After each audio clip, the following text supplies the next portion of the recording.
Might of the Thoughts by Billy Edward Meier. Foreword. Originally, this book was intended as an article for the Stimme der Wassermannszeit, or Voice of the Aquarian Age.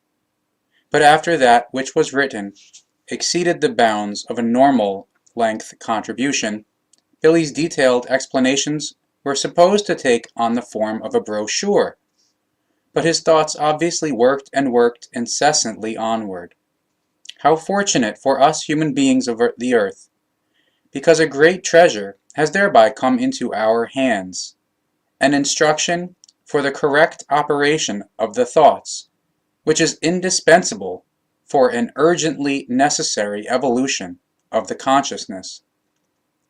This is what Billy himself writes at the end of this book, chapter 33, quote, "And the fact is that the entire humankind is exposed to the danger of increasingly disregarding and forgetting the real knowledge about the creation and nature and its laws and recommendations, for which reason it is absolutely necessary that the human being quite consciously turns again to the development of his or her consciousness, and does not only search for and achieve this in the external, material realm of his or her life. He or she can no longer hide the evolution of his or her consciousness under a bushel, and regard it as a luxury, because the time already arrived long ago when the evolution of the consciousness, and, with it, also the recognition of the real facts, became indispensable and extremely necessary for survival and for the continuation of life.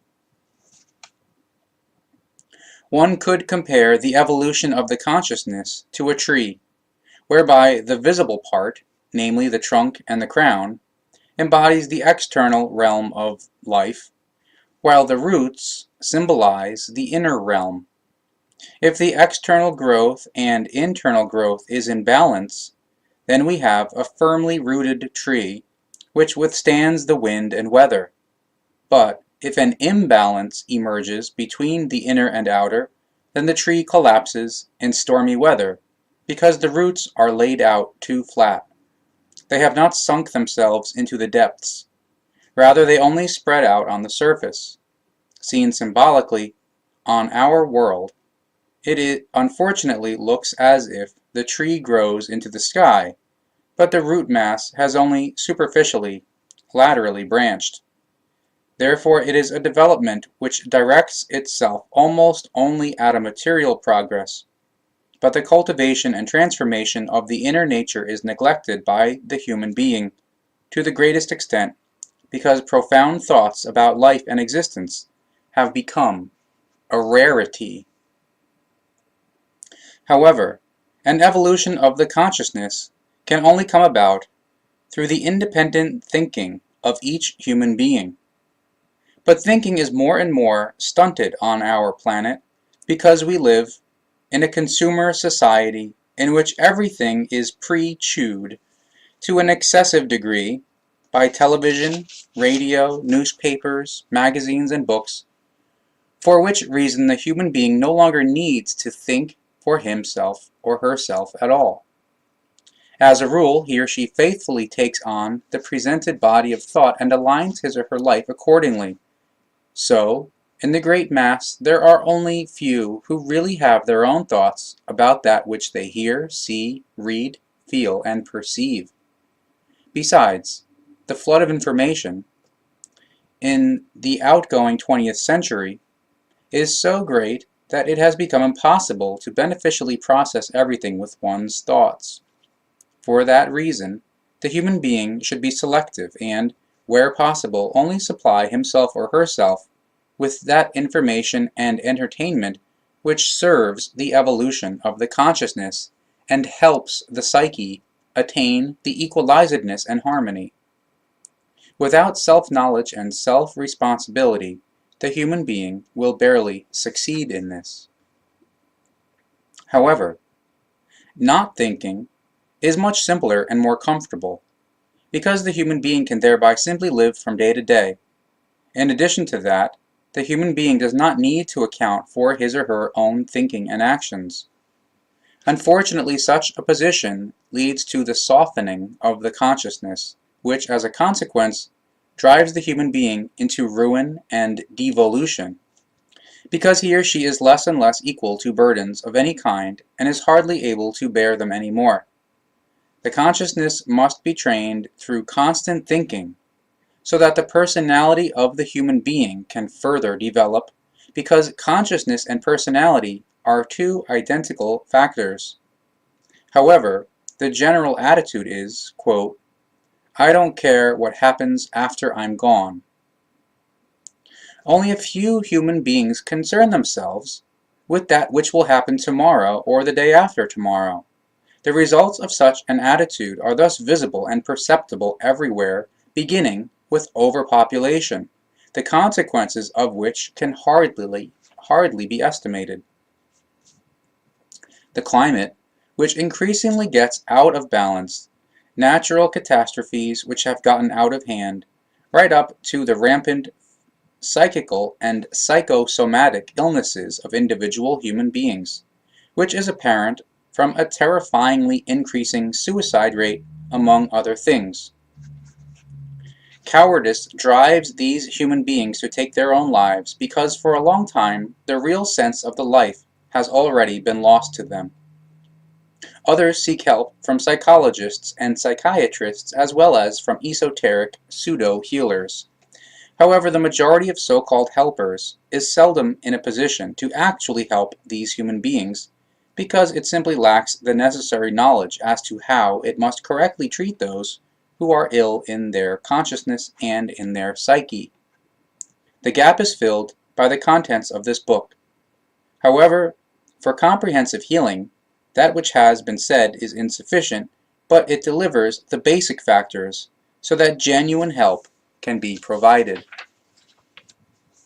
The consciousness does not think all by itself, for which reason the human being must learn to school and educate it by means of right thinking. And right thinking, in the creational natural sense, means to think in a neutral, positive, equalized way. But the human being only begins to neutralize himself or herself when he or she recognizes and accepts the fact that everything and anything which is encountered and which happens to one, which one lives as practical experience, and with which one is in oneself confronted, has two sides, namely, a positive and a negative, which together form an equalizedness. Neither one side nor the other can be denied in the long term, as is done, for example, by positive thinkers, false humanitarians, and esotericists, without causing damage to the consciousness or to the psyche. Such a misconduct unavoidably leads one day to the collapse of the consciousness and psyche, and since many human beings on earth display that kind of conduct, that is to say, distinguish themselves through not thinking, it will inevitably come to a global collapse if a change in the human being's thinking does not wrench the rudder around for a course alteration to a creational natural mode of life. Just as one must practice manual things until one has mastered them, one must also stimulate and educate one's consciousness into the thinking. This requires persistent practice, for which reason one should teach children how to think consciously, so that they do not blindly act only according to prevailing ideas. Rather, they learn to first contemplate everything, and only then act. Much would actually be better on our planet if every human being were to master this principle and use it. This book contains all the important factors which the human being must know for a correct evolution of the consciousness.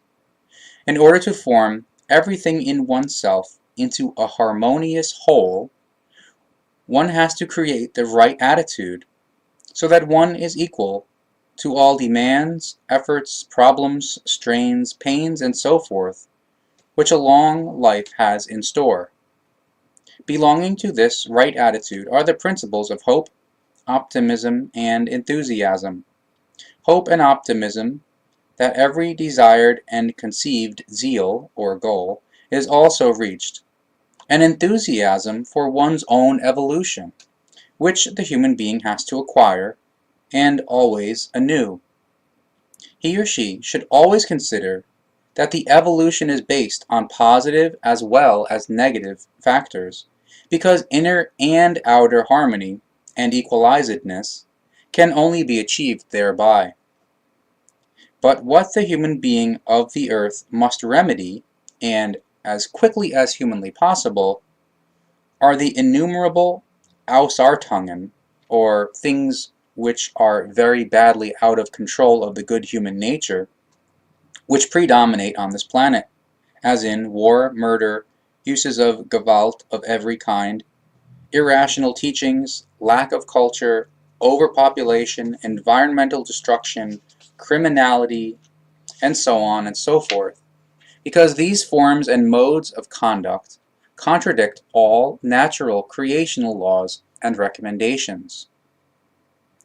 By means of his or her very own efforts of thinking, every human being forms his or her own personality, which is indeed identical to the consciousness.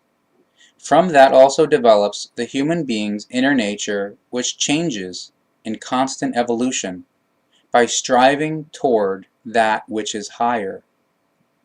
The impulses for striving higher thereby come out of the innermost nature, which is a component of the spirit form, and is thereby purely creational.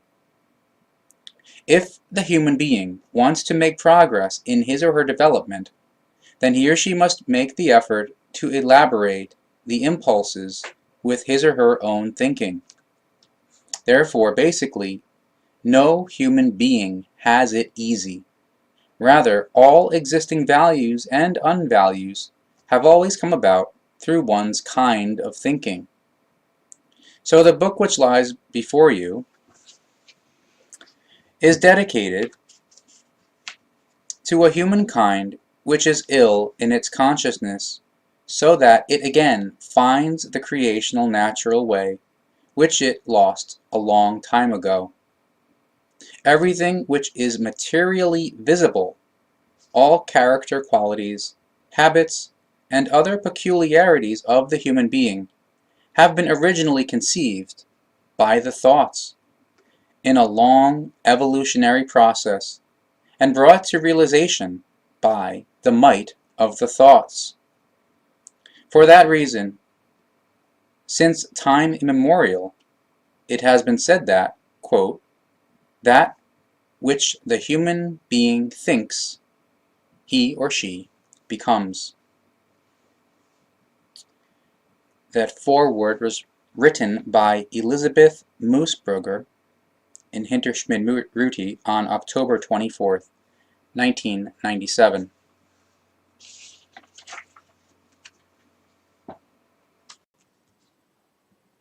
Might of the Thoughts, page 2, part 1. All of the following words are the result of the thoughts from a long, turbulent, and full life. But they are also the result of well-maintained meditation, as well as the result of perception, cognition, cognizance, knowledge, practical experience, and living experience and wisdom. However, the words do not claim to represent omniscience in regard to all things, nor consequently are they to be regarded as an exhaustive treatment of the much described life and of the comprehensive topic of the might of the thoughts.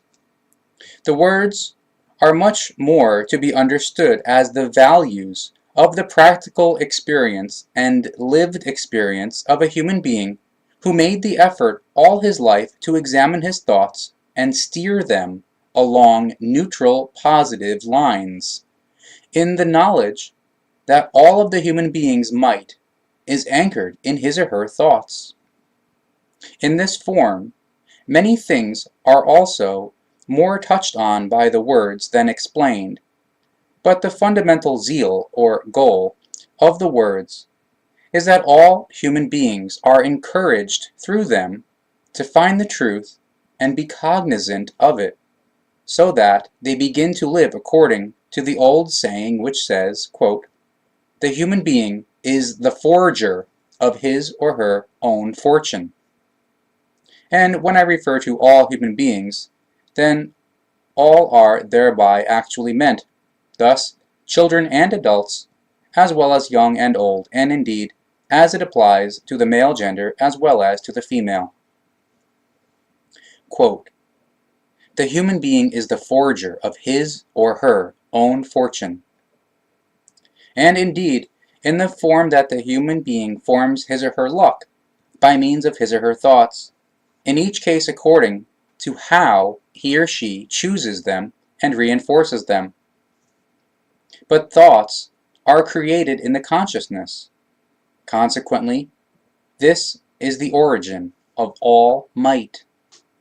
A might which forms one's character, as well as one's morality, as well as the external circumstances of life and the way through the life. The consciousness itself also constitutes the actual personality, and it is exactly this which is responsible for the form and use, that is to say, the utilization, of the thoughts. Consequently, the manner in which the thoughts are to be mightfully used is determined by the consciousness itself, that is to say, by the personality. If a human being is not yet aware of this irrefutable fact, because he or she has lived so far in well-tended unknowledgeness, as well as in ignorance of these matters, and in the pain and suffering, affliction and disadvantage which often results from that, then that human being can now perceive this truth, create cognition and cognizance for himself or herself, as well as knowledge, practical experience, living experience, and wisdom, in order to thereby bring some light, love, peace, harmony, and joy into the life in an honest and lasting form. Not only does the truth have something magical, strong, and mightful about it, but also the thoughts do. Thoughts are might, and indeed in the negative as well as in the positive. However, thoughts must be neither purely negative nor purely positive, but equalized. Indeed, neutral positive equalized.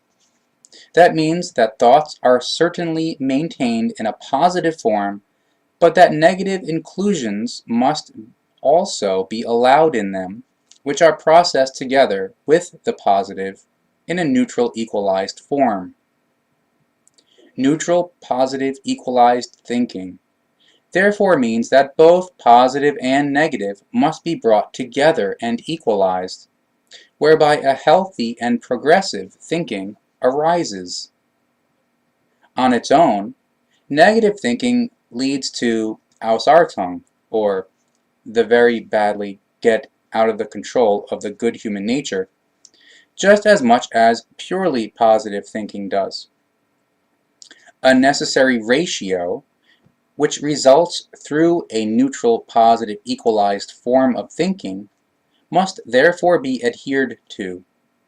In short, this is simply called, quote, positive thinking, which, however, is not quite correctly defined. Consequently, misunderstandings unfortunately arise from it, which can bring more harm than good. Therefore, it has to be clear that a neutral positive equalized mode of thinking is required for the maintenance and repair of the psyche. But a neutral positive equalized thinking requires the self-development of the personality, which is based in self-cognition, from which results the self-realization, and indeed, by forming all of that which is recognized about oneself into zeal-directed or goal-directed thoughts, which are then mightfully used, whereby a self-mightification arises in practice. Human beings are thereby able to show themselves their real and true greatness. And in conscious use of the might of their thoughts, they show themselves their own capabilities, and also prove that they have a means at their disposal with which they can form their futures and entire lives according to their own wishes and ideas. The effective truth is never complicated, and in any case it can always be expressed quite simply. And once it has found its way into the openness, and has been or is actually spoken, then it has such a profoundly moving effect that it can no longer be disregarded. And the truth is so strong that it can actually change the life of one human being, or a great mass of human beings. Therefore, it is no empty phrase when it is said that truth can literally make one free. Free from anxieties and from restrictions which the human being imposes on himself or herself, and free from burdens and other things. But the way to the truth lies in the might of the thinking. The might of the thinking is every human being's key to his or her personal power in all things. But this key must be specifically engaged by every human being in order to open the door to his or her own consciousness and its mightful thoughts, in order to make accessible the most comprehensive success and the greatest power which the human being can personally imagine. If the human being demonstrates to himself or herself the might of his or her thoughts, then the truth strikes roots deep in the subconsciousness. Once the simple and yet brightly shining truth of the fact of the might of the thoughts is recognized, then life changes slowly but steadily for the better. Thereby the human being learns to stop doing things which he or she does not want to do in his or her life, but which he or she did up to that point, often without actually knowing why. Once the cognition and knowledge about the might of one's thoughts grows in him or her, then he or she learns to do what suits him or her, what he or she enjoys, and what he or she loves. The sense of the life is discovered, as is the sense that, in one's own personal wise, a better life and a better world for all human beings, as well as for all other life forms, and for all of nature and the planet, must be created. This cognition and this knowledge become the motivating power in one's life, and those human beings who have grasped that are thereby just as happy and satisfied and willing to bear complete responsibility for themselves as they are to carry the responsibility out into the life which surrounds them and to the life forms of all kinds which exist in it. And all human beings who recognize this truth are happy and satisfied that they can share their cognition and their knowledge, as well as their life, with every other human being and with every other life form.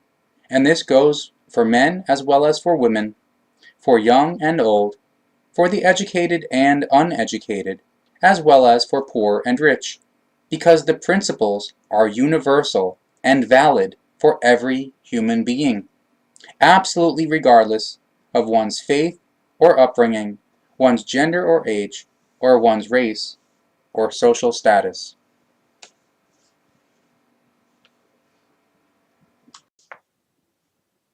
Page 6, Part 2. Since time immemorial, there have been many aphorisms in regard to the might of the thoughts, such as, quote, "The might of the thoughts determines the actions of the human being." Quote, "The might of the thoughts determines the life of the human being." Quote, "The personality forms itself by means of the might of the thoughts." Quote, "The human being is just the way he or she uses the might of his or her thoughts," and so on and so forth. These aphoristic words were already coined by wise human beings in ancient times, yet in their original wording, they have been lost for a long time. Nevertheless, The original sense of these aphorisms has been maintained, even if only in a weakened or even falsified form, as the following example shows. Quote, "The human being becomes or is just the way he or she thinks." The verse now only speaks purely of human beings thinking, however, no longer in any form of the tremendous might of the thoughts. But exactly this might is of enormous significance. Indeed, it is that which is most important of all pertaining to the thoughts, because only through the might are the thoughts brought to fruition. The thoughts alone, if they are therefore devoid of their might, that is to say, of their power, are harmless and incapable of getting anything going. Therefore, they actually need their might/power in order to be able to come to fruition, e.g., in a deed or action, in the shaping of the morality, of the mentality, of the character, and of the entire personality, or in the form of an idea or fantasy, as well as in wishes and many kinds of other diverse things. Many human beings nurture wish dreams, those which do come to fruition and others which always remain unable to be fulfilled. But the might and power of the thoughts, through which something is brought to fruition, exists in both forms, and this is indeed so in any case. In one case, through the might of the thoughts, the wish dream brings itself to fruition, while in the other, the wish dream remains just that, whereby, however, it constantly revives and equalizes the psyche. So in both cases, the might of the thoughts brings itself to fruition as the success, and as that which the human being thinks. Therefore it is right when it is said, quote, "That which the human being mightfully thinks manifests for him or her." The might of the thoughts not only embraces the human being's entire Wesen, but it is so comprehensive that there is nothing of which a human being could conceive which would not be integrated into it. The might of the human being's thoughts embraces every condition and every circumstance of the human being's life. Consequently, the human being is always exactly that which he or she mightfully thinks. As a result of this, without any doubt, character, morality, and personality are the complete sum of the might of the thoughts. This also applies to the state of the psyche and the state of the thought-creating consciousness itself, and, indeed, regardless of which form of behavior they have. Thoughts are might, regardless of which kind they are. Through a primal creational law, it is given that might and power are provided as an adjunct to the thoughts, so that they are creative and do not lose themselves in the emptiness of the senselessness. Thoughts are always paired with might and power, because only thereby is progress guaranteed. However, thoughts without power and might are like a body without vitality, like a fire without warmth, or like a word without sense. A plant sprouts from a seed, and can therefore not come into existence without it.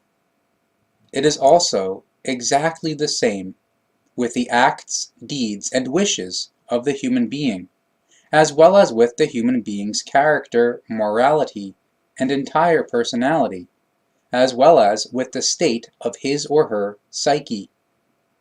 Everything springs forth from the might of the human being's thoughts, which sprout and unfold from an idea, or from a perception, or from some other form, quite like a plant, which has its origin in a seed.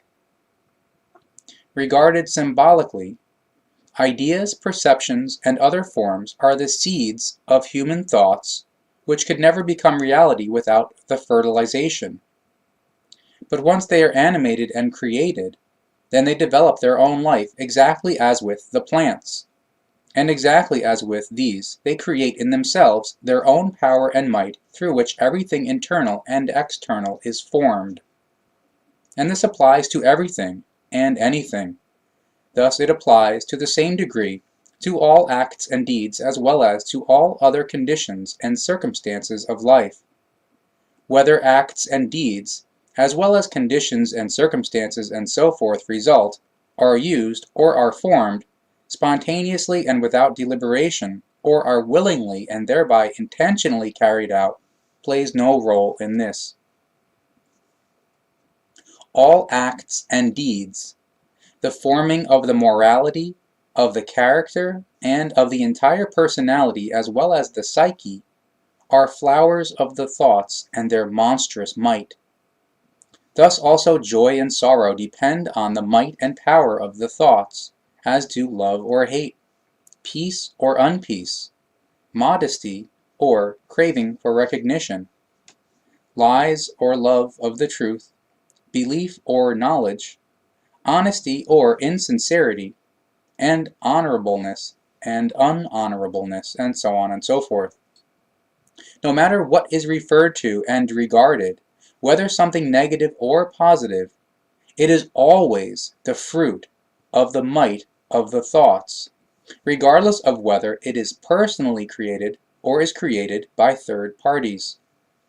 Thus the human being actually gathers the sweet as well as the bitter fruits which he or she cultivates, himself or herself, by means of the might of the thoughts, or which are created by others outside of his or her own thinking. However, what the human being is, in himself or herself, in his or her morality, character, and entire personality, and what the state of his or her psyche is, that is his or her own very, very own matter. Regarded in this kind and wise, the human being is therefore the smith of his or her own life. Whatever the human being is the result of that human being's own thoughts, which were drafted and put together in his or her own consciousness, and then brought into effect through the might and power which is inherent in the thoughts. If negative thoughts are maintained in this way, regardless of whether it is knowingly or unknowingly, then negative effects also follow. However, if the thoughts are healthy and are thereby neutral, positive, equalized, then the effect also corresponds to that. However, there is also room in the neutral, positive, equalized thinking for negative inclusions, which should not simply be suppressed, but rather must be processed in a neutral, positive, equalized way in order to achieve an effective equalization.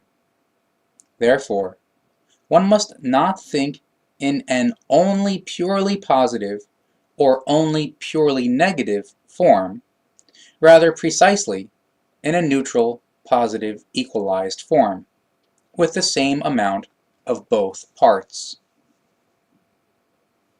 Joy and sorrow lie very close together, just as day and night, or rainy weather and sunshine. Thus, in the life of the human being, joys follow sorrow, always alternating according to the form of the thinking which allows its power and might to prevail in negative or positive forms. The realms of the mightful thoughts are therefore negative as well as positive, but neither one kind nor the other may be used exclusively, because in this form they bring harm, indeed, as negative or positive Ausartung. Therein lie the grounds for why a healthy form of thinking consists of a neutral, positive, equalized thinking. As a matter of fact, the human being is not an artificial creation, but the creation of creational intelligence, and thereby a creation which has evolved through the laws the law of universal creation, of universal consciousness. This applies to the woman as it does to the man and to the children. But the law of universal creation is a law of cause and effect, as applies to all creational areas of law. And precisely this law says that every thought enlivened by might and power must, as a cause, also bring a quite certain effect. Everything which is kept concealed pertaining to the human being becomes obvious as a result of this cause-effect principle, since it absolutely and unwaveringly exposes the mysterious realms of the thinking once the effects of the thoughts become visible, audible, or perceptible, and indeed, for the particular human being himself or herself, as well as for others. The effects of the causal thoughts are therefore as visible as the material things of the world.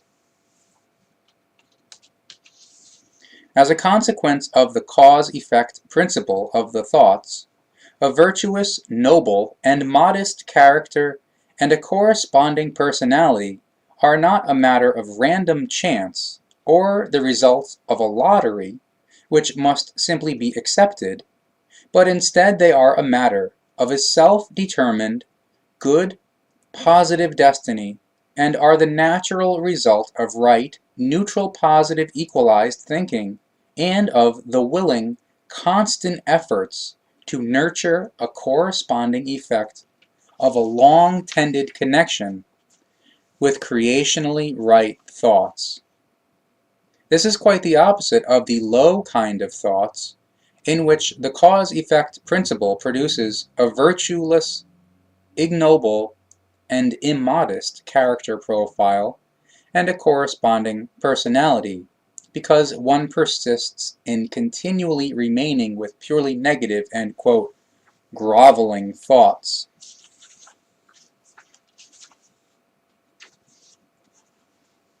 From birth, a human being constantly works on himself or herself, and in fact, either in positive or negative form, whereby the positive must always be seen as neutral, positive, equalized.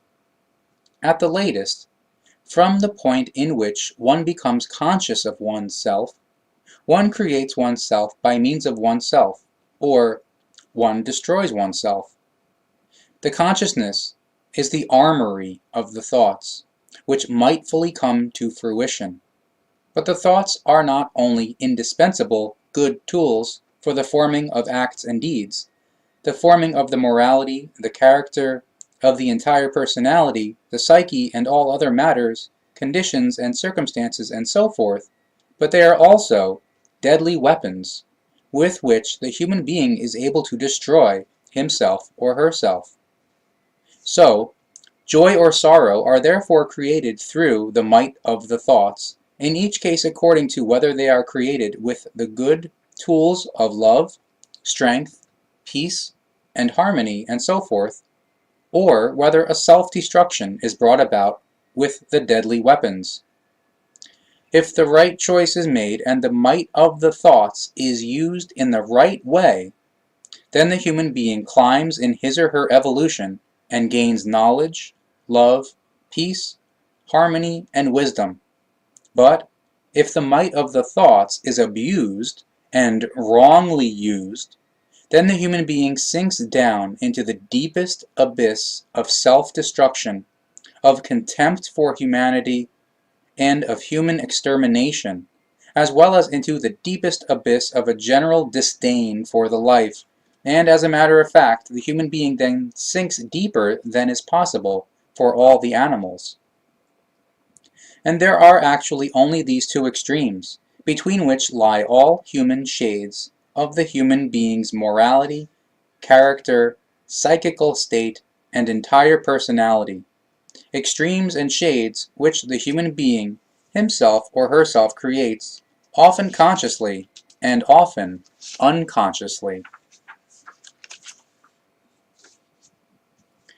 Of all the entire truth in regard to the spirit and its energy, as well as in regard to the creation itself and its laws and recommendations, which in the New Age is especially awakened to new life and is brought out into the open as well as into the consciousness of the human being, the part which is certainly one of the most important is that which speaks of how the human being, who is conscious of himself or herself, and has a normal rationality, is the master of his or her own thoughts, and is therefore also master over the might of his or her thoughts.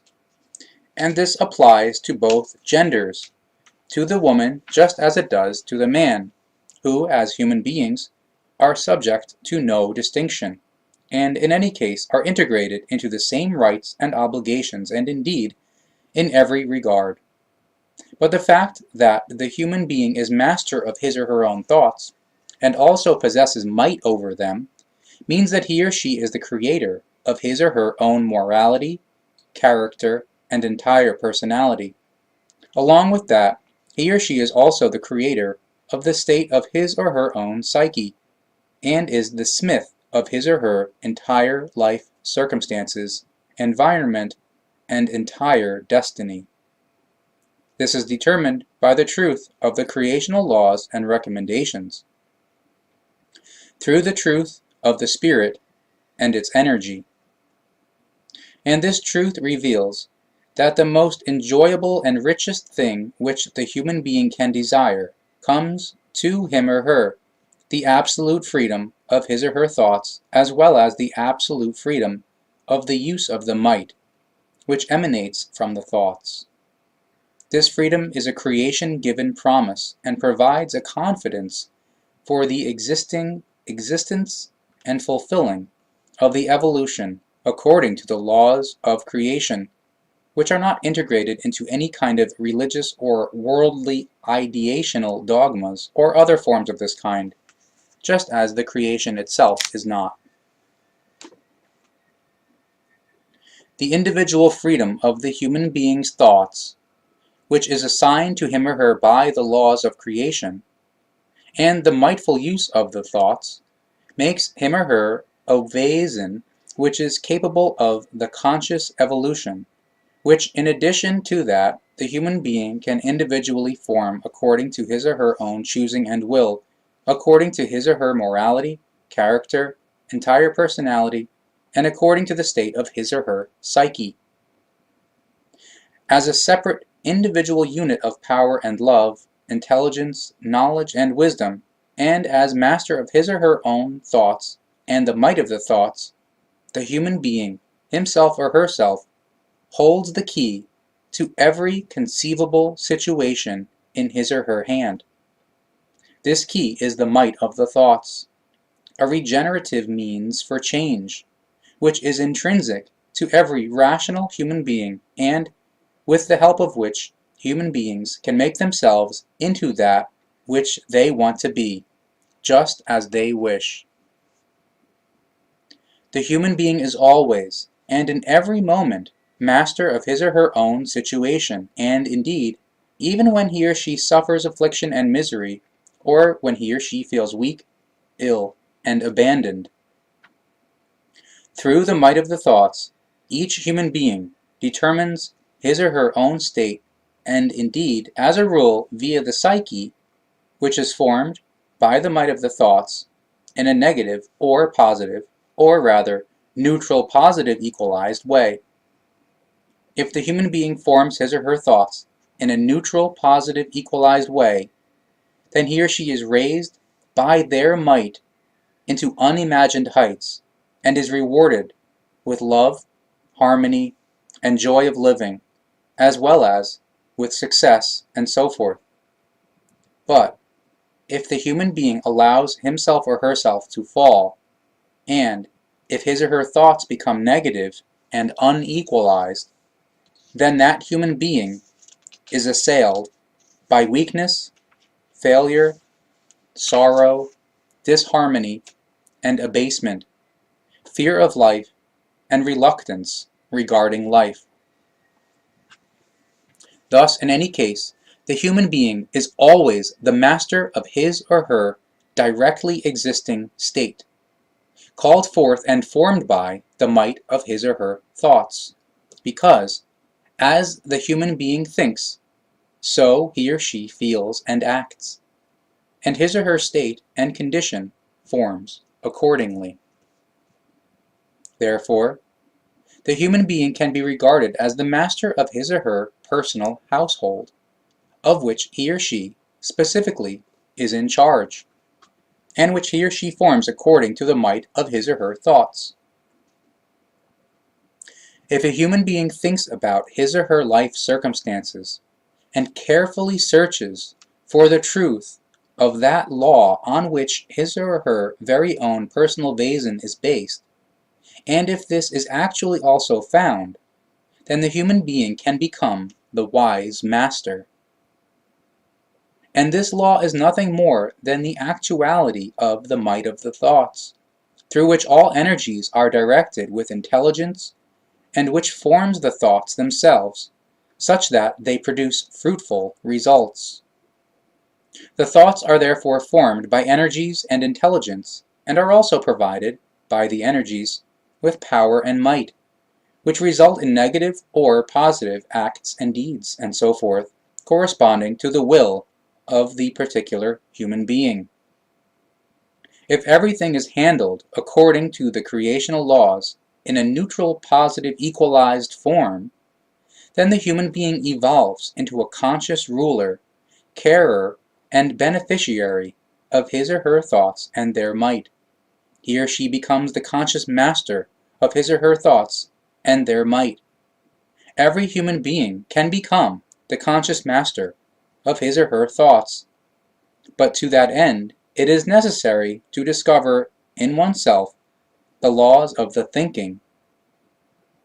However, the discovery of these laws is fundamentally a matter of self-analysis for the purpose of self-cognition, and naturally it is also a matter of the correct use of the creation of thoughts as well as of the constantly growing practical experience and living of the thoughts and their effects. But as a matter of fact, such proceeding, searching, and digging is necessary, because only thereby can the truth and the laws of the thinking be found. Gems of the truth, which are of lasting value. Once a better and more comprehensive self-cognition is gained through a self-analysis, then every truth about one's own and real basin can also be found. To this end, it is only necessary to dig deeply enough into one's own ego. There, where the fundamental truth of one's own basin is actually concealed. And without doubt, the truth that every human being is the smith of his or her own life, morality, character, psyche, and entire personality, and is altogether the master over the building of his or her entire fate, can be proven by every woman and every man to herself or himself, if that human being's own thoughts are observed and monitored, as well as changed, if the effects of the thoughts on oneself and on one's own life, and the life circumstances and ways of life and so forth, are observed and analyzed, as are also, however, the life, the personality, and life circumstances, and the way of life and so forth, of other persons to the same degree. Through the following and observation of these things, the evidence can doubtlessly be produced, and indeed especially if cause and effect are brought into connection with each other, through patient practice and investigation, and if all gained practical experiences and the living of those experiences specifically find a practical use, whereby even the most trivial, mundane experiences and the effective processing thereof are of decisive significance. Thereby, knowledge about one's own personality is obtained, which leads to the understanding of oneself, and it leads to the wisdom whereby a monstrous power and might arise. As it has been put so beautifully since time immemorial, quote, knowledge is might. Since ancient times, the saying has prevailed that those who make efforts regarding a matter actually will also harvest results. However, this saying strikes at the core of the truth nowhere better and more precisely than in relation to when the human being makes the effort to clarify his or her thoughts, which then become more valuable, purposive, and productive, and form life in a more harmonious and more equalized way. Yet, everything needs patience and practice, as well as an unremitting effort, because only thereby can the door to the real knowledge be found and opened in order to make useful the truth which has been found.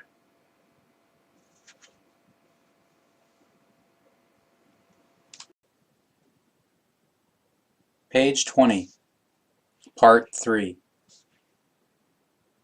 When a human being starts a garden, then it is certain that some form of plant life will be produced in it, regardless of whether the piece of land is cultivated and tended or is grossly neglected.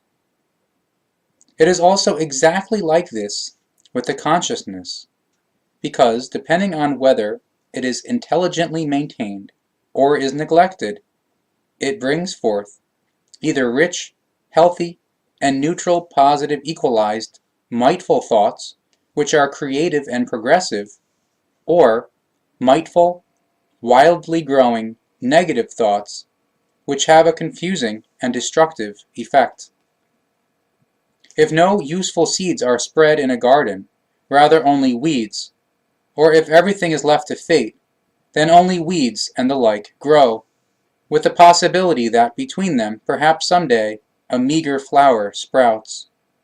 However, if useful seed is sown and useful plants are planted, then plants which are useful to the human being will also emerge from them. It is the same for the consciousness, which can be compared to a garden. If good, healthy, and neutral, positive, equalized thoughts are nurtured, then they bring a good harvest in the form of progress, success, love, peace, and harmony. If, however, bad, negative thoughts are allowed, then they proliferate luxuriously, like wildly growing weeds, which displace everything which is not of their kind, and consequently take the upper hand to such a degree that nothing positive is able to grow, is able to gain ground any more. Therefore, the consciousness and the thoughts which arise from it must be cultivated and cared for, as with a precious garden which is kept free of weeds, and in which flowers bloom and vegetables as well as fruit grow, which on one hand bring the human being joy and harmony, and on the other hand are certain nourishment for him or her. And just as a garden is developed and tended and cared for according to the wishes of the human being, so must the consciousness also be tended and cared for, and in fact, in the form that all wrong, useless, negative, and impure thoughts are eliminated in order to obtain the necessary space for the useful, pure, neutral, positive, equalized, right, and cultivated thoughts.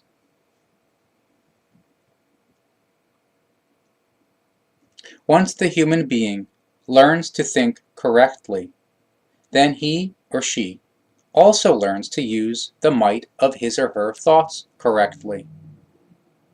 And once the human being actually learns to think correctly, then, sooner or later, he or she discovers that he or she is master of his or her own psychical state, and that he himself or she herself is responsible for whether the psyche influences the life in a state of turmoil and imbalance, or in a state of harmony and equalizedness. through the might of the thoughts, the human being, himself or herself, is master of his or her life. He or she must only be willing to recognize and accept this and operate accordingly. Once he or she does that, then he or she reveals to himself or herself the laws of thinking and the might of his or her thoughts. And exactly through that, he or she gets to know, with increasing exactness, the kind and wise as well as the powers and the sheer might of the thoughts and of the laws and elements of the consciousness, whereby the forming of his or her character, psyche, life circumstances, and life's direction, and of his or her entire destiny, as well as morality and personality, is very much easier for him or her. First and foremost, the human being's character is the product of his or her own practical experiences, living experience, and the product of the actual realization and personal utilization of his or her own thoughts. Firstly, the basic character is formed in the womb from the practical experiences and living experiences and other impressions and influences during the growth to becoming a born baby. Then, after birth, begins the formation of the life character, which emerges from the world of feelings and world of thoughts, which are influenced by the external as well as self-educational factors, and by all the influences on life from the environment. Parental upbringing thereby plays an especially great role, because the thoughts of the developing human being are very strongly influenced and formed by the factors of upbringing. Consequently, qualities develop from that which are extremely profound and lasting, and which, above all, get very deeply imprinted, and which then form the character, or Greek, for, quote, that which is engraved. In the broader sense, the character is the visible, typical uniqueness of a person. However, in the true sense, the character represents the inner attitude of the human being, which expresses itself in consistent, responsibility-conscious, ethical action, or ethical normative character concept. In psychology, the character represents the structural configuration of the psychical aptitude which determines how the human being is imprinted as an individual. The character is also a part of the personality. The human being's thinking and his or her character are therefore closely joined together. And since the character manifests itself only through one's life circumstances and life situations, and through one's personal impulsations and through environmental influences, then each human being can only discover and define his or her true character through his or her own observation and attentiveness. But a human being's personal character does not always harmonize with the external circumstances, because these do not always exist in harmony in relation to his or her actual inner state. Therefore, life circumstances and so forth are not always a reflection of the character of the human being concerned. However, depending on how the human being positions himself or herself with his or her morality and with his or her character in regard to the environment and the external life circumstances, he or she can accept them as they are, even when they do not correspond to his or her own character. However, tolerance plays a very important role with this, because this determines whether a situation and so forth is accepted or not. But tolerance, in turn, is a character trait, and thereby a fundamental element of the thoughts. So it happens that the human being no matter where he or she is guided by his or her character, which embodies a part of his or her Wesen. A further part of his or her Wesen reveals itself in the thoughts, which in turn are built into the character, from which in turn elements flow as impulses into the thoughts. So, one produces the other, whereby a reciprocal action between thoughts and character comes about. But this means that there is a logical consistency, and that neither the thoughts nor the character, nor the construction and leading of one's entire life are based on an element of so-called chance.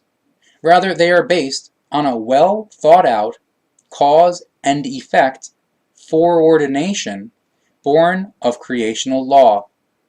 Therefore, everything is the result of a creational law which can never fall prey to irrationality. And this law is valid for every human being, no matter whether man or woman, whether young or old, or whether rich or poor, and whether white, black, brown, red, or yellow, and so forth. Therefore, it applies to those human beings who do not live with themselves and their surroundings in love, peace, joy, harmony, and equalizedness, as well as to those who are satisfied with their lives and those of their neighbors, as well as with the creation and the world, even if they must tolerate circumstances and events, and so forth, which are unworthy of the human being, and which require condemnation, but which even with the best will in the world, they are not able to change, because the might for that lies in other hands. The might of the thoughts determines the state of the psyche, and, self-evidently, the mode in which the consciousness works. Thus it happens that whoever, as a result of some sort of adverse circumstances, has negative thoughts, soon allows himself or herself to be controlled by these, whereby the consciousness is negatively burdened and correspondingly also creates the same kind of thoughts, which allow their might to prevail and influence the psyche in a negative and damaging way, which in turn creates negative feelings, which in reciprocal action reach the consciousness again and correspondingly negative influence the thoughts, which come about and follow their course there. As a result of this reciprocity, a vicious circle comes into being, which brings about increasingly negative effects, because the might of the thoughts becomes ever stronger. Suddenly the thoughts get stuck in an endless circle and become manic as a result of their inherent might. And exactly that is the point in the process in which the might of the thoughts shows its control by realizing the thoughts. If thoughts are nurtured in a neutral, positive, equalized form, then that produces a similar process which, however, is formed in such a way that a neutral, positive, equalized effect results from it all. The human being is a forward-directed and evolving Wesen, which is integrated into a logical and conscious evolution. Therefore, the human being is on earth to learn, to become knowing and wise, and to grow. That means that he or she has to learn certain things and lessons of life which deal just as much with life in the material realm and the environment as they do with the purely personal facts and the facts regarding character, morality, and psyche, with which also belongs the inner and true nature which is conditioned by the creation. And if the human being has learned his or her lesson, which is contained in every single circumstance of life, then new circumstances of life arise, which in turn have to be fathomed, which results in the occurrence of a new learning process. In accordance with this, the circumstances constantly change and make room for other and new life circumstances, from which in turn one must learn. However, if one does not gain the cognition from that and form the knowledge that the human being himself or herself determines the how, when, and where, and the zeal, or goal, of his or her learning, and thereby also the effects of his or her learning, which arise as a result of the might of the thoughts, then everything leads to an unfulfilled life. Consequently, the human being is shaken and knocked about by the circumstances of his or her life as long as he or she believes himself or herself to be a helpless created creation of external conditions and influences.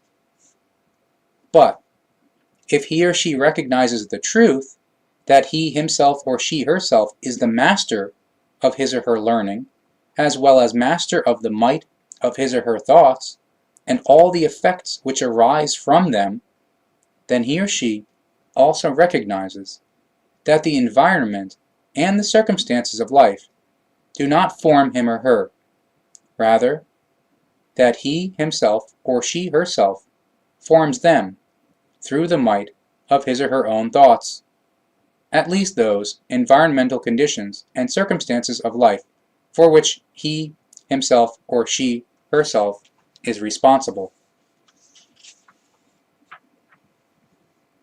Along with the actual universal creational power, the human being, in himself or herself, is an independent creational power which manifests in the form of the might of the thoughts and the resulting effects. As soon as this is recognized, further cognitions and the knowledge resulting from them quickly follow. For example, that one's own creational power arises from the consciousness in the form of the might of the thoughts. However, this does not only form the thoughts and equip them with might and power, rather it also controls the kind of the thinking. Thus it controls the thinking in negative or neutral positive equalized form. Once, as a result of this, the human being understands how to guide his or her thoughts in a right and healthy wise, he or she thereby becomes not only the actual master of his or her thoughts, rather he or she actually becomes the lord and master of himself or herself and his or her entire life. Every human being who practices self-cognition and takes up self-examination and lets appropriate self-control grow comes to learn this fact. And everyone who has done that knows that all circumstances of life only grow out of the thoughts which mightfully become real. The thoughts and their might cause all changes to the circumstances of life and so forth to always produce effects in direct proportion to them, or the thoughts and their might.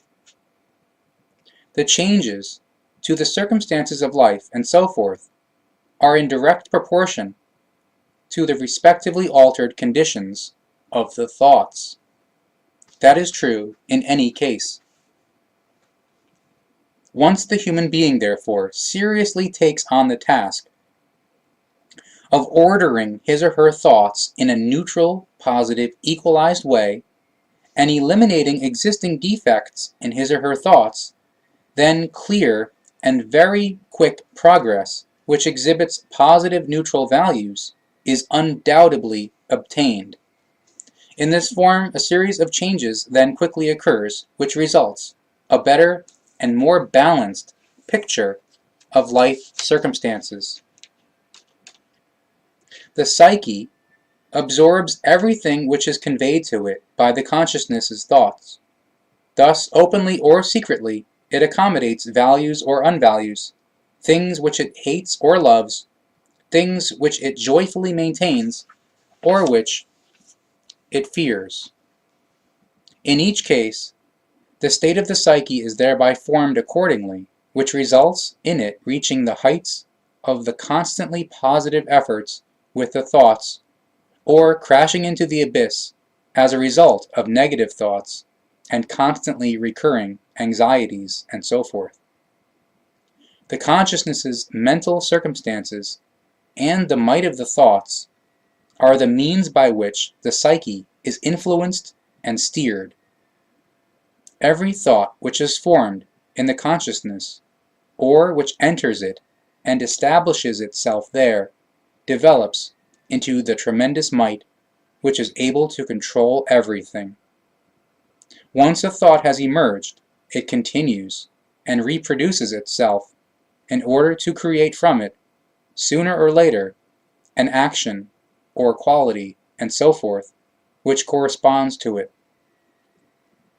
In this way, every thought generates its own successes from opportunities, wishes, self-influencing, and chances, and so forth, and in fact, each according to its kind, whether the thoughts are simply good and healthy, and consequently bring good and healthy results, or whether they are ungood and are bad, and consequently bring results which are ungood and are bad, results which are simply assessed as negative or positive.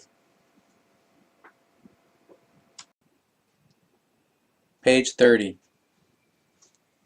Thoughts emerge not only from inner stimuli, rather they also form themselves in the consciousness as a result of external perceptions, as a result of the external world of circumstances, as a result of which the inner world of the thoughts comes about.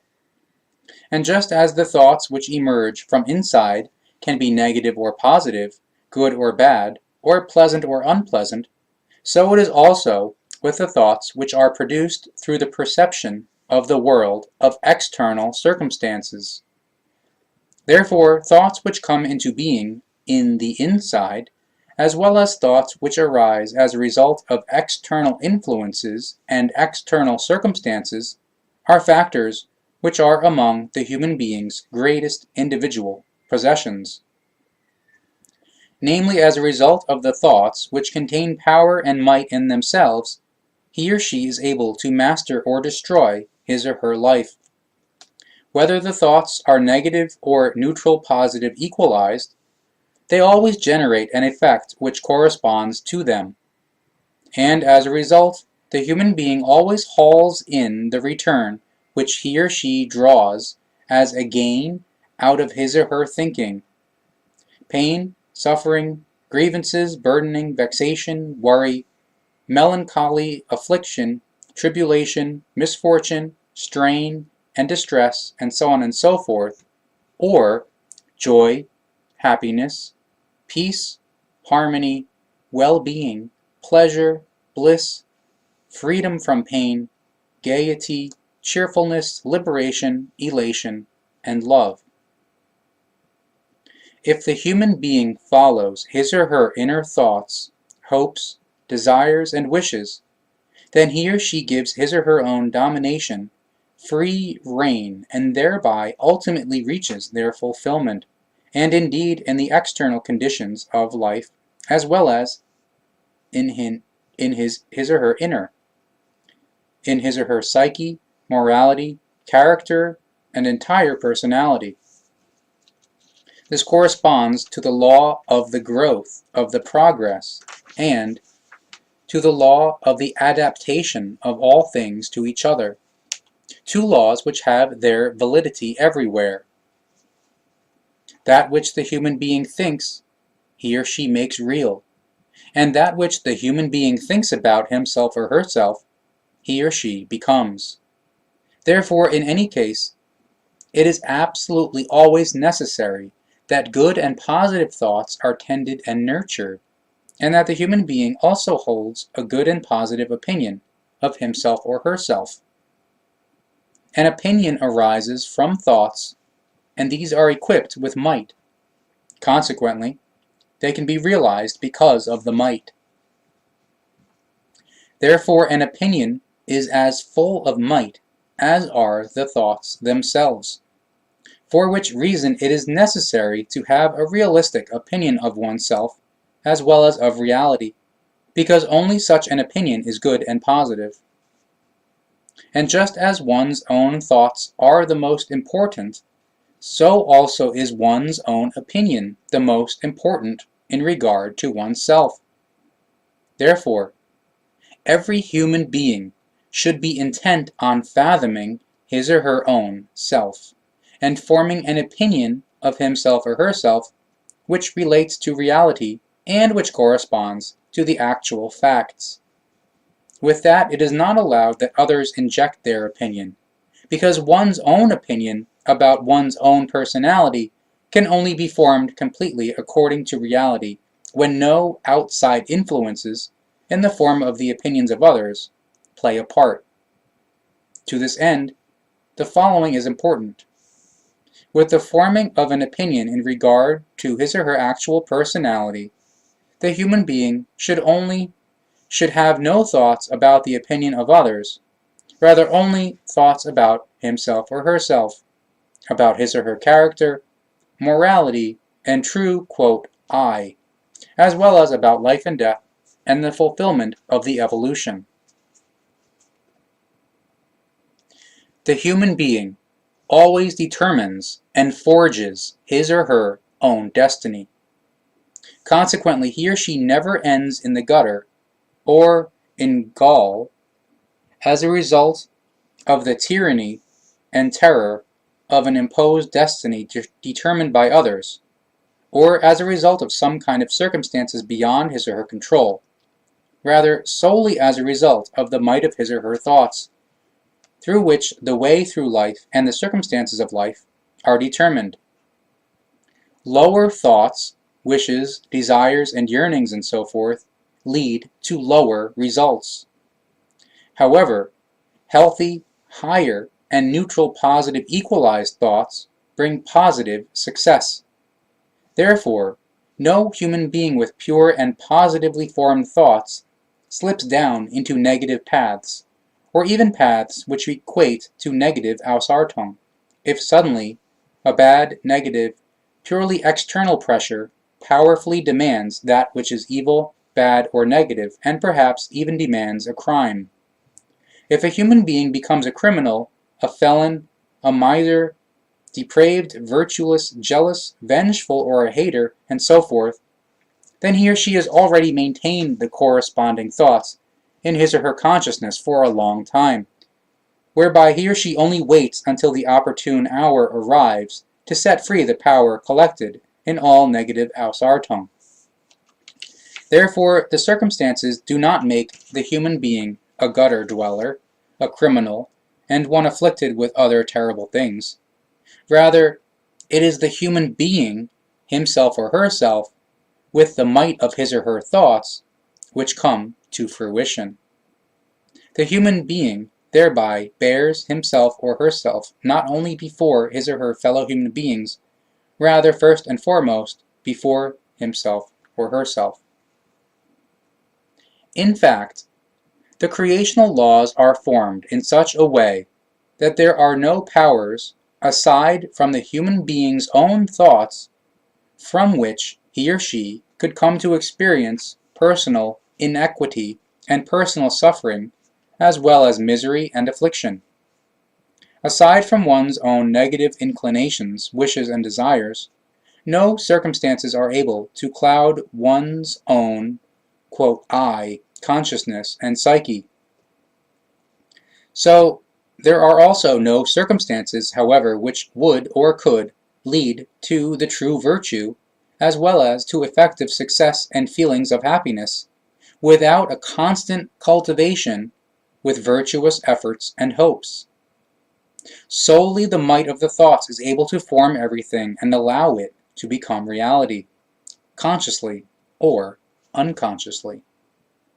That which is thought fulfills itself sooner or later. Therefore, the human being is always lord and master of his or her own thinking, and is thereby also creator of his or her own self.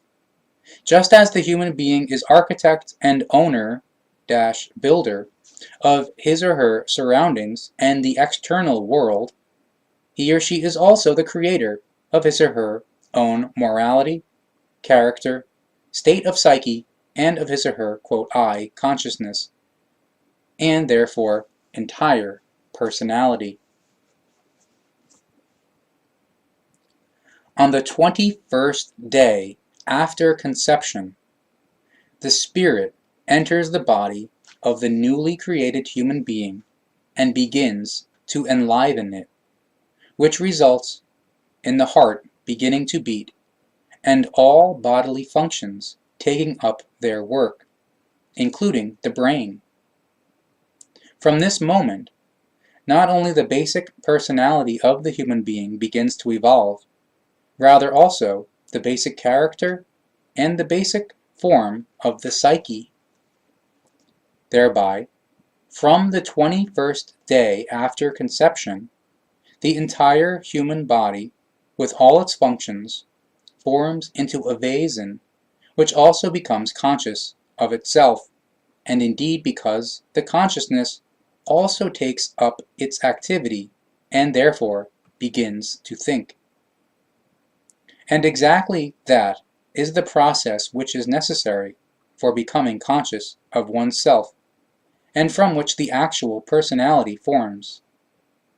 In this early process of development, step by step, combinations of circumstances are attracted, which are interpreted by the consciousness, and which are the reflection of its own negative or positive, its good or bad, and of its strengths or weaknesses. Thus the human being already forms his or her basic personality in the womb, just as he or she also forms his or her basic character at this time, as well as his or her morality and the state of his or her psyche.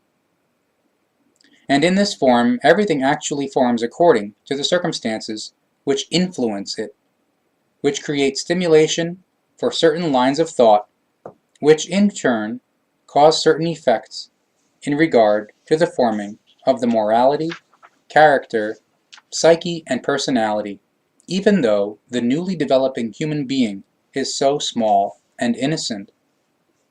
Thus, at birth, when there are basic characteristics already present, then these were already formed with the development of the human being in the womb, simply through the might of the thoughts of the developing human being. Therefore, it is erroneous to assume that the newly conceived life lives without thoughts during the 9-month period of human development in the womb, and that it does not develop greatly, or does not develop at all, in regard to its own entire personality, as well as in regard to its character, morality, and psyche, because that allegedly only happens after the birth. This claim corresponds not only to a fallacy, rather to an irrational teaching and wrong representation. As a matter of fact, thoughts pertaining to profound learning and the forming of personality, as well as the forming of morality and the psyche, and the basic character, are, namely, already maintained by the developing human being in the womb, and are no less mightful than those thoughts which are thought later, after the birth and during the life. The volition of the human being is not significant if the corresponding thoughts do not mightfully realize the volition. It is basically true that the human being attracts that which he or she is. All quirks, inclinations, wishes, desires, and ziele, or goals, can be changed and thwarted by the might of the thoughts, when the thoughts are given a corresponding direction and are awarded the necessary power. The direction of the thoughts is thereby determined by the consciousness, stimulated by its impulsations, intuitions, inspirations, and ideas. Therefore, the consciousness forms the innermost thoughts, which further develop by means of its power, and which, in practice, nourish themselves, and indeed, toward the good or evil, or the negative or positive. The human being thereby becomes the creator of his or her own destiny, entirely according to the aphorism, quote, "God helps those who help themselves." In this sense, quote, God is he or she who forms the human being's destiny, the human being himself or herself. And this, quote, God is the inner self from which the thoughts with their might are created. Therefore, the human being himself or herself creates, through the might of his or her thoughts, every one of his or her own states, regardless of whether it is a state of actual inner freedom or a negative state of inner imprisonment. Through his or her thinking alone, the human being determines whether he or she stagnates or evolves. The thoughts and the actions and formations which result from them are the formers and guardians of one's own destiny. They hold the human being prisoner when they are of a low, negative nature, and they create and give freedom, peace, love, and harmony when they are good, positive, and equalized.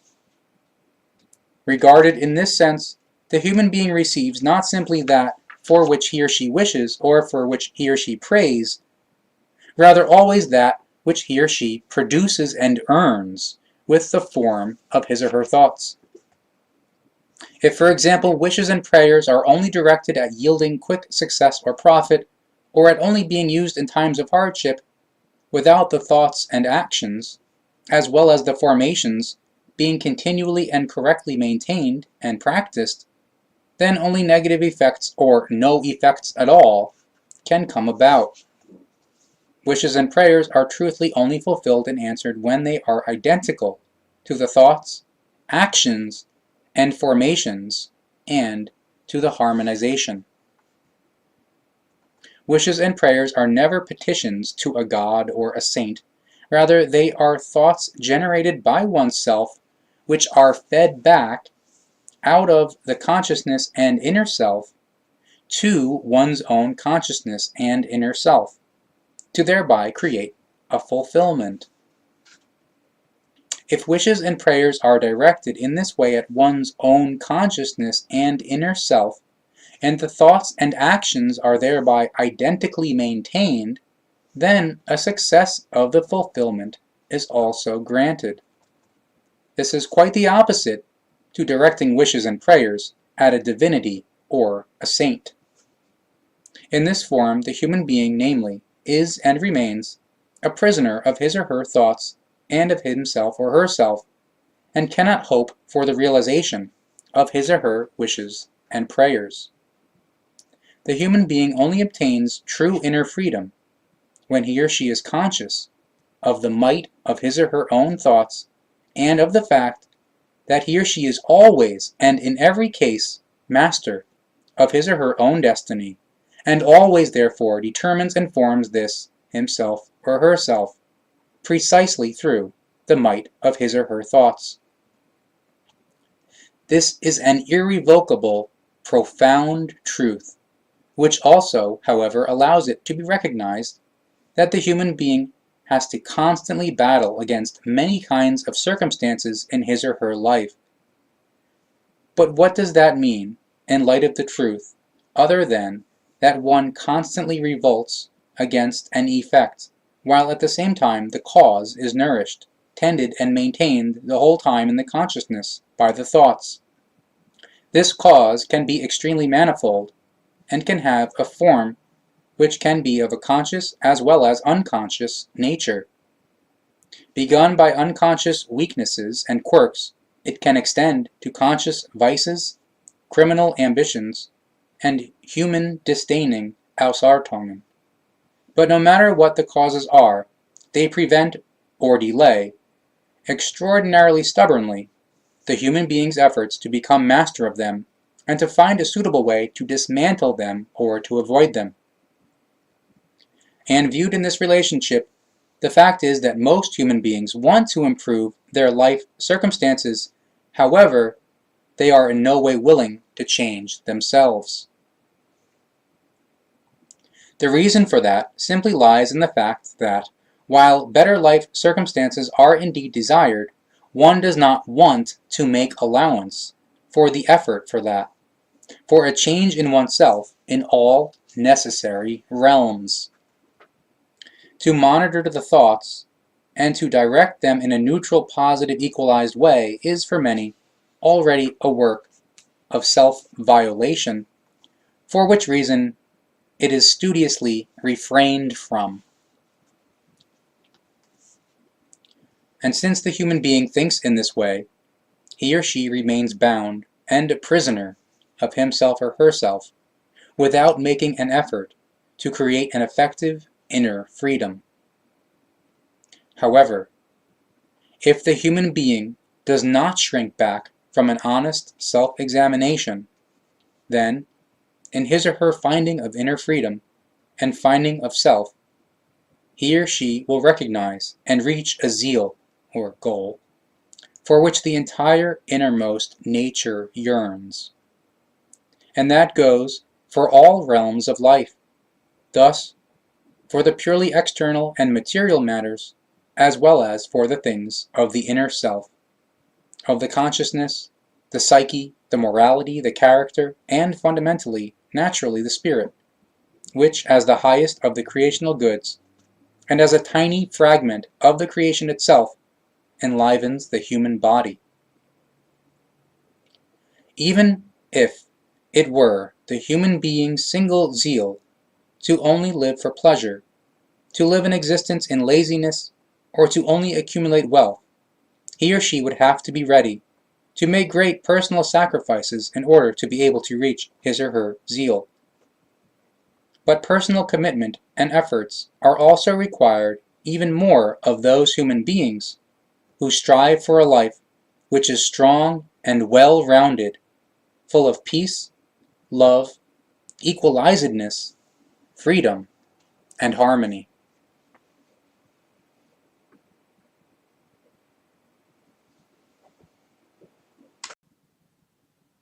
Page 40, Part 4. The human being's modes of thinking are very manifold and individually different, but in regard to the form of the thoughts, there are only two directions, namely, the negative or positive. Moreover, the negative form is predominant with many, for which reason uncountable human beings live in affliction and misery and have to battle rotten life circumstances. 3 examples shall serve for this. There is a human being who has financial problems and feels wretched in his or her skin and situation. As a result of that, he or she maintains wishes and hopes that he or she comes out of his or her bad financial position, as well as his or her depression and burdening situation, so that finally everything turns out well. However, the thoughts pertaining to the wishes and hopes are not consistent with all that which would have to be done to change all the facts to do with the situation. The wishes and hopes are only directed at wanting to live differently, with having more money, and with being able to change the bad situation, without maintaining the corresponding positive thoughts which pertain to the possibility for change, such as that daily work must be engaged in and money must be earned in order to be able to overcome the financial problems. Instead of that, a shyness regarding any work is evident, or it is considered justified that one deceives or cheats the employer because the opinion is harbored that an insufficient wage is paid, and so forth. But it may also be that such a human being is only keen on maintaining his or her life in idleness and laziness, and parasitically letting others work for him or her, and without any responsibility for himself or herself and his or her fellow human beings, or for the entire environment. And all that only because a misdriven attitude towards life and a complete irresponsibility dominate, which are spurred on and maintained by the thoughts which are constantly directed at this. Such a human being has effectively recognized neither the sense of the life nor the responsibility which he or she has to bear. He or she also completely lacks the understanding of the life as well as of the simple fundamental principles concerning how true prosperity is really built up. Through his or her thoughts, which he or she wrongly guides, such a human being makes himself or herself completely unsuitable and incapable of freeing and raising himself or herself out of his or her impoverished circumstances, as well as out of his or her wretched personal state and rotten situation and other negative circumstances. His or her wrong thinking, wrong wishes, hopes, and actions attract ever-worsening circumstances and situations, as well as ever-worsening inner conditions and states. The absence of evolutive thinking, and thereby positive thinking, that is to say, neutral, positive, equalized thinking, promotes the might of the negative, weak, lazy, and deceptive thoughts in which such a human being wallows. Negative, weak, lazy, and deceptive thoughts, which become real by means of their might, because they are lived out. Serving as the second example is a human being who revels in wealth, and can afford everything that he or she ever wants. But the wealth leads him or her astray into the enjoyment of expensive alcoholic drinks, which he or she enjoys to such an extent that he or she becomes an alcoholic, whereby persistent physical damage emerges, which could, however, be remedied if the alcohol consumption were to be discontinued. Only too willingly would this human being pay immense amounts of money if his or her suffering and alcohol addiction could be thereby remedied. He or she would even dispose of half his or her fortune for that, but he or she does not want to do without, nor sacrifice his or her vice and drinking habit. He or she wants to continue to give full expression to his or her fondness for his or her addiction, and further pander to his or her weakness and non-virtue, and be healthy nonetheless. But exactly the wanting to be healthy nonetheless is impossible, because the alcohol addiction destroys and ruins everything. Such a human being who has fallen prey to alcohol is completely incapable of a good health, because his or her wrong thoughts are only directed at the fulfillment of his or her vice, not, however, with ending it again, and again obtaining his or her health. Such a human being has not yet recognized the fundamental principles of a healthy life, or simply disregards them, consciously or unconsciously, without giving them one good, positive thought. The thinking is imprisoned by the addiction and rotates around it in an everlasting circle which has no end. For the liberation from the vice, the thinking would have to be reversed, and indeed in the direction of the positive, more precisely, the neutral positive equalized, which occupies itself with the method of effective breaking away from the alcohol, and also sees this breaking away as a true result. Serving as the third example is a human being who disadvantages and deceives his or her fellow human beings with crooked tricks and swindling, in order to thereby make an unlawful profit, or simply to gain advantages. The entire thinking of such a human being is always only directed at the hope of living from the purse of others, however, without lifting a finger, himself or herself, in order to earn a living in an upright wise.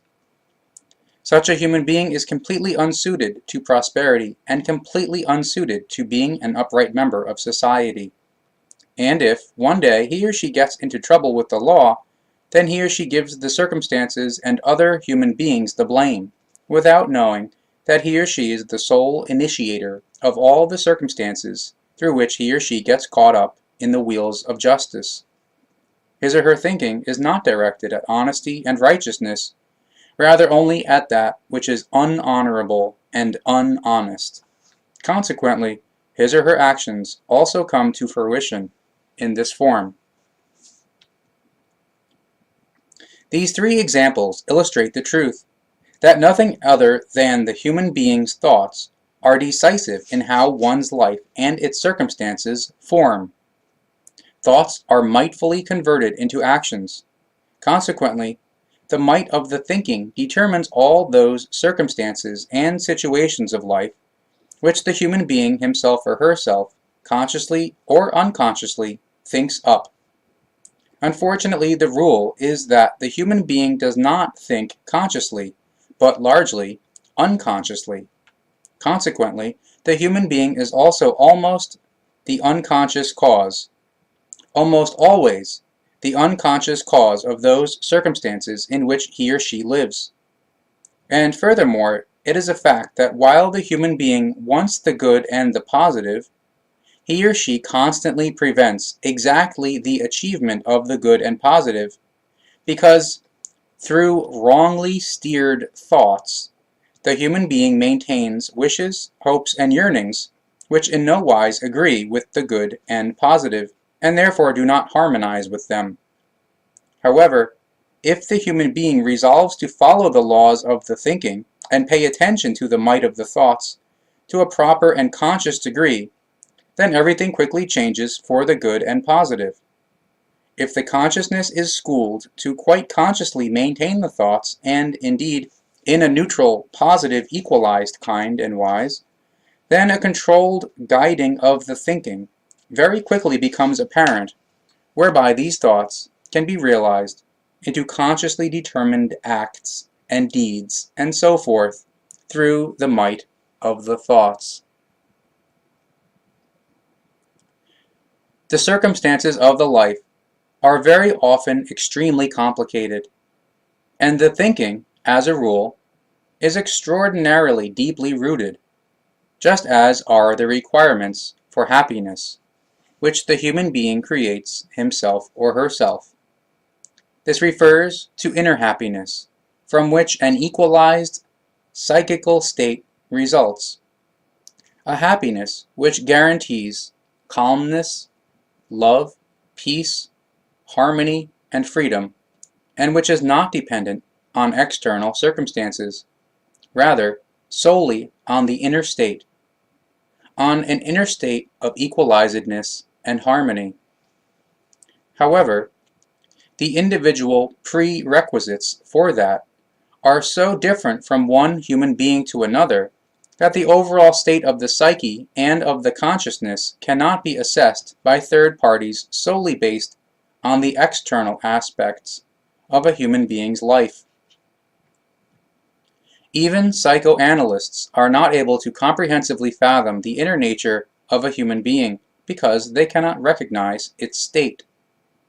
The appearance may deceive. Consequently, one human being therefore appears to be honest, open, and helpful, while that same human being, however, suffers deprivation. However, another may be unhonest and sly, and can nonetheless build up extreme prosperity. If this is superficially viewed, and only an ordinary conclusion is drawn from it, then it appears that the honest, open, and helpful one fails directly as a result of his or her virtues, while the unhonest and sly one, achieves success as a result of his or her unvirtues. This, however, is a fallacy, and the result of an effectively only superficial judgment, the precondition for which is that the honest human being lives in complete virtuousness, and the unhonest one in complete corruption. If, however, everything is regarded in light of the truth, in a deeper knowledge in which the lived practical experience comes to the fore, then the premature judgment proves to be erroneous. As a matter of fact, both human beings harvest their own sorrows and joys, thus both the honest one as well as the unhonest one. The situation of the honest human being is that he or she obtains the good success and good results of his or her honest, open, and helpful thinking and actions, while, however, he or she is plagued by certain vices and habits which he or she is not able to overcome, because, as is known, there is no human being requiring evolution who is without errors. The vices of the honest one may be subtle and be completely absent in the unhonest one, yet this unhonest one also has his or her suffering to bear. If the honest human being harvests the living, practical experience of his or her suffering, which is produced by his or her vice or the habit which oppresses him or her, then this is also the case with the unhonest human being, namely, that the human being, and this is absolutely certain, is not able to achieve any inner contentment, inner freedom, and inner harmony, with the result that no honest feelings of love or happiness can come about, which, in contrast, is possible for the honest, open, and helpful one, and indeed also if he or she is plagued by certain vices or habits.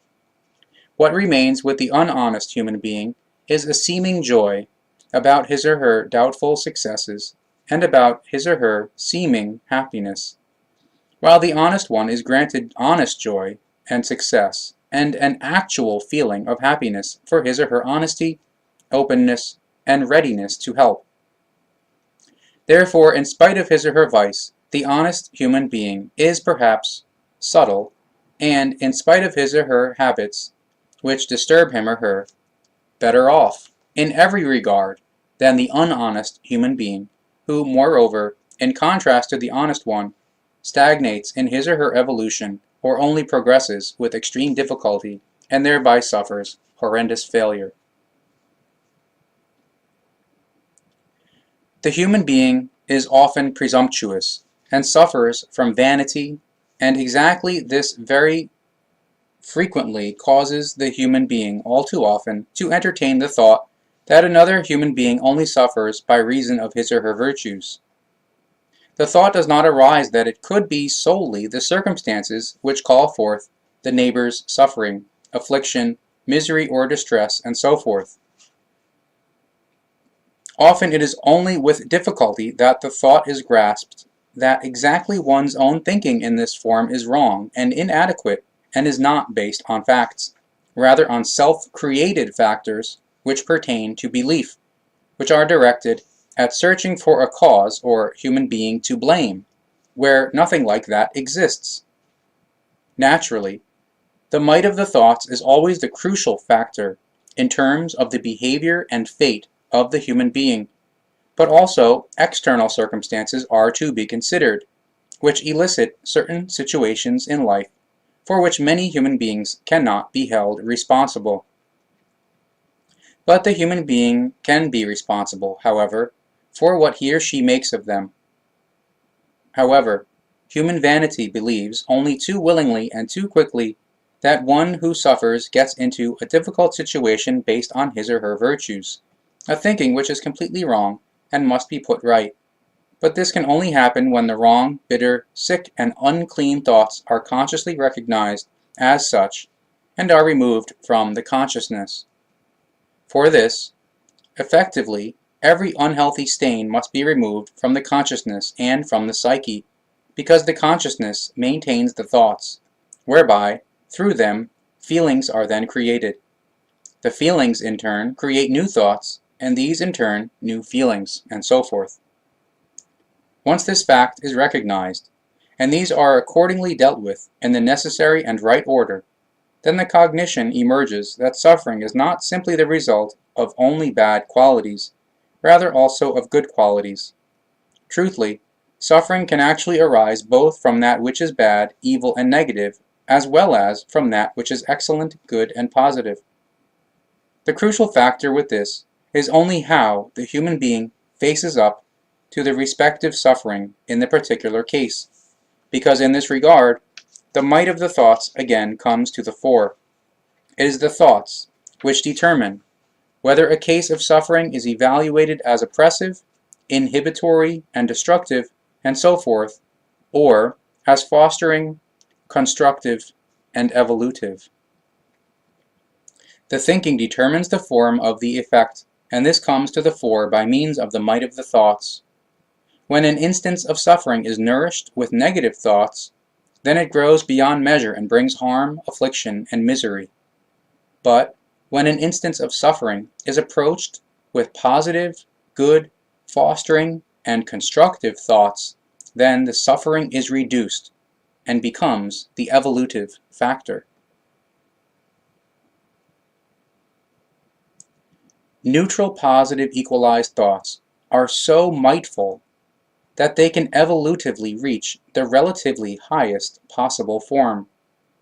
But this means that the cognition and the knowledge about the might of thoughts grows, and that they are integrated into a creational law which is absolutely fair, and that, in this fairness, nothing evil or negative can be answered with that which is good and positive, and nothing good and positive can be answered with that which is evil and negative, because this law is based on a neutral positive equalizedness, and can only be effective in this form, and can also only be effective in this form. This law is recognizable at any time if the human being works to improve his or her consciousness and his or her life. And if he or she obtains this cognition, then, if he or she looks back at his or her earlier blindness and state of unknowledge, he or she becomes cognizant and possessing of knowledge, so that, from then on into the future, his or her life and thoughts will be ordered fairly, and he or she becomes cognizant and possessing of knowledge that this order was given creationally, all along in his or her deepest and innermost nature. But there is also the awakening of the cognition that only the life which has been outwardly lived and had outwardly existed, due to the consciousness and its thoughts, fell prey to bad, evil, or negative aspects, and had nothing to do with the deepest, innermost nature. And there is an awakening of the cognition that only one's own thoughts, nurtured and tended by the consciousness, mightfully made real everything which came about until that point in one's life, indeed as the product of the developing, and yet still so underdeveloped self, of the self-educated ego, of the personality. It is clear, thoughts and actions which are negative and ungood in turn create results which are negative and ungood. However, positive and good thoughts lead to good and positive results. Considered in another way, that means that from a flower bulb, only a flower can sprout. From a weed seed, however, only a weed. This is an irrevocable natural law with which both nature and the human being work. It is a law of the material world, which, however, also applies to the world of the mental and moral, as well as of the psychical and of the consciousness. Unfortunately, however, this law is only really understood by a few human beings, and only extremely few have any thoughts at all about it, although its mode of functioning is simple to understand, and is also to be understood in this form, and is absolutely unavoidable. Nevertheless, however, on the whole, the human being simply lets the law be law and does not concern him or herself about it. Thus umpteen human beings also live accordingly.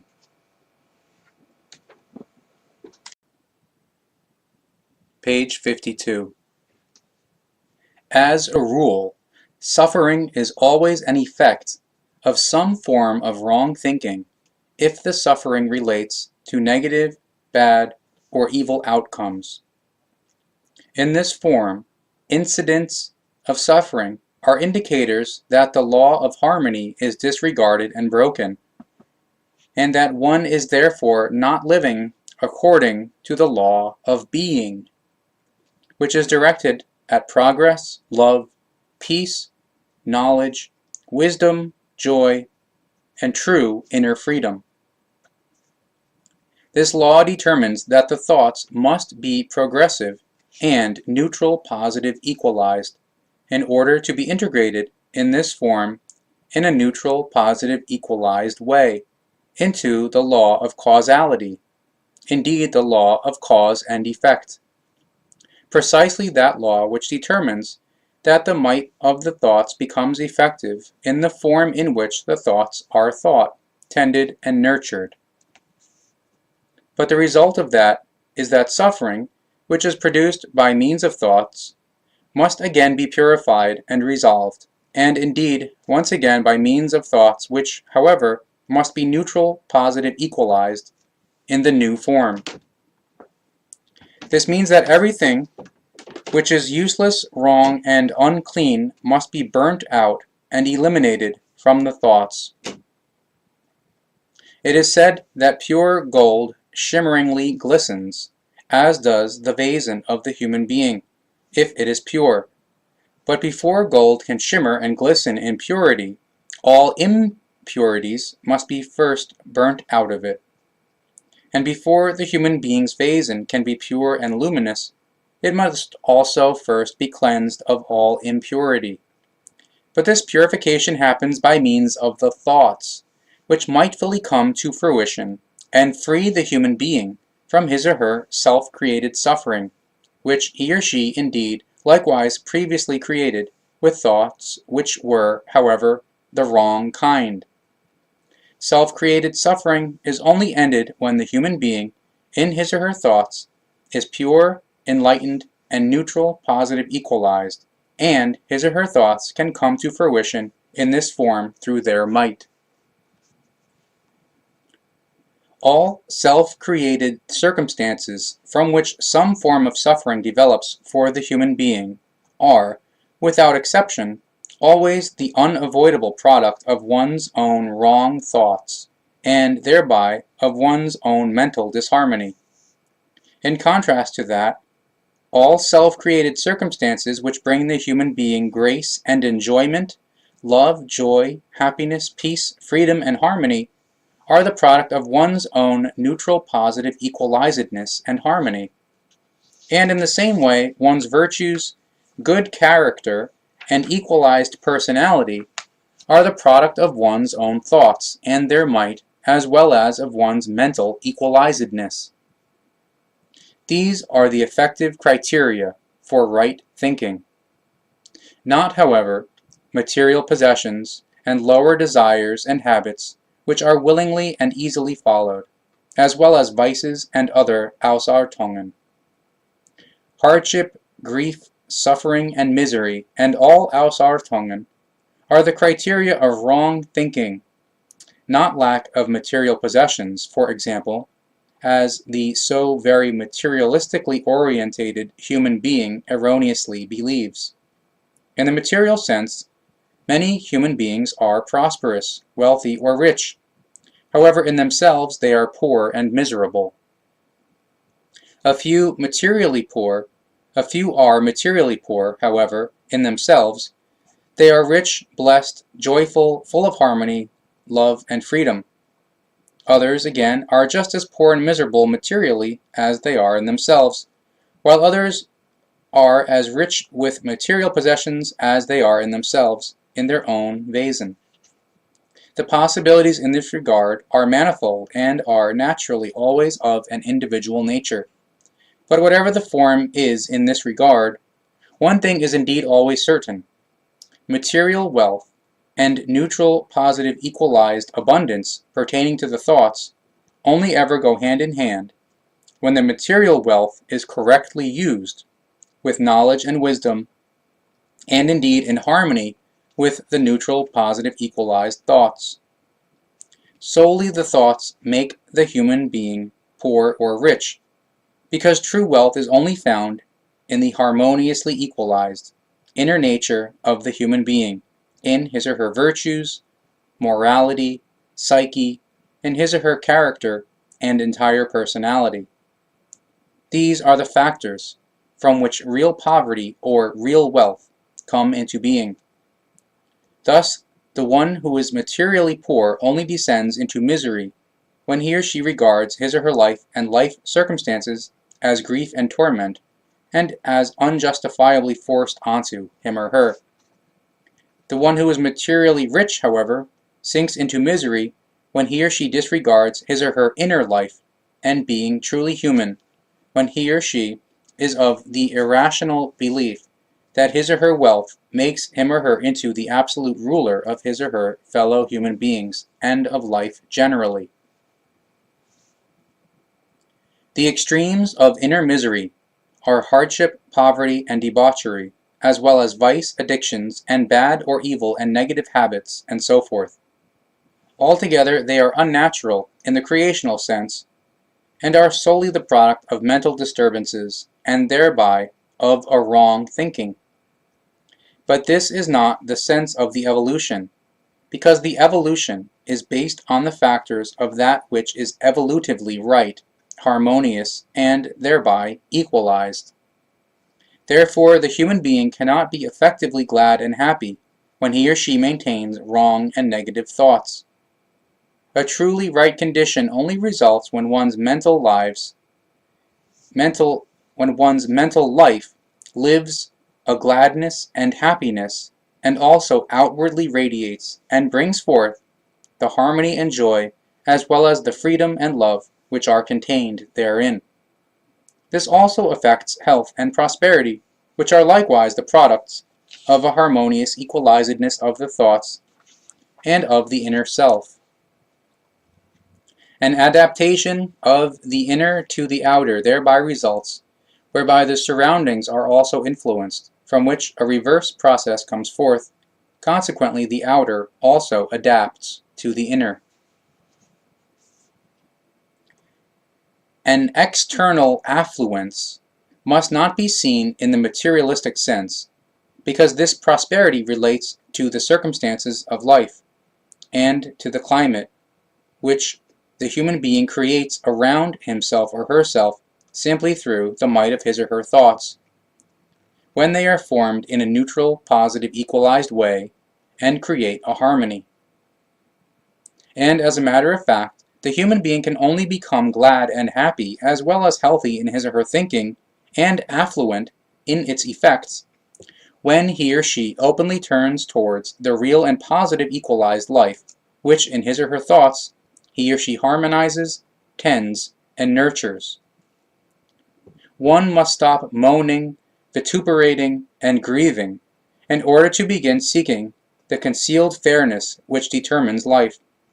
The same fairness which means that, as a result of healthy, neutral, positive, equalized thoughts, happiness, gladness, love, peace, harmony, health, and prosperity come into being.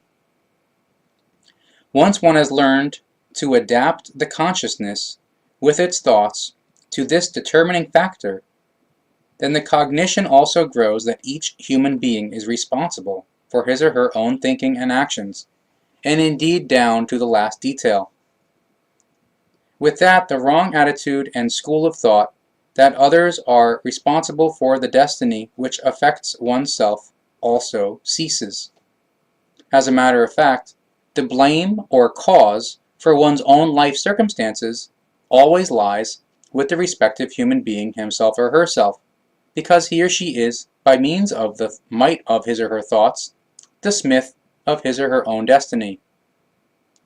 Naturally, external and imposed life circumstances can also become apparent, but these have nothing to do with the effects which come about as a result of one's own thoughts, and which form internal and external circumstances, but also circumstances of life which are imposed purely from outside and by outside forces can be controlled by means of one's own right thoughts and directed along paths which enable an improvement or simply change.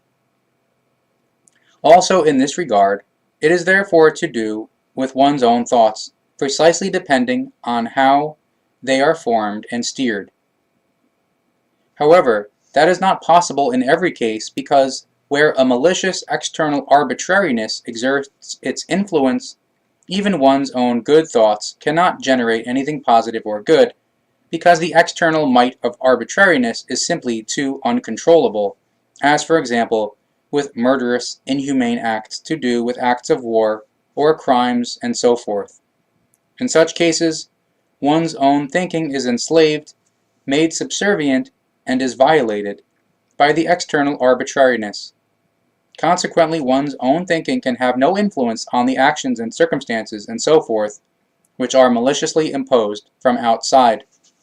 However, apart from this external arbitrariness, the human being is nevertheless master of his or her thoughts and their might, also when in regard to the arbitrary actions which exert their effect on him or her, he or she cannot apply the might of his or her thoughts to the external change of circumstances.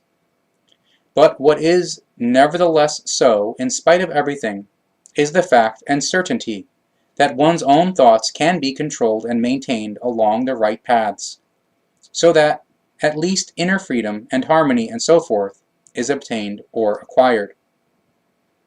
In such a moment, Strong and healthy thoughts must be built up in order to obtain or build up the inner equalizedness and harmony.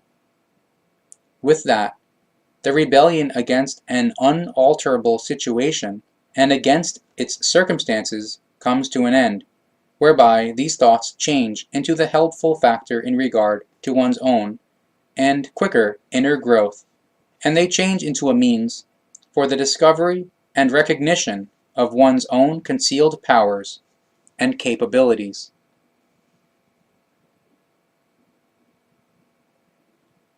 The principle of the universe is the principle of the life, and this principle is the law of evolution through cause and effect, the law of causality, whereby every single effect, every single occurrence, and every single action, and so forth, has a preceding cause. And in accordance with this law, the human being, himself or herself, creates fairness or unfairness, and indeed, by means of his or her thoughts.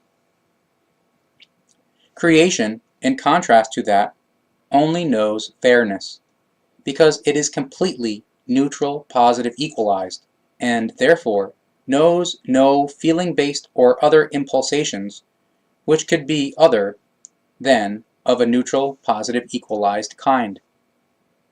Therefore, neither revenge nor hate are inherent in it.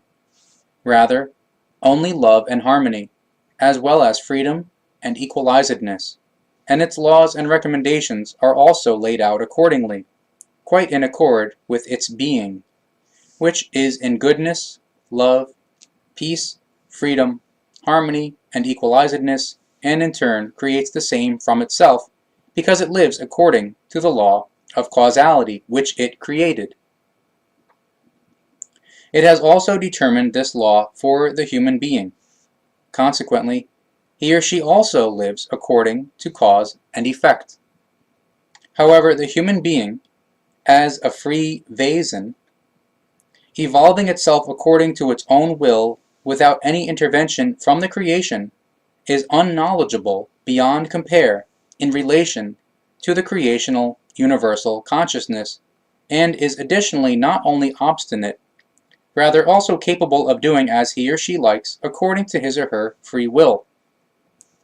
Equipped with a free will and absolute freedom of action, the human being is, therefore, able to determine his or her way and evolution, himself or herself, and with that, naturally, also the kind of his or her thinking, and the actions and results and so forth, which arise from them, quite according to the law of cause and effect, into which he or she is indeed integrated in accord with creation.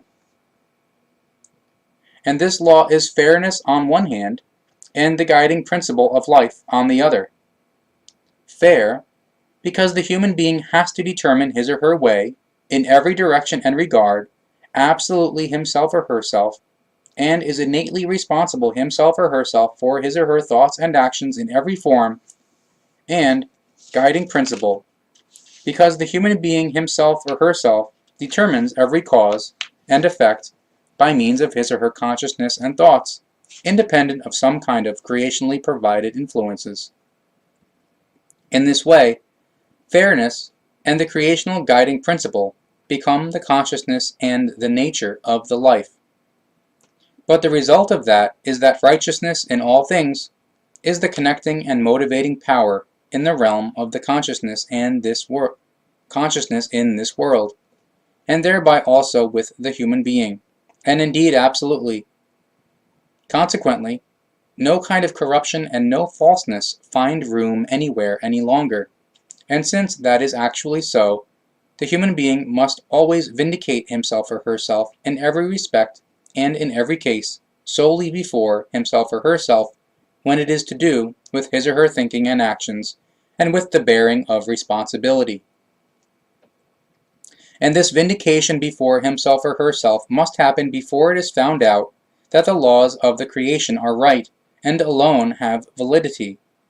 The vindication must occur before one finds out about the sole validity of the creational laws, because a necessary cognition in regard to the form of the thoughts must be created which enables any recognition of the laws at all. Only as a result of this cognition is the human being able to effectively find in favor of himself or herself, because only in this way does he or she begin to live in the sense of the creational laws and recommendations. And if he or she has reached this point, when he or she can assess his or her thoughts as being right, then he or she also sees that situations, human beings, and circumstances always change in relation to himself or herself when he himself or she herself changes his or her thoughts in regard to the situations, the human beings, and the circumstances.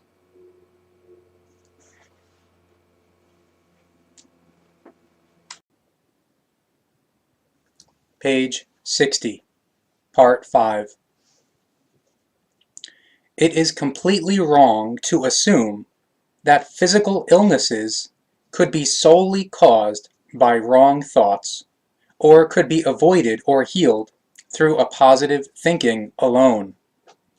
Nor is a purely positive thinking always the only fitting remedy for psychical disturbance, because, in fact, often psychoanalytical help from qualified practitioners is just as necessary as are psychotropic drugs.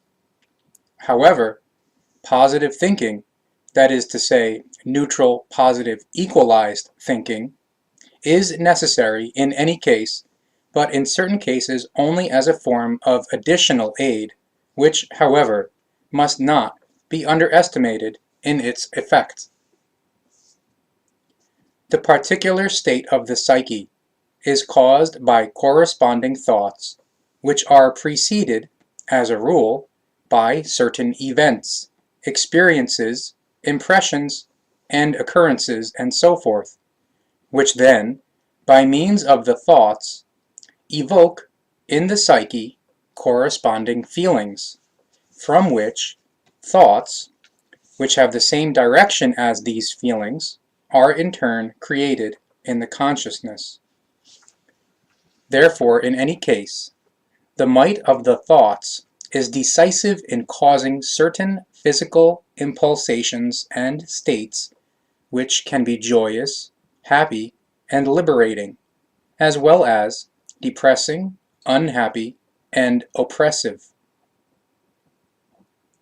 If negative results and states thereby come about, then these must naturally be counteracted, which can happen solely by means of measures which oppose the terrible things, thus through a neutral, positive, equalized thinking, which is simply called positive thinking for short.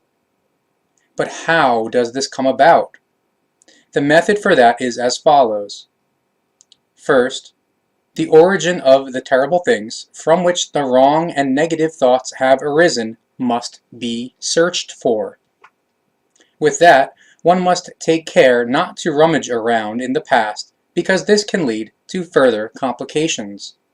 Thus, solely the reason for the wrong thinking must be searched for, which is then precisely analyzed in order to clarify the circumstances as precisely as possible.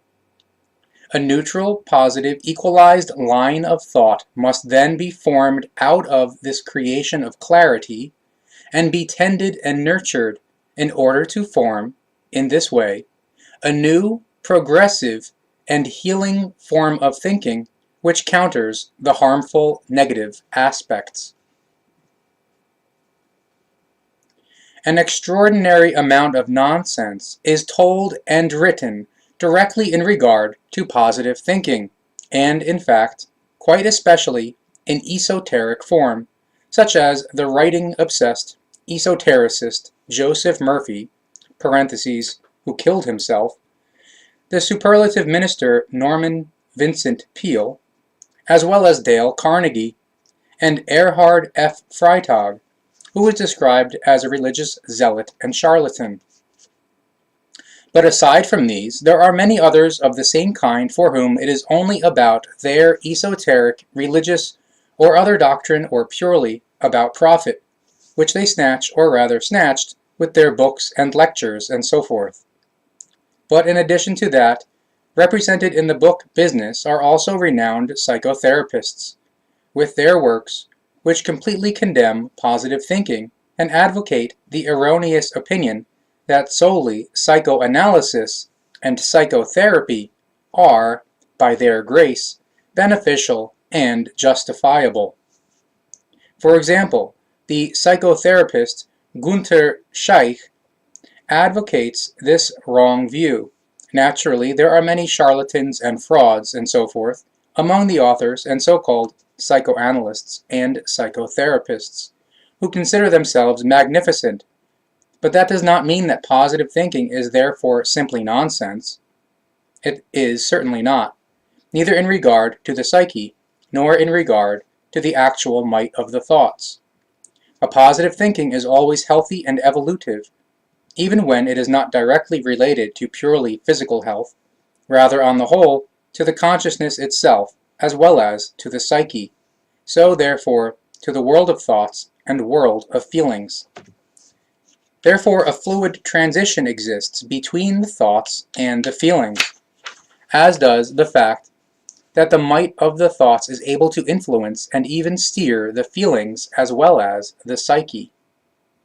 Accordingly, it is therefore true that, as a result of the might of the thoughts, pathological disorders requiring treatment can emerge in the psyche, and thereby in the world of feelings, when the thoughts are of such a negative kind that they can bring an influence to bear in this form. It must then simply be clarified whether it thereby then concerns a proper psychical illness or simply a momentary mood fluctuation. And if the human being is not in the position to do that himself or herself, then there are trained psychotherapists everywhere who can be consulted and who are able to analyze, assess, and apply therapy to the case, should that be required. However, first and foremost, the human being should always be master of his or her situation, and, consequently, personally concern himself or herself with his or her own matters, problems, and facts, but he or she should thereby not hesitate to search for outside help when this is required, and take advantage of it. But that does not mean that a psychiatrist or psychotherapist should be consulted on account of every trivial matter, because often they only cause even more harm, which certainly does not mean, however, that that is always so, or is so in the majority of the cases.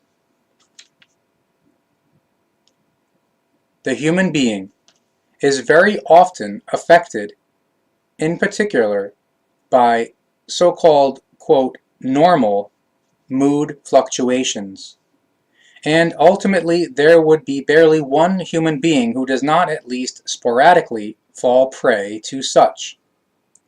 Although the planet Earth is a true paradise, the human being certainly does not live on a celestial body of pure bliss, on which there would be no problem areas or areas of conflict which he or she would have to overcome consciously-mentally and psychically. And precisely because it affects virtually every single Earth inhabitant who has a human nature, every individual is thus somehow thankful that the creational laws and recommendations offer him or her an opportunity to improve his or her life, psyche, consciousness, character, morality, life circumstances, and mental world, indeed through the might of right, positive, and equalized thinking. But that does not mean that all the problems pertaining to health and one's life circumstances and so forth could be thereby solved, because this is actually not the case. But the possibility can certainly be made real, where one's own thinking forms the corresponding inner or outer circumstances, which can also be changed again through one's own thinking and its might. If burdens are related to the psyche, to a serious psychical illness, which can clearly be diagnosed as such, and through which the development of one's life is seriously restricted in a lasting form, then not only must one raise the necessary understanding for that and recognize the fact that external help from experts is required, but one's thinking must also be directed along the right paths, and a neutral, positive, equalized thinking must be made real and maintained. Even with psychotherapy and by taking psychotropic drugs, no human being can avoid also maintaining neutral, positive, equalized, that is to say, positive thoughts, which are just as effective and necessary with a psychical healing process as they are with one which is purely related to the body.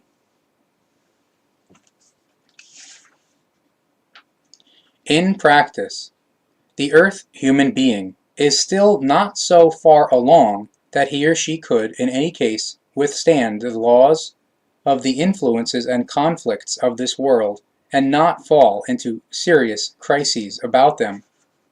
Crises through which symptoms requiring treatment can possibly be developed. But such symptoms are different for each human being, because no consciousness and no psyche, no character and no morality has the same degree of development of any other. Therefore, everything is different, and indeed due to the actuality of the evolution into which every human being is differently integrated, precisely according to his or her own consciousness-based progress. But from that it also follows that the state of the psyche is also different and variable from human being to human being, and in no wise always remains as it is. That means that also a psychical illness does not have to last forever, rather that it can be cured at any time if the necessary right steps for that are undertaken. Thus, every single human being can get into psychical difficulties during his or her life, but nevertheless free himself or herself from them again. The sole decisive factor thereby is that the psychical disturbance is recognized and this fact is accepted, and one admits that the psyche needs help. This is decisive for the further course of life. First and foremost, the help with this should come from the thoughts from one's own consciousness, and indeed in the form of an analysis of the origin of the preceding wrong thoughts through which the psyche was disturbed, via wrongly created feelings. After that, a positive thinking which is set in opposition to the illness, must be formed and used in order to positively change the feelings and to normalize them again. If one does not succeed in doing that oneself, then an expert must be consulted who is trained in psychoanalysis and psychotherapy, and who can provide the necessary help. Unfortunately, it is the case that many human beings believe that they can look right through and understand the very complicated form of their own psyche, or that of another person, and they are of the opinion that they could provide therapy for this with dubious self-help books and so forth, when a psychical illness emerges.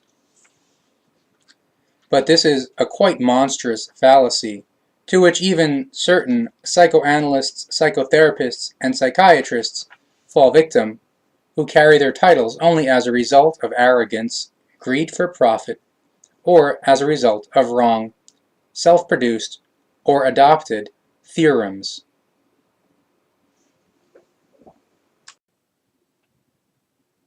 Page 68. Unfortunately, it is also the case that psychoanalysts and psychotherapists who lack understanding and who think a lot of themselves claim that thinking, in and of itself, is not of great significance in the forming of the psyche, because it has to be regarded as only a, quote, dwarf in the infiniteness of space. In truth, this is an irresponsible assertion which is based on a would-be knowledge of the effective facts pertaining to the psyche and the consciousness. It is certainly right that, in the overall view of psychical disturbances, so-called predisposing, triggering, and sustaining conditions for a problem appear. This susceptibility, that is to say, predisposition, thereby encompasses pre-existing characteristics which can be somatic or genetic, or are based on external material influences, circumstances, and situations, and so forth. The external influences can thereby be, for example, social disparities, unemployment, oppression, and so forth, or some sort of events, experiences, the loss of a thing or of a human being, or some other kind of factors which exert an influence on the human being. And it is exactly this influence in relation to which the human being concerned begins to mentally work and, depending on his or her understanding and will, negatively or positively forms his or her thoughts, which then exert an influence on the psyche's world of feeling with the power of their might, and correspondingly influence it.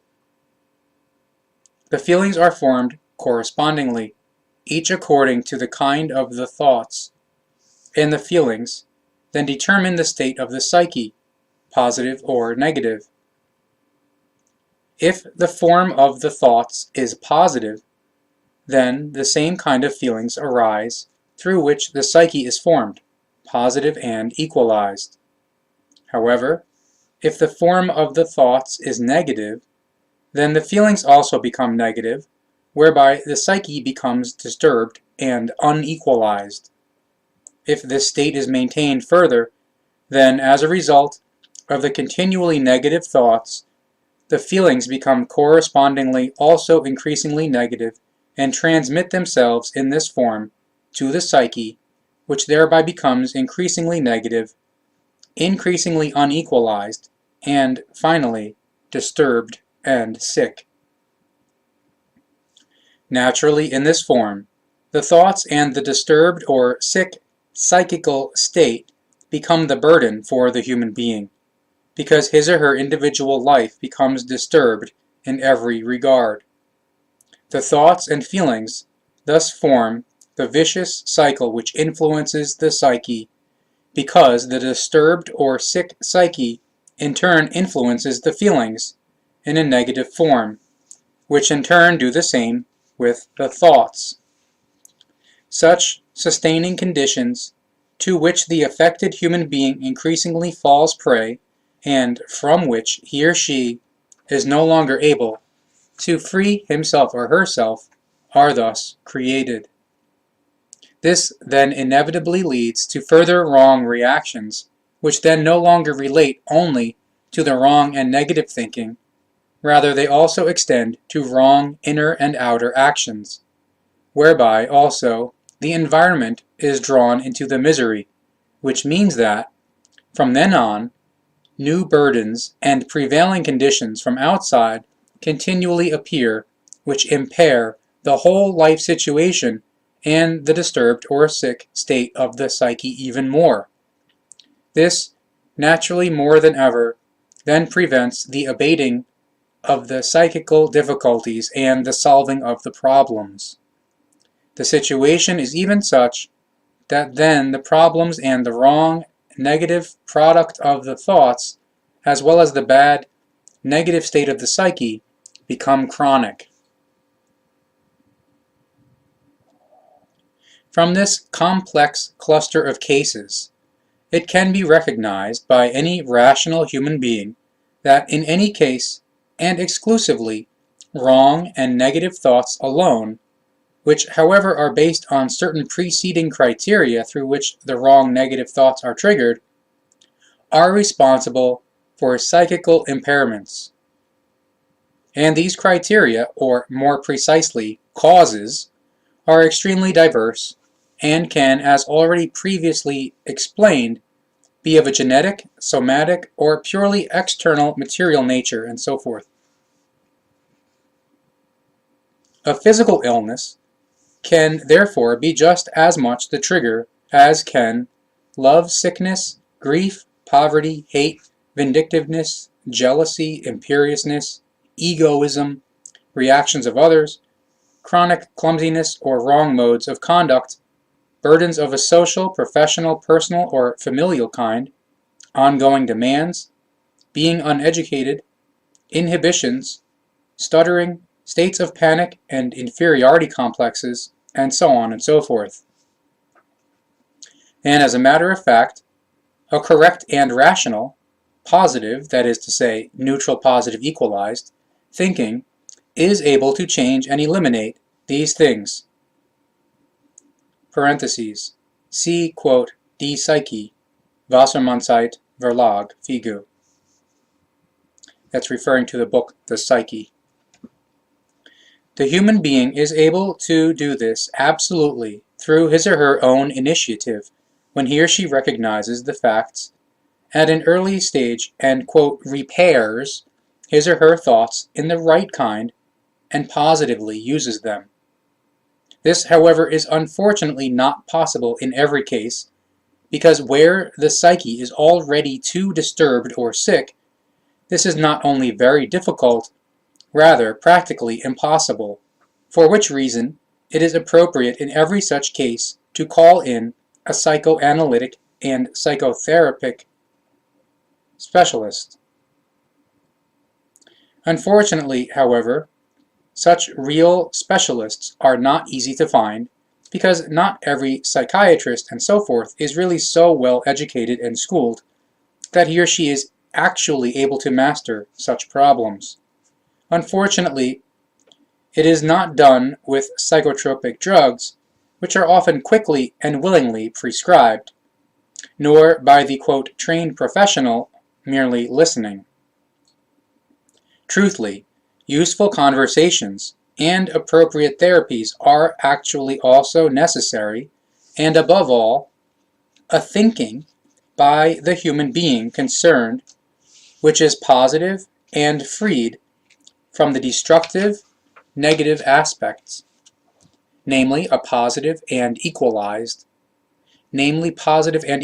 thoughts, are the most important factor for the normalization and equalizedness of the thoughts and feelings, and thereby also for the normalization of the psyche and its recovery.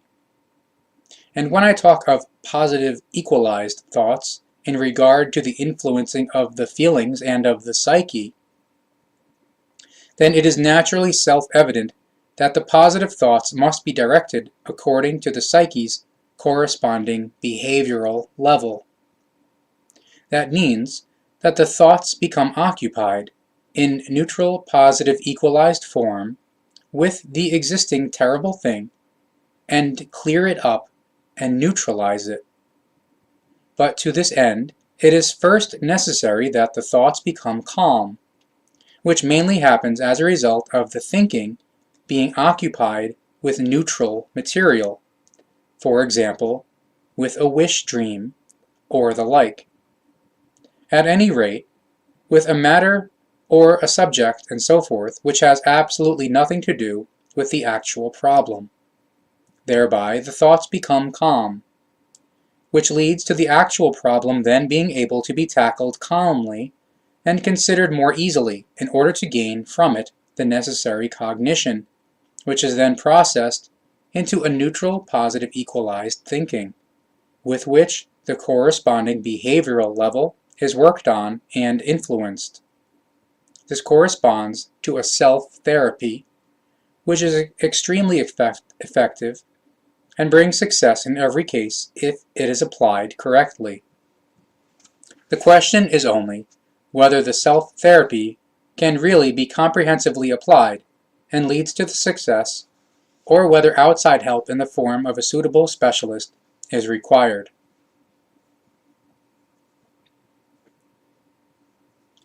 From that which has been said above, it therefore clearly follows that psychical problems can get established on various behavioral levels.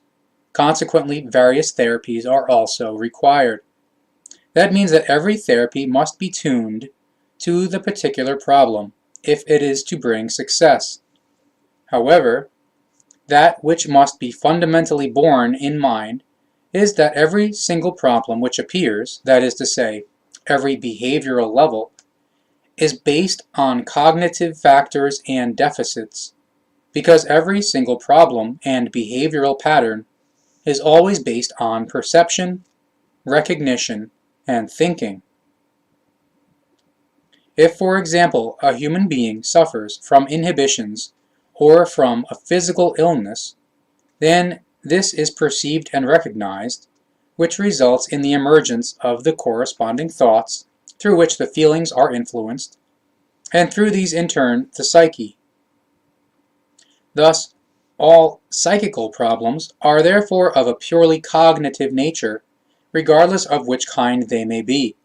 However, the kind of problem, that is to say, the kind of cause from which the suffering of the psyche originates, is then decisive for the form of the positive thoughts which are to be created, and for the therapy which must be carried out. So, for example, if there are behavior-related problems as a result of which the psyche is burdened or impaired, then a behavioral therapy, that is to say, a behavioral training, is consequently necessary, as well as a positive orientation of the thoughts in this form. On the other hand, if the cause of the psychical disturbance is to be found in a severe physical reaction, then preference must be given to a therapy with which these processes are changed, as for example a biofeedback, a relaxation training, or a stimulus satisfaction, and so forth. The term, quote, cognition is a collective term for all processes, manifestations, and structures which are associated with a conscious or unconscious perception of anything. Cognition is therefore the awareness or recognition of arising factors which are then put into thoughts by the consciousness, which also directs them in specific forms, as a result of which corresponding feelings then emerge in the psyche, from which the psychical state then forms. That process is this. The psyche takes up the information, that is to say, the kind of the feelings, which in turn are formed by the kind of the thought patterns. Seen in this sense of the facts, positive forms of thoughts positively influence the psyche, or, in the negative case, negatively, via the feelings which are aligned in the same form. In this form, preconscious processes therefore play a very important role. That means that certain conscious facts about anything are consciously, negatively or positively, worked on with the thoughts and create corresponding feelings through which the psyche is then influenced and formed. In the same form, unconscious processes of perception run their course, through which the psyche is likewise influenced and directed. In such a case, for example, a genetic, physical, or consciousness-based factor can be present, which is not consciously perceived, rather only unconsciously, and consequently also unconsciously leads, in the consciousness, to reactions of unconscious thought processes which, in turn, unconsciously create unconscious feelings which influence the psyche in the same wise, and indeed in both positive as well as negative form. Therefore, from the above it clearly follows that there is only one form in which the psyche is influenced, and indeed in the form of cognition, in the form of the perception or the recognition of practical experiences, burdens, and occurrences in the individual life of the human being.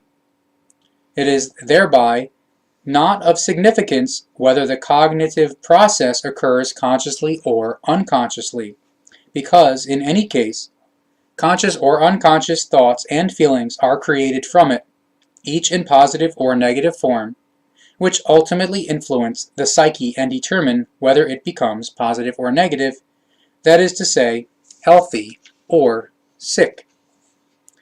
Therefore, it is the case that certainly two different forms of influencing and forming of the psyche become evident, conscious or unconscious. Indeed, the opinion of psychiatry and all fields related to it, that not all psychical manifestations of a negative or positive form exclusively and solely have their origin in thoughts, is wrong. Predispositions, such as chronically clumsy behavior, the reactions of friends, acquaintances, or outsiders, as well as demands and burdens in the social or professional sphere, and experiences and events, and so forth, are therefore based just as much on perceptions or cognitions, and so forth, as are problems pertaining to personal character, genetic problems, somatic and moral problems, and so forth. And in any case, conscious or unconscious, thought processes and impulsations of the feelings are connected with it and exert a formative influence on the psyche. Consequently, in any case, the might of the thoughts alone is responsible for the state of the psyche.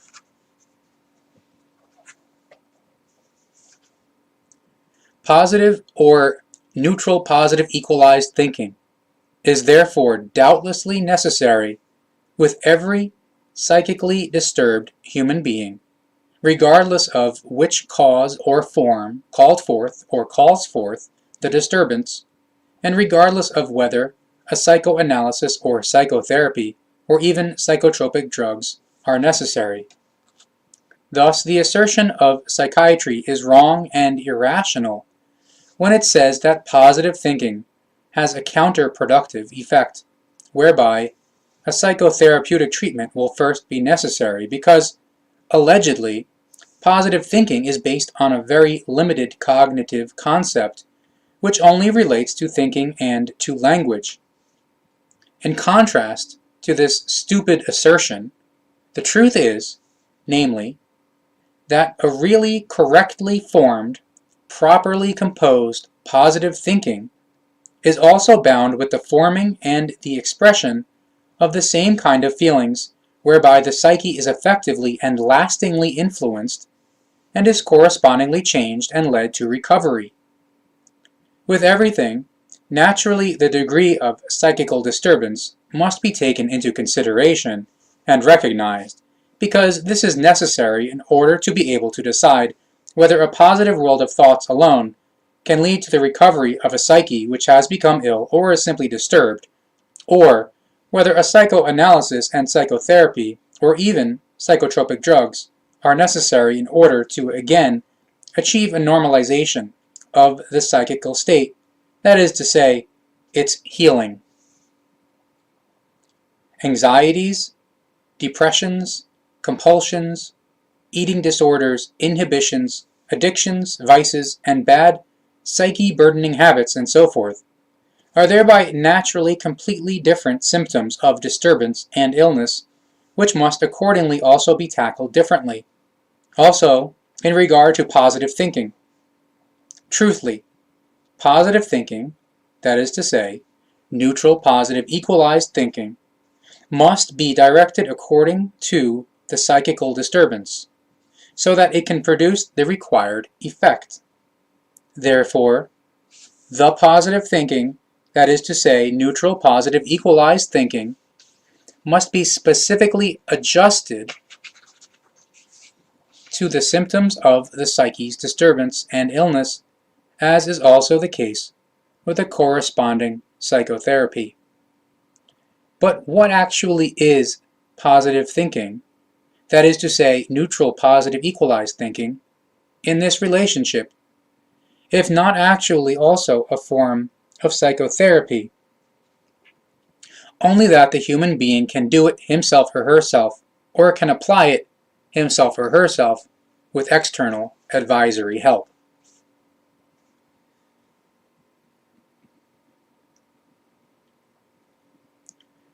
Since the human being is a vase of rationality, with his or her own conscious thinking capacity, the field of his or her perception capability is also very broadly set, and indeed in both conscious as well as in unconscious form. And especially with many psychical disorders, the phenomenon of selective perception and selective attentiveness plays a quite especially important role, whereby this perception and attentiveness cannot be equated with purely conscious thinking, because everything happens unconsciously or in exaggerated, highly conscious form, which expresses itself like a sharp clarity in the thoughts, which can degenerate to the point where it is unbearable. In this form, everything is exaggerated and overrated. Consequently, for example, with a human being who suffers from some sort of anxiety, an ambiguity of a situation or stimuli can become evident, because the sharp clarity of the brain and the thoughts sees many possibilities. And since this human being suffers from anxiety, a situation or a stimulus quickly becomes the pronounced anxiety, and indeed simply because there is an expectation of anxiety and a readiness to be anxious. In this form, for the human being who is captured by anxiety, completely neutral events, situations, occurrences, sounds, or human or animal behavior, as well as physical reactions, or weather factors and expressions of opinion, and so on and so forth, can quickly become a factor which he or she interprets as danger, although all the related fears and thoughts, as well as the resulting feelings, are absolutely unjustified and are only created by the wrong, negative thinking and the thinking pertaining to an expectation of anxiety. If a human being is depressive, then the characteristic phenomenon of a negative world view manifests. Consequently, those whose psyches are out of sorts in this way see and assess everything as negative much more often than others who display no psychical disorders. Thus, depressive human beings also report extraordinarily more often on negative, evil, wrong, or bad things than do psychically healthy human beings, whereby, however, one must consider that everything negative, evil, wrong, and bad, and so forth, always only arises from the view of the depression, and so forth, because as a result of the psychical disorder, that which is positive, right, and good is no longer recognized.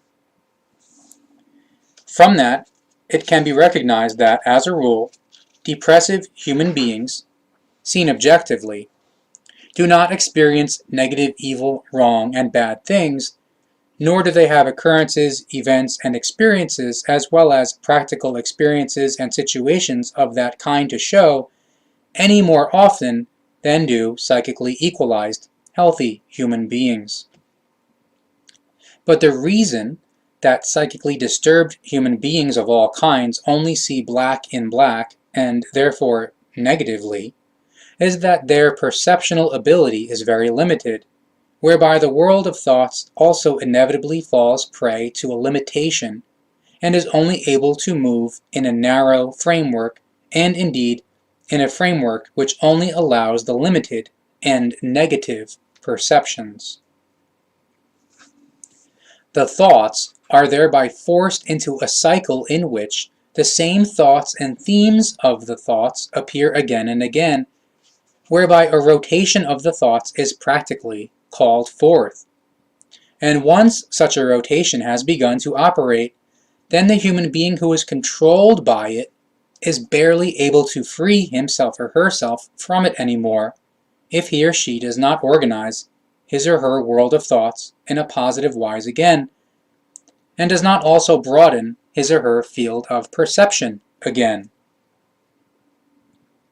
In and of itself, the human being's perception is very flexible, but it quickly becomes unrealistic and limited if the flexibility is not consciously maintained through a healthy, positive might of the thoughts. Only too quickly it can happen that the capacity for perception is impaired through negative and wrong thoughts, and in certain respects, a delusional state is called forth. As a matter of fact, the border between normality and being delusional is blurred. Consequently, genius and madness can merge unnoticeably. Thus, it is not for no reason that it is said that genius and madness lie very close together. From that it follows that every human being, regardless of his or her profession and standing in society or which evolutionary level he or she exhibits, can fall prey at any time to insanity, to delusion, or simply to a psychical disorder or psychical illness. Therefore, a human being is able to still be physically and psychically healthy and equalized today, but as early as tomorrow, or in a few minutes or hours, he or she can be struck by a disorder or illness which ails him or her. Thus, the human being may believe that he or she is so psychically and physically stable that nothing would be able to knock him or her down. Consequently, he or she also believes that occupying himself or herself with the health of his or her psyche and physical body would be unnecessary, because this is complete nonsense and nothing but an undignified softness. But exactly such a kind of thinking is thoroughly wrong and already negative, because a psychical or physical disorder or illness can effectively appear at any time. If a psychical disorder or illness then actually specifically appears, then under certain circumstances the one who is stricken by it already perceives very early on evil, wrong, and negative things which other healthy human beings do not experience, because these perceptions are simply based on things which are unreal and which are wrongly and negatively interpreted by the psychically impaired human being. If everything then takes on an extreme form, especially with ill human beings with a psychotic nature, then so-called faulty perceptions emerge, thus hallucinations. That means that they see things before them and have experiences or hear voices and sounds and so forth which do not exist in reality and consequently are also not perceptible for other human beings. The flexibility of human perception by means of the consciousness is enormously impressive, because not only visual factors are recorded, rather also physical factors and those pertaining to emotions, feelings, to Empfindungen, and to palpability. Therefore, in all these forms, perceptional distortions can also emerge, which call forth certain symptoms of disturbance and illness, which must specifically be countered with a certain therapy, that is to say, a certain method of treatment. If, then, in one case the learning and application of positive thinking, that is to say, neutral, positive, equalized thinking, may alone suffice in the resolution of a psychical disorder or illness, then in another case it may be necessary, along with the positive thinking, to carry out a suitable psychotherapy or even to take psychotropic drugs. Nevertheless, however, positive thinking is, in any case, and indeed without exception, always of the greatest importance, because without this, no healing occurs in regard to a psychical disorder or illness, and indeed, irrespective of which kind of psychical suffering it is.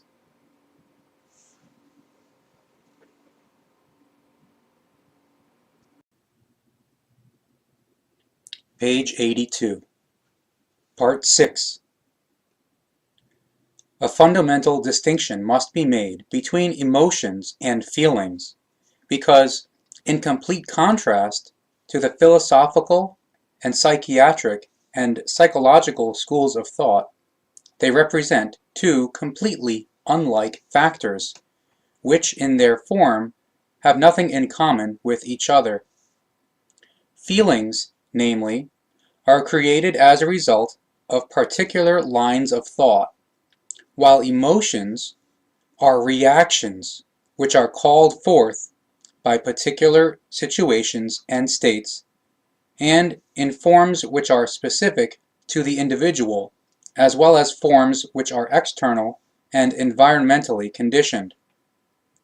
So, emotions are therefore able to create thoughts through which particular feelings are created, which then formatively influence the psyche and, in turn, the thoughts. A cycle thereby comes about through which the emotions can also be influenced and formed via the thoughts by means of the feelings. However, so that emotions are created and can manifest, a process of perception is required from which arises a particular interpretation of a physical state of excitation. This state of excitation can exhibit many kinds of forms and can arise from feelings, observations, and experiences, as well as from external circumstances, events, and situations, and so forth. Joy, laughter, sorrow, and crying are human states of excitation which are subject to the brain's interpretation. It therefore processes the information and stimuli and determines to what extent and in which form the bodily states must be interpreted and expressed. So, for example, as joy or ill humor, as sorrow or gladness, as euphoria, as love or hate, and so forth. And all these states of excitation of the body and of the consciousness are fundamentally based on thoughts, through which the corresponding feelings are created, which must simply be defined as states of excitation, among other things. Thus it also follows again from this that fundamentally and exclusively the thoughts and their might are again responsible for the fact that feelings, and with that the resulting states of excitation, can come about at all in the human being. The facts of the matter are thus unambiguously clear.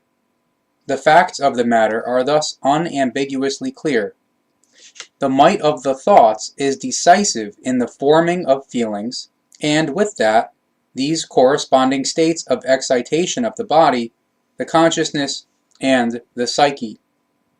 Thus, the thoughts in no wise play a subordinate role, rather quite the contrary.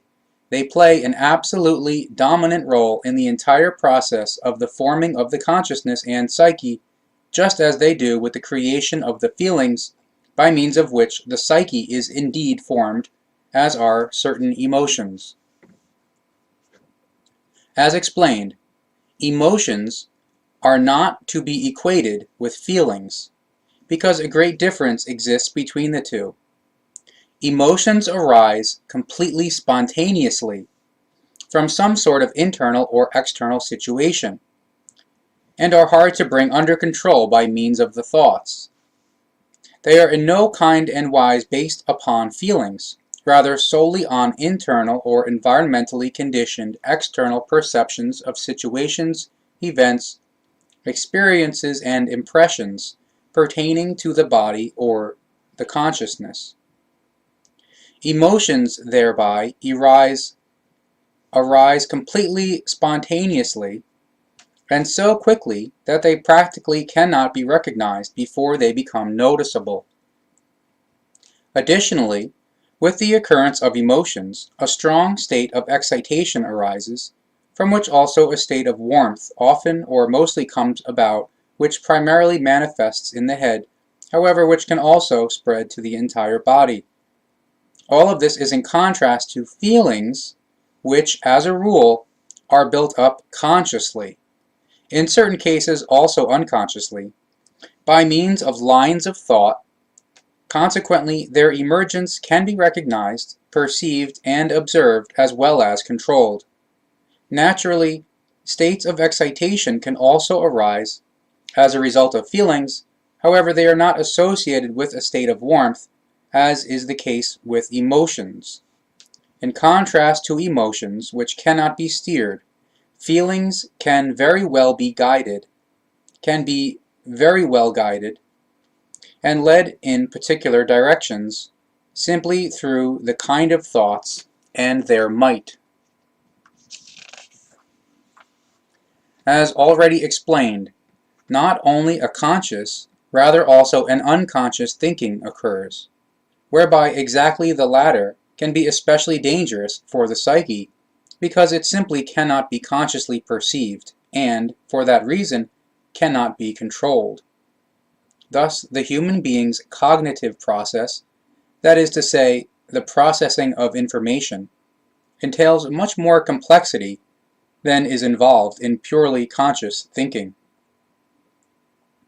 The processing of information carries in it not only multi-layered reflexive processes of the nervous system, rather simply also unconscious automatic thoughts, which, just as the word indicates, are not consciously perceived. The concept of information processing must be extraordinarily broadly defined, so that the operating psychical neurological mechanisms of the processing can be described or outlined. Besides, it is already almost impossible to make such a sharp distinction between emotional processes and those pertaining to feelings and cognition, so that everything can be precisely differentiated. But both the cognitive factors, as well as the factors pertaining to emotions and feelings, are stimulus processing mechanisms of the human body, which is enlivened by spiritual power.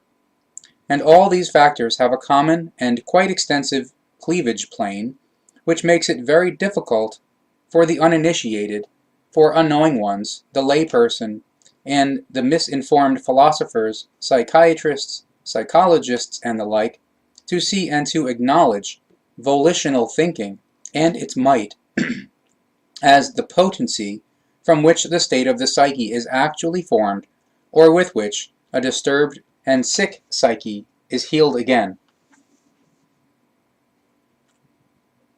When it is claimed by certain psychoanalysts, psychotherapists, psychiatrists, philosophers, and psychologists who are without understanding and lose themselves in irrational opinions, that a multitude of findings prove that a considerable component of feelings could be caused relatively independently of mental groundwork, and even independently of cognitive groundwork, then this does not only correspond to an erroneous assumption, rather to an evil, irrational opinion or irrational teaching. Also, it has nothing to do with emotions, which influence the entire life of the feelings, and which are essentially primary, as is unknowledgeably and erroneously asserted. Emotions and feelings must be strictly separated, because emotions are reflexive, spontaneous manifestations, while feelings, in every case, emerge slowly and are formed through the world of thoughts. And exactly thoughts, as was already explained, also arise unconsciously and automatically, and, as a result, unconscious information processing procedures also occur.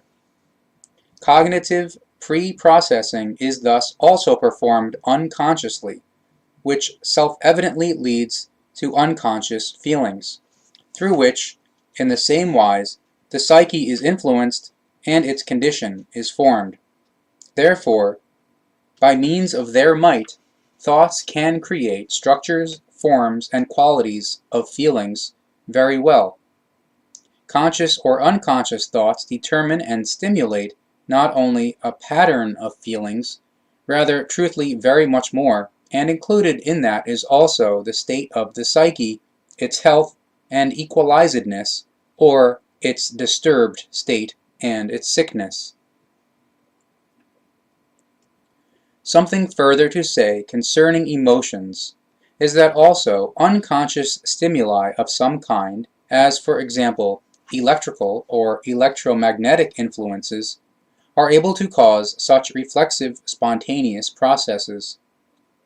The occurrence of emotions is therefore not necessarily built upon conscious perceptions, such as in the form of experiences, events, impressions, situations, and so forth, of a corporal and consciousness-based internal nature, or of an external nature outside the body and consciousness. On their own, certain radiations or electrical and electromagnetic influences are already able to cause emotional impulsations, resulting then in the thereby affected human being not knowing at all from which cause his or her emotions arise. On their own, the electrical or electromagnetic vibrations of a fellow human's brain can actually already be sufficient to evoke uncontrollable emotions in another. And naturally, in such a case, there is also no cognitive process, thus no mental pre-appraisal, because such emotional reactions appear completely reflexively and spontaneously.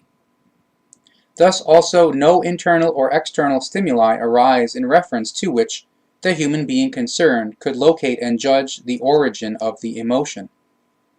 At best, a human being, if he or she is practiced and knowledgeable about it, is able to locate certain centers of the brain from which the emotions issue. However, this requires healthy practical experience over many long years, and the actual knowledge of how the consciousness, emotions, thoughts, and feelings, as well as the psyche, actually function. Merely studying matters of psychology, psychiatry, psychotherapy, psychoanalysts, and philosophy, and so forth, is in no wise sufficient, because the doctrines of these schools of thought still run too much along wrong lines and lose themselves in erroneous assumptions. Emotions are spontaneous, reflexive reactions of certain centers in the brain, which not only exercise their function with the human being, rather also with animals. Thus also with animals, emotions become evident which are based on the same factors as are those of the human being. However, animals are not able to contemplate their emotions and the reasons they appear, nor are they able to correspondingly create feelings from them, because in keeping with their kind, animals are only able to develop their own feelings through instinct and drive. Thus, in this regard, no comparison can be drawn with the conscious thinking of the human being, even though animals have their own consciousness, because the animal's consciousness is only formed with a consciousness of instinct and drive. Consequently, it is not able to create any conscious, evolutive, and creative thoughts. Nevertheless, however, animals also have feelings which are of a kind which is simply instinct conscious and drive-based conscious. Therefore, in animals there exist no conscious fundamental processing mechanisms and none of this evolutive kind and wise, because such are solely reserved for all kinds of human species.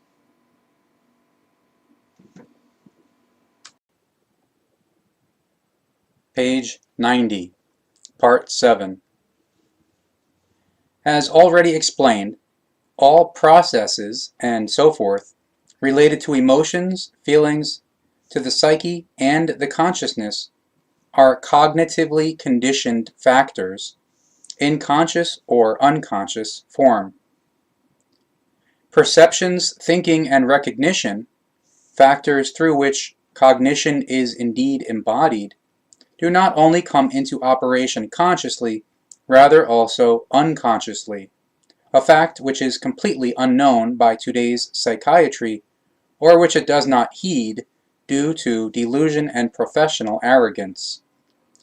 And since cognitive processing also happens unconsciously, there are therefore also unconscious causal conditions for emotions, thoughts, and feelings, which often also appear subliminally, however, can nonetheless positively or negatively influence the psyche. Especially in subliminal or completely unconscious form, manifold cognitive causal conditions can emerge, which are, above all, to do with the constitution of the particular human organism, as well as its existing living conditions and state of evolution. In regard to this, the following factors in particular are thereby to be named, which along with many other influences play a decisive role in regard to unconscious cognition and therefore in regard to unconscious perception, as well as thinking and recognition, whereby, however, there are still many other effects which likewise have important significance in regard to unconscious cognitive processing. 1. Alcoholism. 2. Desires. 3. Drugs. 4. Abilities. 5. Gender. 6. State of health. 7. Instincts. 8. Fitness of body, psyche, and consciousness. 9. Vices. 10. Medicines. 11. Motivations. 12. Satiation. 13. Sexuality. 14. Destiny. 15. Social influences. 16. Addictions. 17. Wishes. 18. Hopes. 19. Situations. 20. Experiences. 21. Events. And 22. Inabilities, and so on and so forth. The most diverse factors are to be borne in mind with this, so that these are correctly understood and explained. When it is claimed, for example, that one can barely go beyond satiation, then that corresponds to a wrong opinion, because beyond satiation, gluttony is also still possible. Therefore, there exists a great difference between whether someone is satiated or has stuffed himself or herself full through feasting. Hungry or satiated, satisfied or unsatisfied, sexually satisfied or unsatisfied, these are different states which can also correspondingly trigger unconscious cognitive perceptions and negative thoughts and feelings, or even emotions.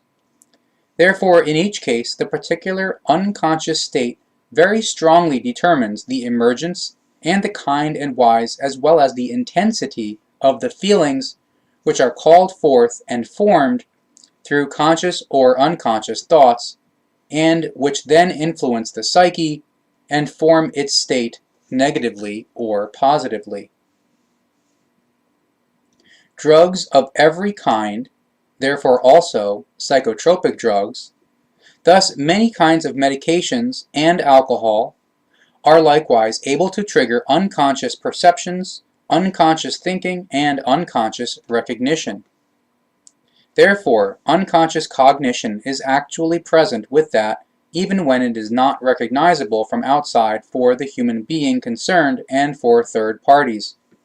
And unconscious subliminal perceptions are absolutely present with every human being. Consequently, there is thus nobody in whom unconscious cognitions would not be inherent, and indeed in a form which is body-internal as well as body-external. That therefore means that subliminal cognitions can be conditioned by the environment just as much as they can be endogenous, and therefore body-internal. So, for example, threatening faces and situations are able to call forth very strong emotional reactions or thought, feeling-based reactions without the human being consciously perceiving it, consciously thinking about it, and consciously recognizing it, whereby the affected human being also cannot explain why he or she had the corresponding kind of reaction. The most varied personality traits can also be decisive for unconscious cognitions, such as lack of interest in might, affectations of might, as well as many other fixed and reflexively operating behavioral structures and processing procedures which are not consciously perceived, thought about, and recognized, rather only unconsciously, and are therefore no longer in any wise integrated into a volitional, clear, and conscious control. The result of that is that especially pronounced unconscious cogitators, for example, neurotics and such persons, have especially and increasingly negative feelings and, under certain circumstances, also the same kind of emotions, which are called forth entirely through unconscious perceptions, as well as through an unconscious thinking and recognizing. If a human being possesses some abilities, then he or she can consciously use them, from which a psychical and consciousness-based well-being can grow for him or her. But, on the other hand, euphoria is eventually also able to arise from that, depending on how the human being steers his or her thoughts in a conscious or unconscious respect and wise. All that which contains mental values or unvalues is steered and created through the might of the conscious and unconscious thoughts. And unconscious cognitions are often to blame when a human being falls prey to psychical afflictions. For example, when any incapacity of a human being creates in him or her fears of failure and feelings of worthlessness, and so forth.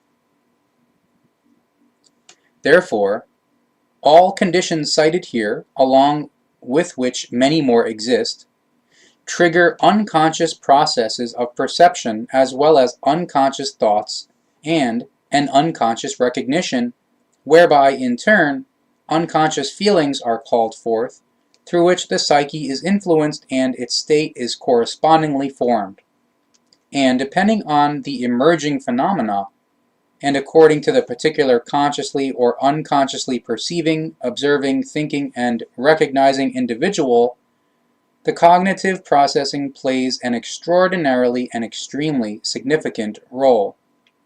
Therefore, the conscious or unconscious perception of endogenous or body external reactions and situations, and so forth, in any case brings into operation the conscious or unconscious thinking and recognizing whereby the conscious or unconscious feelings are created and the decisive conscious or unconscious life of the psyche is set in motion.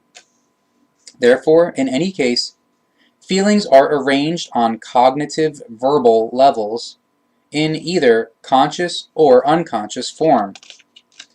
And feelings, thereby, in no wise have anything to do with the process of the emergence of emotions, because emotions are completely independent of thoughts and feelings, and rather appear as uncontrollable, lightning-fast reactions to some sorts of factors caused by the body or environment.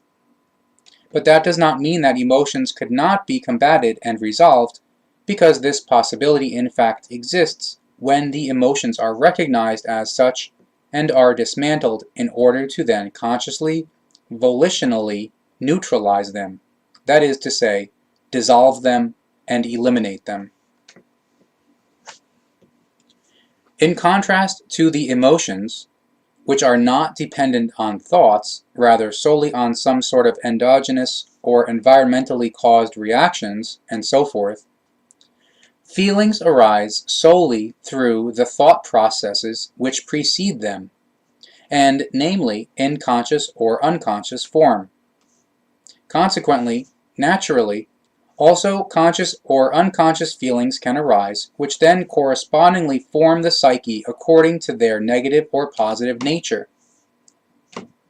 The perception of endogenous or environmental circumstances, reactions, and other factors often first sets the conscious thinking in motion, and, with it, also the conscious living of feelings. This is also the case with emotions, which are only recognized and begin to trigger thought processes as well as feeling processes when they are perceived. In this sense, it is correct that the human being first becomes conscious of his or her emotions or his or her thoughts and the feelings arising from them, and consciously recognizes the significance of the present current life situation with the help of the significance of an endogenous or environmental stimulus. But this entire process can also proceed and come about in absolutely unconscious form. Consequently, an announcement to the brain results in any case.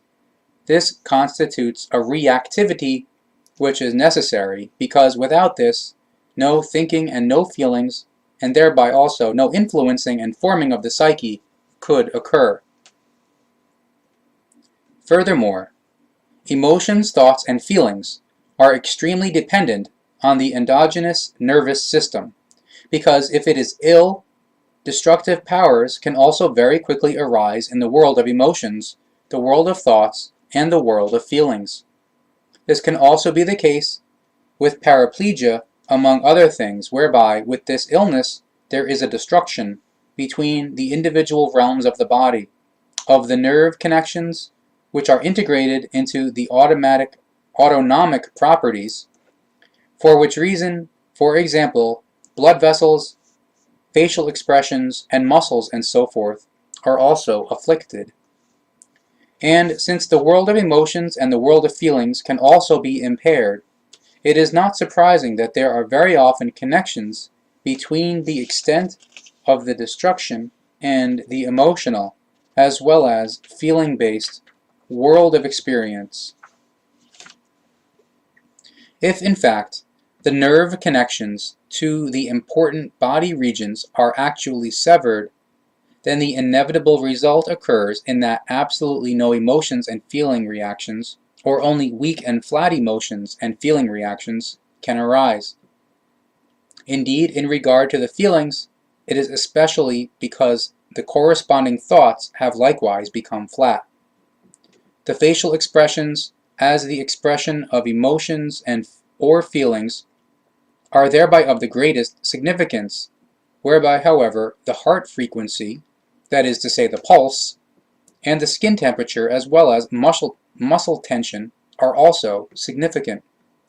Then, as a rule, also bound with that are unconscious thought processes, through which the feelings are unconsciously steered and are kept strong or weak. And naturally also, emotions can manifest in the same way, however, without the influence of the thoughts. What is important in all of it is solely the perception of the specific factors by the brain. That means that a certain physiological (bodily) or environmentally determined state triggers an announcement in the brain, as a result of which an emotion or a thought comes into being. And once thoughts come into being, then feelings also automatically form, namely in a conscious or unconscious form.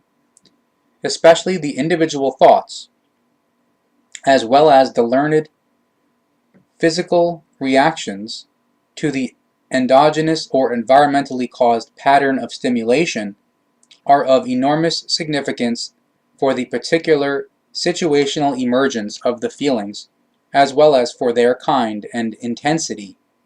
This is so in any case, regardless of whether the process plays out consciously or unconsciously.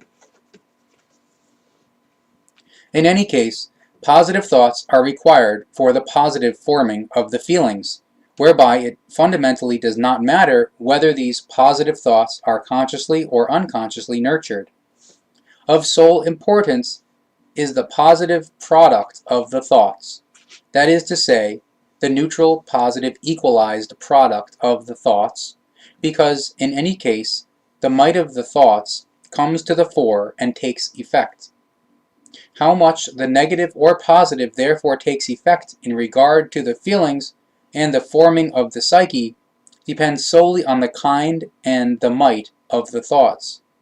If these are negative, in conscious or unconscious form, then corresponding feelings also form from them, as does the state of the psyche, which ultimately falls prey to a depressive form.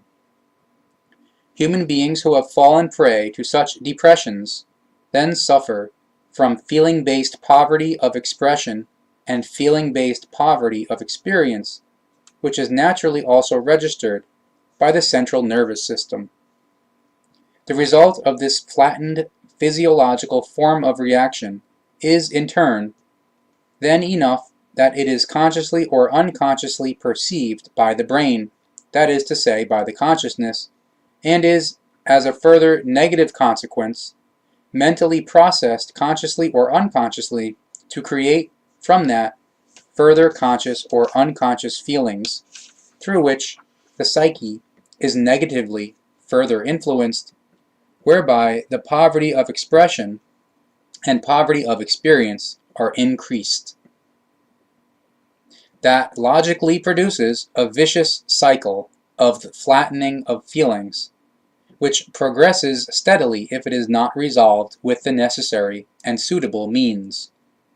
The method for the remediation of the disturbance is certainly not simple, because it is divided into various values, whereby the most important factor is the conscious, neutral, positive, equalized thinking, because the might of the thoughts determines whether a will for healing and for the remediation of the psychical disturbance is created or not. That is first and foremost. Then, in the second position comes the actual, neutral, positive, equalized thinking, which is directed at recognizing and resolving the actual facts of the terrible things. But it is not done with that alone, because since ancient times, that which has been effective has proven as a rule that other processes must also be used. For example, an active training of the feeling-based bodily expression, as well as the feeling-based self-perception, whereby, however, also the self-cognition and the recognition of the actual circumstances of every kind play an extraordinarily important role. Also, psychotherapeutic methods are required in the form of building up one's level of activity and social interaction, and so forth. Now, to begin with, the volitional creation of neutral, positive, equalized thoughts is by no means a simple matter, because, as a rule, firstly, the necessary basis for that is lacking. Consequently, it is initially practically impossible to create positive thoughts out of nothing.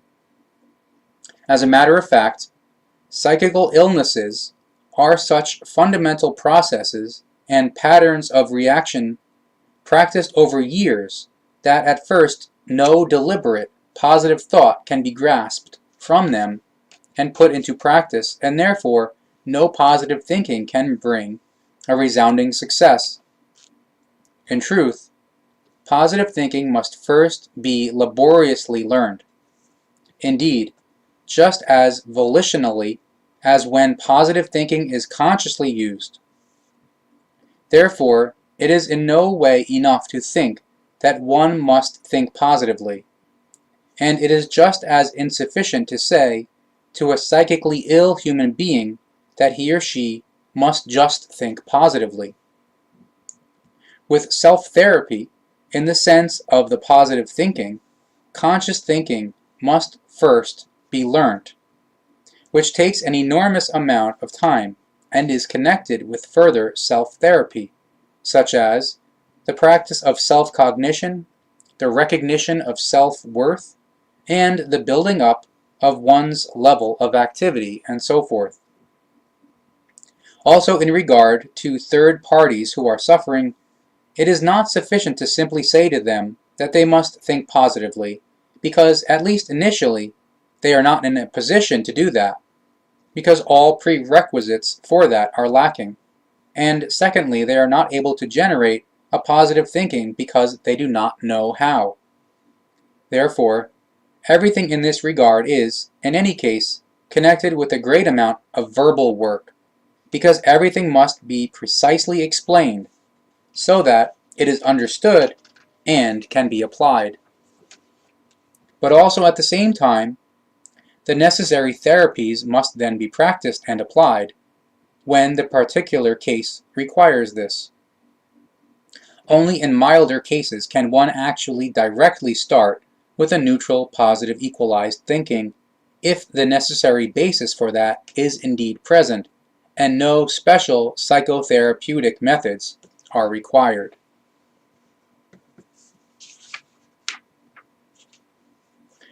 Depressions are based on acquired, flattened feelings, which unambiguously and without any doubt are determined by a conscious or unconscious negative thinking.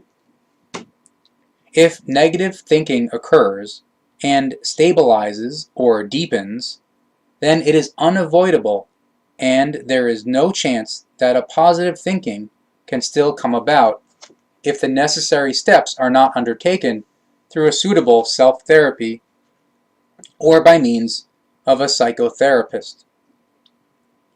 Positive thoughts must be learnt, and indeed by every human being, because they are not simply given to anyone. As a matter of fact, thinking is closely connected with the education which influences one from outside, as well as with one's self-education, because through these effects, negative and positive views and opinions arise, as do forms of thought, and so forth. Self-education is thereby quite especially important because the principal factor of the personality is also based in it, and with that, the principal factor of the consciousness with which the thoughts and their form are ultimately formed, which can then be, quote, warm or, quote, cold, and therefore full of feelings or unfeeling. However, regardless of whether thoughts are, quote, warm and therefore maintained with feelings, or, quote, cold and thereby maintained without feelings, both forms are susceptible and can trigger psychical disturbance. However, quote, warm and therefore feeling-laden thoughts can be much greater triggers of psychical disturbance than thoughts which are unfeeling.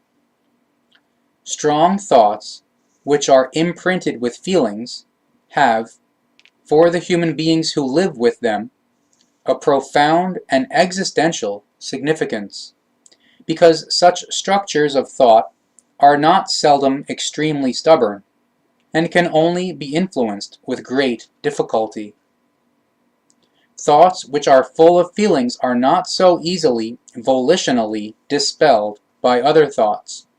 Consequently, an intentional learning process is needed for that, which consists of a neutral, positive, equalized thinking.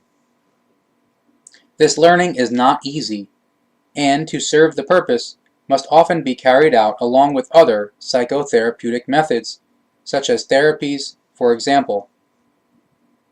Rational consideration alone is not always helpful, as is the case, for example, with human beings with panic disorders. With them, unconscious thoughts and feelings generate unconscious or conscious psychical or physical reactions, which incessantly generate conscious, extreme feeling states of anxiety and panic, which naturally, prior to that, are connected with corresponding thoughts. Such human beings can be repeatedly, clearly shown and reassured that they have no kind of physical illness, and that danger in no wise exists for them, about which they would have to be anxious or fall prey to panic. But all that is useless, even when they know this fact, and everything in all clarity. In the given moment, they again fall prey to their anxiety and panic. Only the learning of a neutral, positive, equalized thinking, and its use, as well as the necessary psychotherapeutic therapies, are able to help.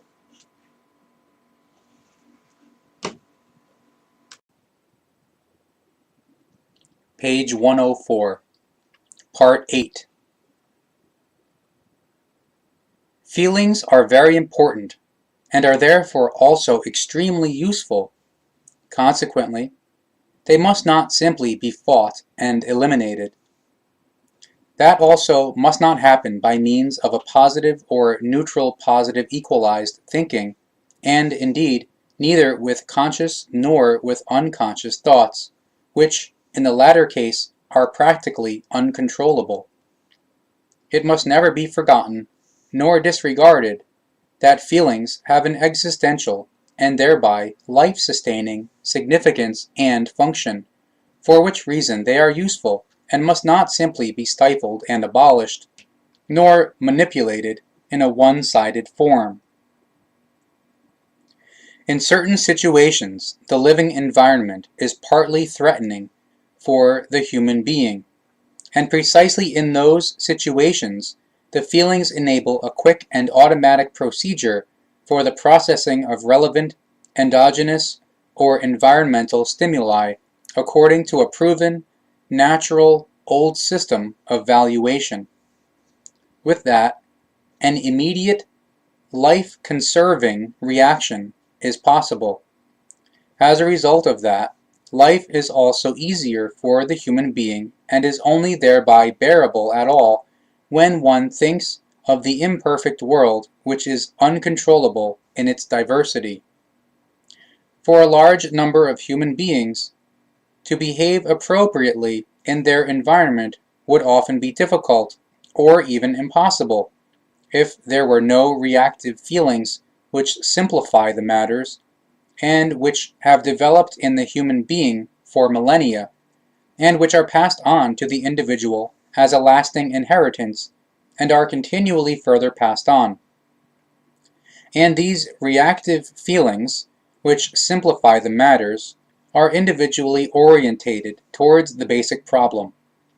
Consequently, in this form, they are of immense importance. If there were no feelings which are created by the thoughts, then the thoughts would, quote, run hot, because they would have no opportunity to discharge. Thus the thoughts need an opportunity to discharge their powers, so that they do not become excessive and do not become confusing. However, this discharging opportunity is the feelings, which are formed by the might of the thoughts, and which in turn must also discharge themselves, and for that reason they deliver their formed power to the psyche, which in turn is formed accordingly, negatively or positively, depending on just how the thoughts and the feelings are formed. Also, the psyche is not able to keep its powers obtained in this manner for itself, because it in turn also needs a discharging opportunity. Consequently, a feedback loop to the body and the consciousness is created, through which the psychical power is then expressed outwardly in accord with its negative or positive formation. Were that not the case, then the brain and consciousness, and with it the human being's world of thoughts, would become excessive, and would become confused and irrational with all the manifold flood of impressions, information, perceptions, demands for decisions, and the practical experiences and living experiences, and so forth. Feelings are an automatic help in life, for which reason the thoughts which precede them must be amply and correctly nurtured and tended, because, through their might, they form the feelings, and, as a further consequence, also the psyche. Feelings represent primary processes in the carrying out of life, which is why they must not be stifled or eliminated in any form. They therefore must only be positively influenced and changed with a neutral, positive, equalized thinking. However, they must never be forced with Gewalt, or be fought and eliminated. The human being's feelings are appropriate to his or her kind and to his or her life, and are a valuable store of practical experience which must never be underestimated in its significance. They are also characterized, not least, by human-specific reactions, such as love and affection anxiety and fear, inhibitions, hate and repugnance, elements of impulse and threat, and many other factors. But it is not always simply the feelings which display such factors, because emotions can also have the same form. But the difference between feelings and emotions is easy to recognize for every human being if he or she directs his or her attention to them. Emotions, namely, come suddenly, like lightning, surging, exciting, and uncontrollable, whereby they are often only of short duration. However, feelings manifest slowly and are associated with a preceding thought process, quite in contrast to emotions, which are not preceded by any thoughts. To bear in mind with emotions, however, is that they lead to thought processes from which feelings then develop in according with the emotions, and indeed with long-lasting duration. An interplay thereby comes about among the emotions, thoughts, and feelings, which then often leads to actions which are connected to emotions. For example, grave acts of jealousy, hate-motivated violence, and acts of revenge, and so forth. With all of it, the human being must be conscious that not only positive thoughts and feelings are productive, rather also negative ones are, which is why the erroneous opinion of certain, quote, positive thinkers and positive writers must therefore never be held and accepted, that solely positive thoughts and feelings are life-affirming and are evolutive. Truthfully, negative thoughts and feelings, which emerge in conscious and controllable form, as well as in unconscious and uncontrollable form, are just as necessary to life as are the positive. Whether the arising thoughts and feelings are of anxiety and fear, of joy or sadness, of rage and fury, of disgust or of attraction, of sympathy or antipathy, or of courage or cowardice, they all correspond to those human basic feelings, and the preceding conscious or unconscious thoughts, which for the human being are important for survival. This is a fact with which the, quote, eminent authorities of positive thinking unfortunately do not come to grips, because they do not understand that for the human being, negative thoughts and feelings are also of enormous life-supporting and life-preserving significance. Naturally, it is correct that the negative thoughts, which are Ausartungen, must be neutralized. Ausartungen means the very badly getting out of control of the good human nature, which can happen, for example, through a diversion from them by means of neutral thought material. See The Psyche by Figu. But which does not mean that normal negative thoughts, which are important for life, are also combated.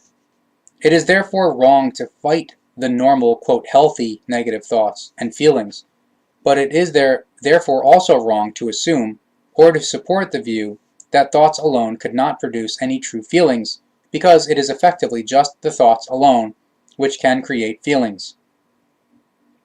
Only that this very often does not happen consciously, rather unconsciously. A large number of such unconscious processes operate daily in the human being and generate feelings, often also unconscious, of which the human being does not know the origin. And since these unconscious processes of thoughts and feelings, as well as their effect on the psyche, are not known to psychiatrists and psychoanalysts, and so forth, they are simply contested or called into question. That is equally so with the fact that exclusively the thoughts are able to form feelings. The effective fact is that feelings can only be created through conscious or unconscious thoughts, and this is not only under pronounced, most favorable conditions, rather it is so in any case. It is therefore in no way the case, as is asserted by unknowledgeable psychiatrists and psychoanalysts, that thoughts and language only co-stimulate the feelings in certain minimal wise. And since it is a fact that exclusively conscious or unconscious thinking is responsible for the creation of feelings, it is also clear that volitionally implemented neutral positive equalized thoughts are able to fundamentally influence and change the state of the feelings. Consequently, this corresponds to no mere wishful thinking, nor to a misjudging of reality, as is claimed, for example, by psychotherapist Dr. Gunther Scheich, who in this sense believes that he must take human beings for a ride and mislead them with erroneous assertions which run counter to the truth. Thoughts create feelings, and these feelings influence the psyche, whereby in turn feedback to the consciousness is triggered, and with that, further thoughts. If the thoughts are of a conscious nature, then the feelings also arise in this form. This certainly should be clear. However, if the thoughts are of an unconscious nature, triggered by unconscious perceptions of some sort and by an unconscious recognition, then often the feelings also function in this form. Now, that does not mean, however, that they cannot be recognized and recorded by the consciousness, because in fact, the consciousness perceives these feelings, and indeed, at the latest, when the psyche is influenced by them and delivers feedback to the consciousness. All feelings of a conscious or unconscious nature reflect the particular conditions and situations of life, as well as the body's impulsations and impulses of all kinds. But environmental influences also belong with those things, and many other kinds of things. And the perception of such factors triggers conscious or unconscious thoughts, through which, in turn, feelings are created, and from that arises feedback to the consciousness, directly or indirectly through the psyche, whereby, logically, new thoughts form. In this form, feelings can therefore create and influence thoughts, but the necessary prerequisite is always that a thought is first created, regardless of whether it is in conscious or unconscious form, so that a feeling comes into being. The interdependency of thoughts and feelings is enormous and extremely multi-layered, and unfortunately, the predominant connections of these processes are still completely unknown to psychiatry and psychoanalysis. Consequently, there is searching, researching, and presuming going on in wrong directions. But not only psychiatry and psychoanalysis err in this field, rather also the proponents of pure positive thinking. Unfortunately, all the proponents of these schools of thought believe that they actually know more than is presented by the actual truth of this area of spiritual teaching. As a matter of fact, the psychiatrists and psychoanalysts, as well as the proponents of the teaching of purely positive thinking, are missionaries and prophets of unreal assertions, which already have a dogmatic character. But whoever sticks with such unproven dogmas, which remain unable to be proven, completely overrates the individual factors, whereby the relationship between the individual parts and the whole can no longer be grasped and cannot be understood. And whoever thinks and works along such lines can change neither the parts of a whole nor the whole itself, even when he or she believes very strongly that he or she really can do this. When until now, the reference has always been to psychiatry, psychoanalysis, or psychotherapy, then obviously these are not all the sciences which there are to cite in relation to emotions, thoughts, feelings, and the psyche, as well as the brain, and with that the consciousness, that is to say, the personality. In fact, yet other various sciences play an important role in this relationship, such as psychology and neurology, for example. Also, philosophy must not be forgotten, because it also belongs to the entire complex. Fundamentally, it must be explained yet again. All of a human being's thoughts and feelings are important for him or her, regardless of whether their nature is negative or positive, and whether it is conscious or unconscious. Manipulation of the natural state of the thoughts and feelings must never be attempted by only thinking and feeling purely positively. Everything must always be correct. Consequently, a neutral, positive, equalized thinking and the same kind of feelings must be brought about. In milder cases, this can occur, as described in the book The Psyche, as a result of a diversion from the thoughts and feelings which have a harmful effect and arise by means of Ausartung. However, if the negative thinking which equates to an Ausartung has already entered a deeper stage, and if the thoughts are thereby also severely negatively impaired, then appropriate psychotherapeutic methods should also be used. Purely positive thinking without a corresponding analysis of the psychical disturbance and without suitable psychotherapeutic measures is not to be recommended and is quite useless. Serious and profound psychical disturbance, which goes beyond the norm of self-therapy, which one has yet to deal with, requires at any rate expert advice and help in the form of suitable psychotherapy. But that does not exclude neutral, positive, equalized thinking, because it contains an enormous might by means of which the feelings can be positively influenced and changed. Therefore, it is not so, as it is claimed by psychologists, psychiatrists, psychoanalysts, and psychotherapists, that the only real promising alternative for human beings with chronic psychical problems is an individual psychotherapy. This, namely, is only a part of the whole process, because basically, neutral, positive, equalized thinking is of equal importance, because thoughts of this kind are able to influence and positively change the feelings, which is enormously important for the ill psyche's healing process, because it is the feelings which in turn determine the state of the psyche.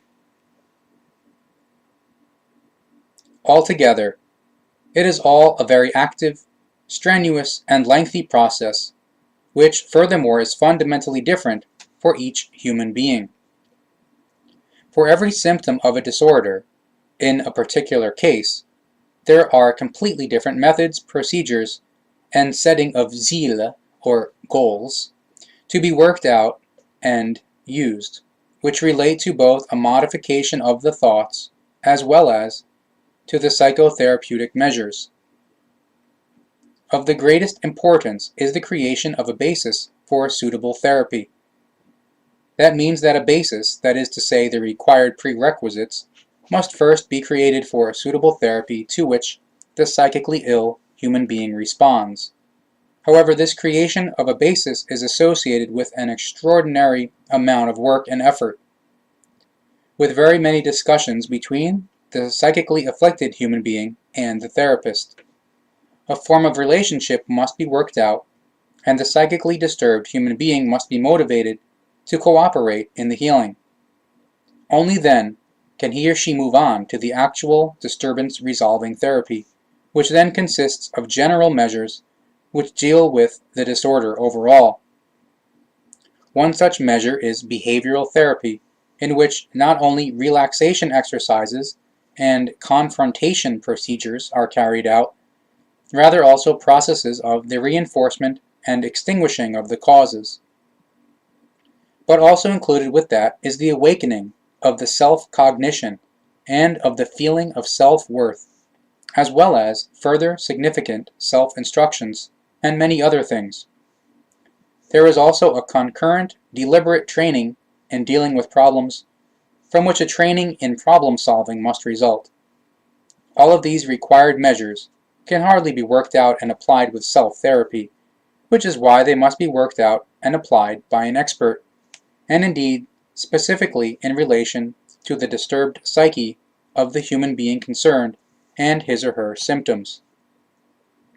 However, first and foremost, all this necessitates a thorough and precise diagnosis, as a result of which it can then first be decided which methods and therapies can and may be used for the specific case. Therefore, it is completely absurd to simply assume from that a purely positive thinking could resolve and heal those kinds of serious cases of psychical disorders. In that regard, the psychologists, psychiatrists, psychoanalysts, and psychotherapists, and certain philosophers are completely right. In such cases, purely positive thinking cannot actually be the one and only valid method for resolving and healing the psychical disturbance. Nevertheless, however, positive thinking is absolutely justified in the entire process of the resolving and healing, as has already been explained several times. Without the involvement of positive thinking, no recovery and no healing of the ill psyche can be achieved, because it is by means of the might of the thoughts that the feelings must necessarily be influenced and formed in a neutral, positive, equalized way, which then, in turn, correspondingly influence the psyche and reshape its condition, in this case from a diseased condition to a better and healthy one. As it is with other illnesses, every therapist cannot in every case be right and useful with a psychical injury. Just as somatic illnesses and suffering require the most varied medicines, that is also the case for psychical injuries, disorders, and actual diseases. Thus, it is the case that with certain illnesses, certain medications can be contraindicated. Consequently, under certain circumstances, more harm than success comes about. That is also the case with particular methods and therapies in regard to psychical suffering. Every form of suffering requires a specific therapy. Indeed, in regard to the psychotherapeutic processes as well as the forming and use of positive thinking, it cannot always be that only one single method is thereby necessary, rather several of them may be necessary. If, for example, the cause of the psychical disease exists on several levels, then that means that a multi-layered treatment is also required, whereby perception, thinking, and recognition are, however, also included in it, but only as a part of the entire therapy. This applies quite especially when the thoughts and feelings no longer harmonize with each other, and therefore do not work in synchronization with each other, whereby, as a rule, also one's behavior and physical states are disturbed.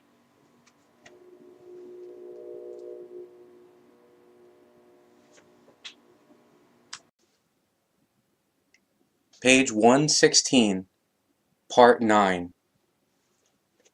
If profound psychical problems manifest which necessarily require a change so that the psyche is again capable of functioning normally and works in a neutral, positive, equalized form, then various steps are necessary which must be clarified and undertaken.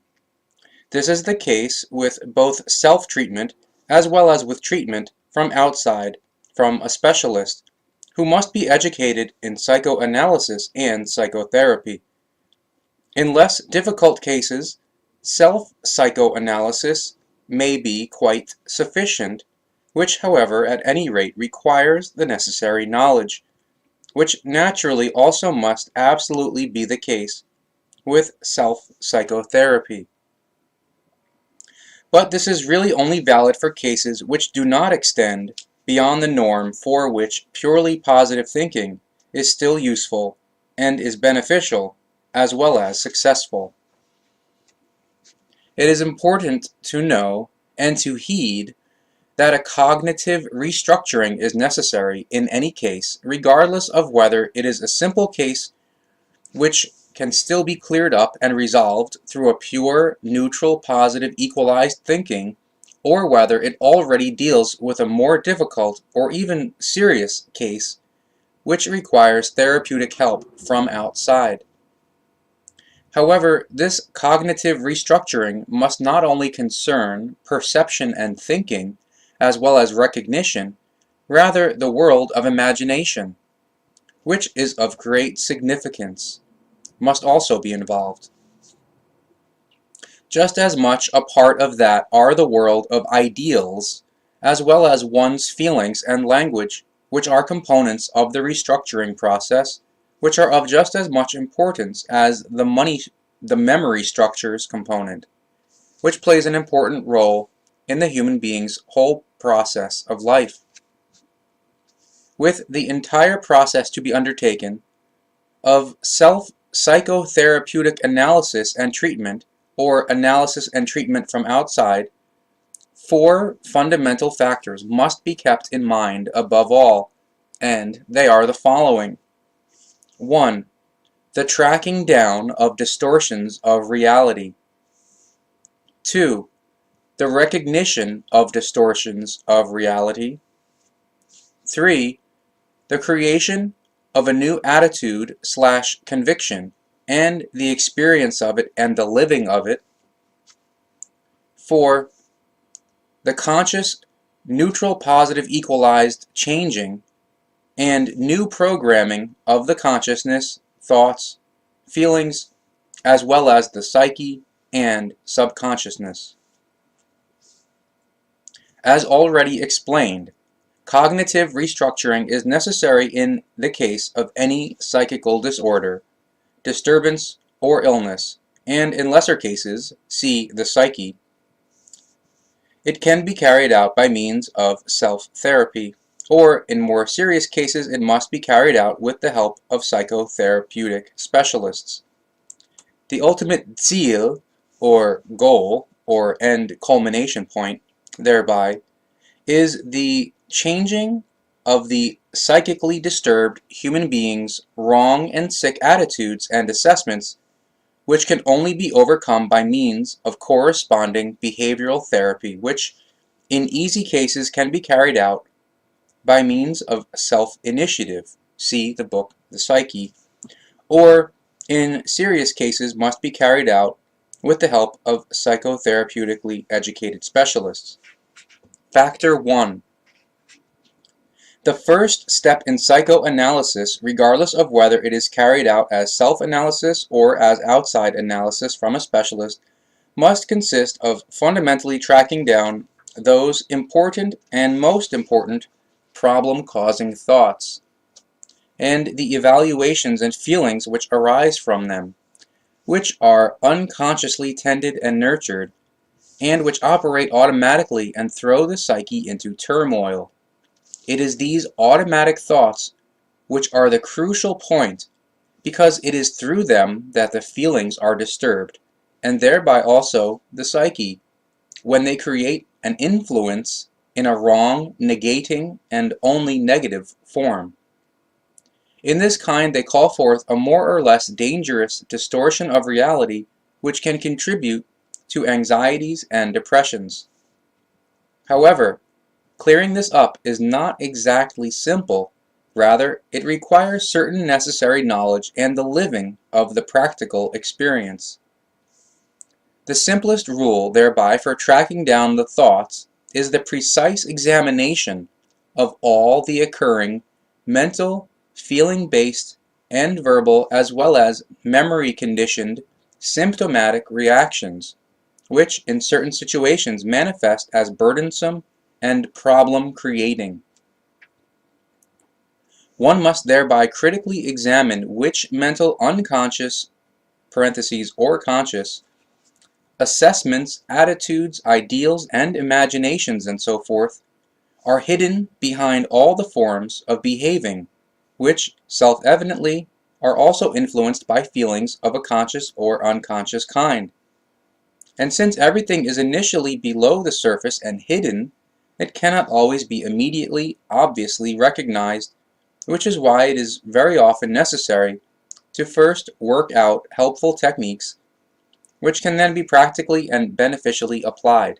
However, sometimes such techniques can unfortunately only be found with great difficulty. Consequently, they must also be laboriously worked out. If a self-therapy is called for, then a volitional analysis and therapy, which must be consciously carried out, is absolutely necessary.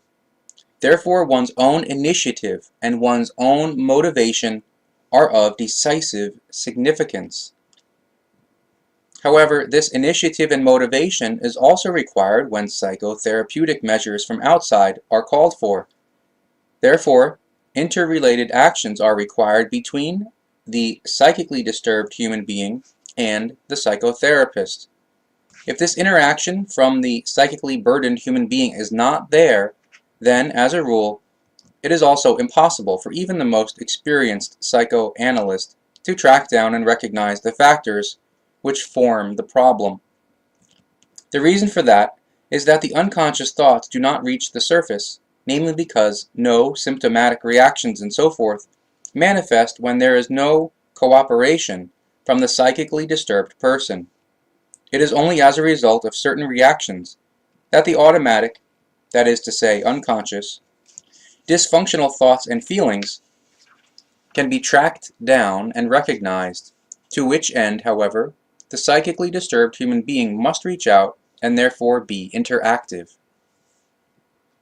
However, the tracking down of the distortions of reality is thereby still not adequately done for a long time because, just as with self-psychoanalysis and self-psychotherapy, a great initiative on the part of the psychically disturbed human being is also required with the involvement of a psychotherapist because it is actually necessary that a, quote, diary of thoughts and feelings is kept in order to note the conscious thoughts and feelings and those which are unconscious but are becoming conscious in burdensome and problematic situations. The whole matter must correspond to a systematic self-observation, which then, written down, can later be assessed by oneself or by the psychotherapeutic specialist, as a result of which new cognitions are gained. However, right at the start, it must be said that the self-assessment is extraordinarily difficult and, as a rule, not objective. Consequently, particularly in regard to this process of self-cognition, a human being who is psychically disturbed, has a psychical disorder, or who is psychically ill, should enlist the help of a proven psychotherapeutic specialist. Factor 2. If the first factor is directed at tracking down the distortions of reality, then, with the second factor, recognition of the distortions of reality is called for. But the second factor is only possible because of the result of the first factor, which consists of a so-called cognitive restructuring, which creates clarity concerning which disruptive processing mechanisms, unconscious or conscious up to that point, operate when there are arising difficulties. As a rule, those problematic thoughts and feelings are mostly of an unconscious, automatic nature, and exactly these must be recognized after they are tracked down. In large part also to be counted among these unconscious, problematic thoughts and problematic feelings are concealed fundamental convictions and processing procedures which must be recognized and revealed after they are tracked down. As the product of unrealistic and distorted thoughts and feelings, they ultimately impair the psychical health and therefore create a psychical state which is based on detrimental assessments or convictions. And all these factors must be critically examined and recognized after they are tracked down. Therefore, the psychically disturbed human being must learn to recognize all things which distort reality, and he or she must learn to become conscious that, in regard to the psyche, they are of a wrong, disturbing, damaging, and illness-inducing nature.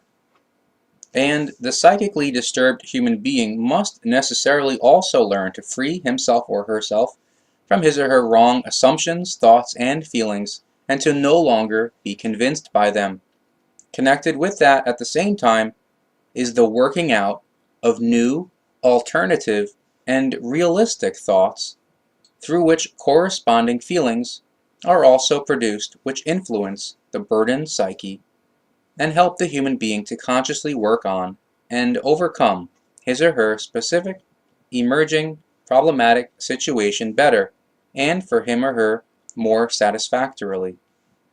However, this is only the second step in the entire process, which is best carried out with the help of a psychotherapeutically schooled person, whereby, however, also nothing stands in the way of self-therapy when there exist the necessary cognitions and powers which are indeed required for that. If that is not the case, then self-therapy is absolutely to be advised against. Factor 3. The processes of all 4 factors are difficult and lengthy, and as a rule cannot be dealt with in a short time. In fact, each individual process can take many months, or under certain circumstances even years, depending on the seriousness of the psychical illness. Each individual process also requires a great initiative, cooperation, and motivation from the psychically disturbed person, because no success can be achieved without it. However, the actual work of one's own psychoanalysis and psychotherapy, or that provided by a specialist, not only consists of tracking down and recognition and the new working out of a new programming of the consciousness. Rather, it also consists of forming and using new thoughts and feelings. However, precisely this is very difficult when done through one's own initiative and with self-therapy, which does not mean, however, that it will be impossible. But in serious cases of psychical disturbance, one is instead advised to consult a psychotherapeutic specialist. With a good psychotherapy, no specialist can avoid carrying out long and detailed conversations with the psychically ill person in order to clear up all necessary factors and points, and so forth. But that does not mean that only verbal analysis and communications should be used, because along with the conversations, other values which are of enormous significance are also to be taken into consideration.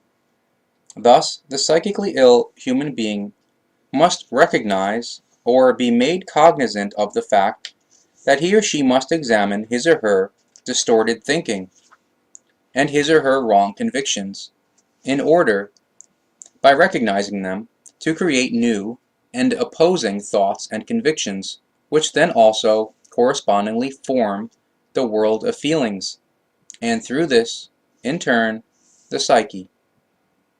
That means that, as a result of the recognition, new thoughts, feelings, and convictions must be created and experienced so that they can actually also be lived. If that is not striven for and worked out, then no alternative assessment can result from which a new life can be determined and tackled. Therefore, it is necessary to recognize the actual facts as well as to live the practical experience of the new thoughts, feelings, and convictions in order to finally bring about a new, healthy form of psyche. The lived experience is therefore the decisive point which finally secures the new convictions which come about as a result of new, healthy, neutral, positive, equalized thoughts and feelings. Therefore, the might of the thoughts is called for because it determines the prosperity and adversity of the human being's psyche and consciousness and subconsciousness, and determines the state of the human being's body. An appropriate portion of self-suggestion or suggestion from a helping person plays just as great a role in this as does intelligence and conversations which contain argument and which are clarifying, empathetic, explanatory, and intelligible, without which a real and successful psychotherapy is not possible.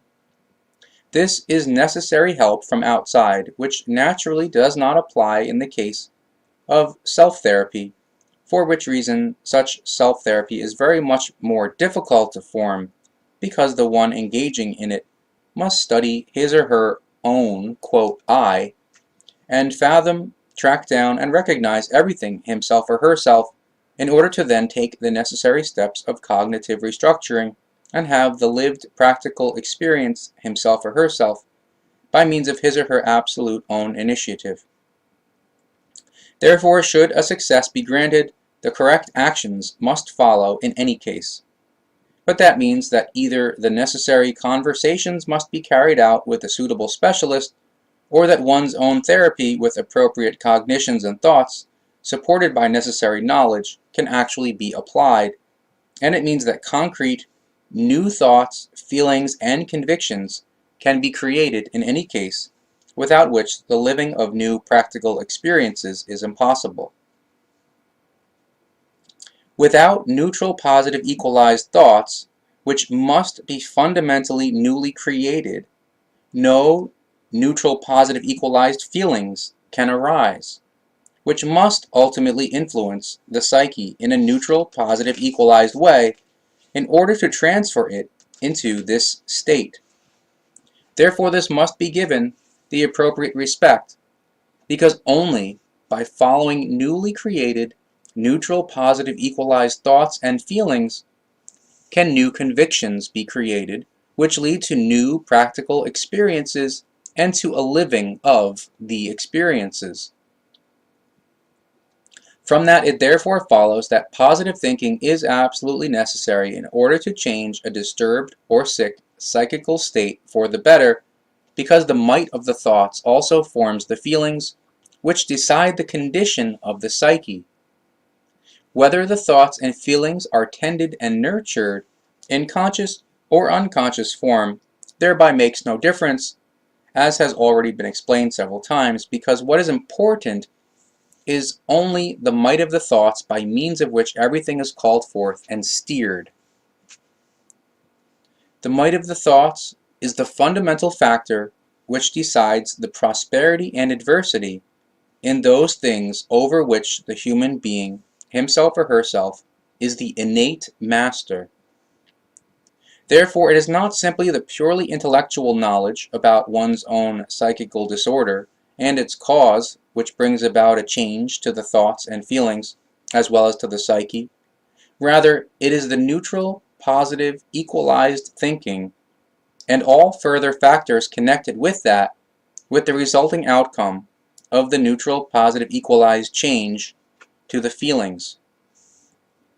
Also belonging, in any respect and without exception, to the further factors connected with the neutral, positive, equalized thinking, is the purpose-directed psychotherapy, which must be based upon a necessary psychoanalysis and at any rate on all necessary knowledge and lived experiences.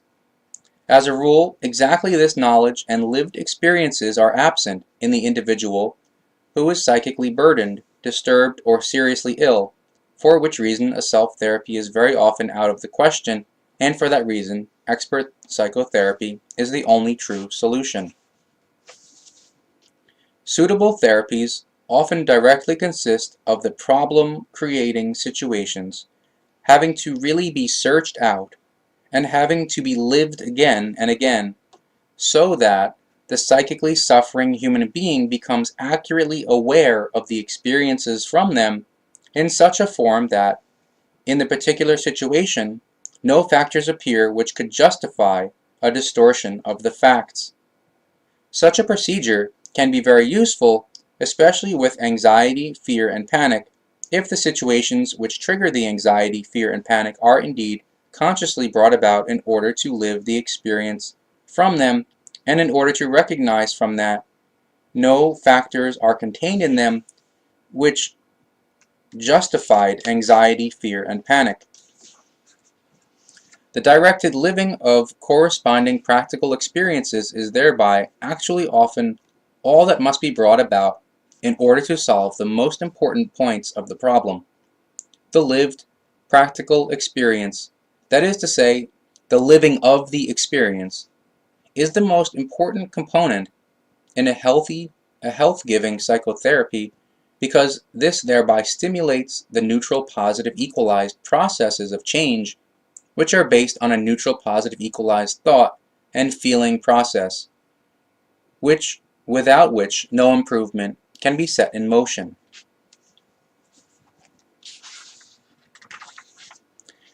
With the process of the living of practical experience, no psychotherapy avoids also having to have in-depth conversations and discussions, which is impossible with self-therapy because the communications, convictions, and ideas from an outsider, which must have a thought-stimulating effect, are absent.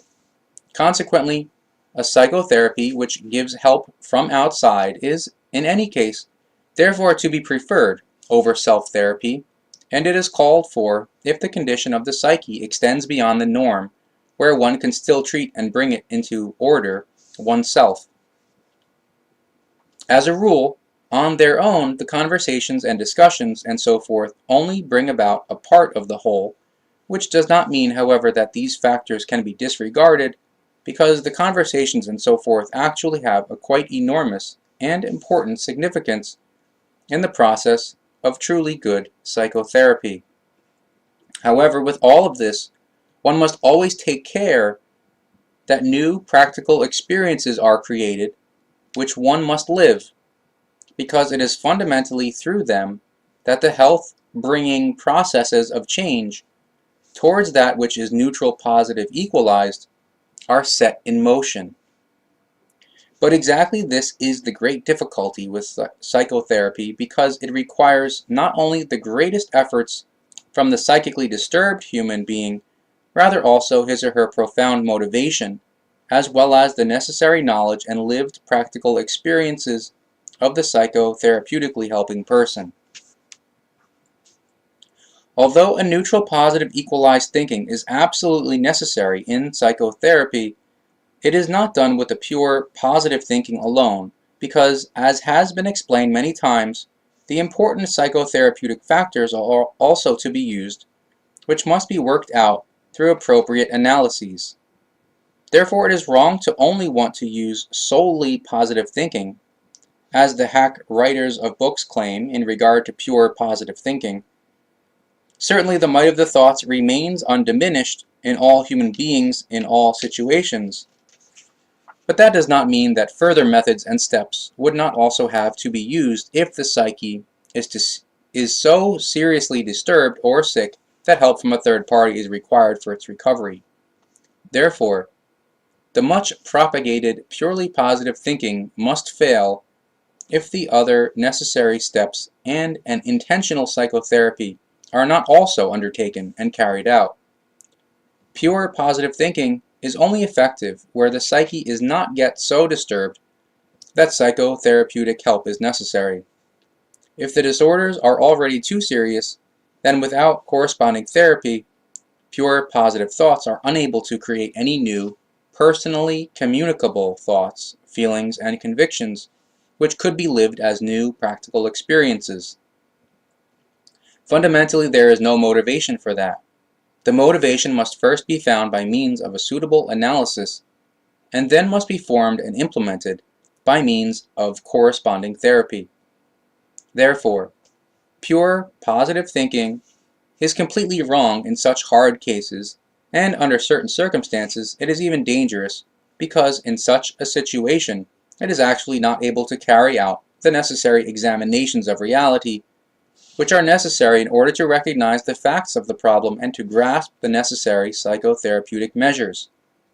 In reality, pure, positive thoughts in this form obstruct the human being in building up the necessary motivation for the acquisition of new, healthy thoughts and feelings, as well as new convictions, whereby, consequently, the living of new practical experiences is also throttled and prevented.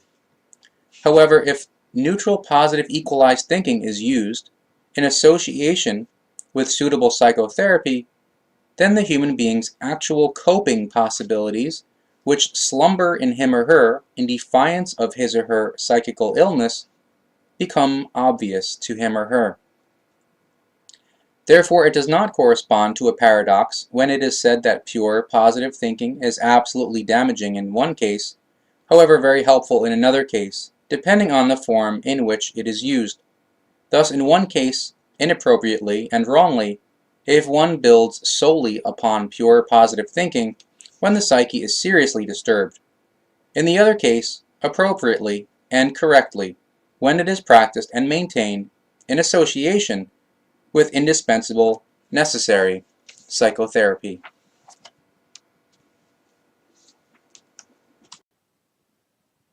Page 134.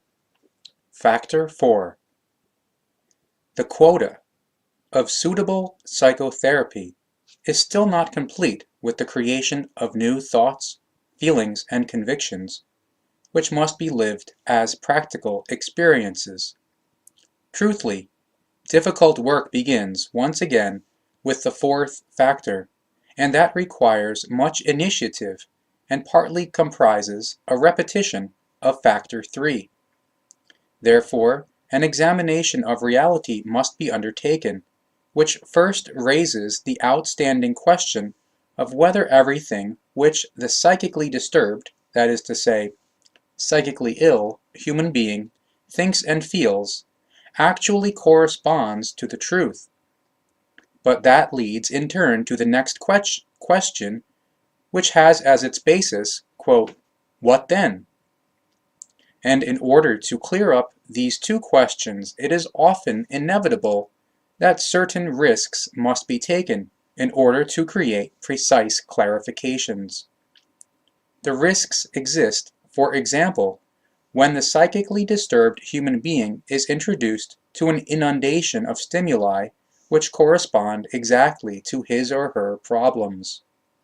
That means, for example, that the psychically disturbed human being is intentionally transferred or introduced into those situations which were problematic for him or her up to that point, and therefore caused him or her difficulties. The purpose of this procedure is that new practical experiences are thereby lived, and one learns to overcome problems and difficulties in a new, more mature kind, steered by thoughts and feelings. One's own capacity to withstand and control everything unharmed, which had, up until then, led to the psychical debacle, is thereby also recognized.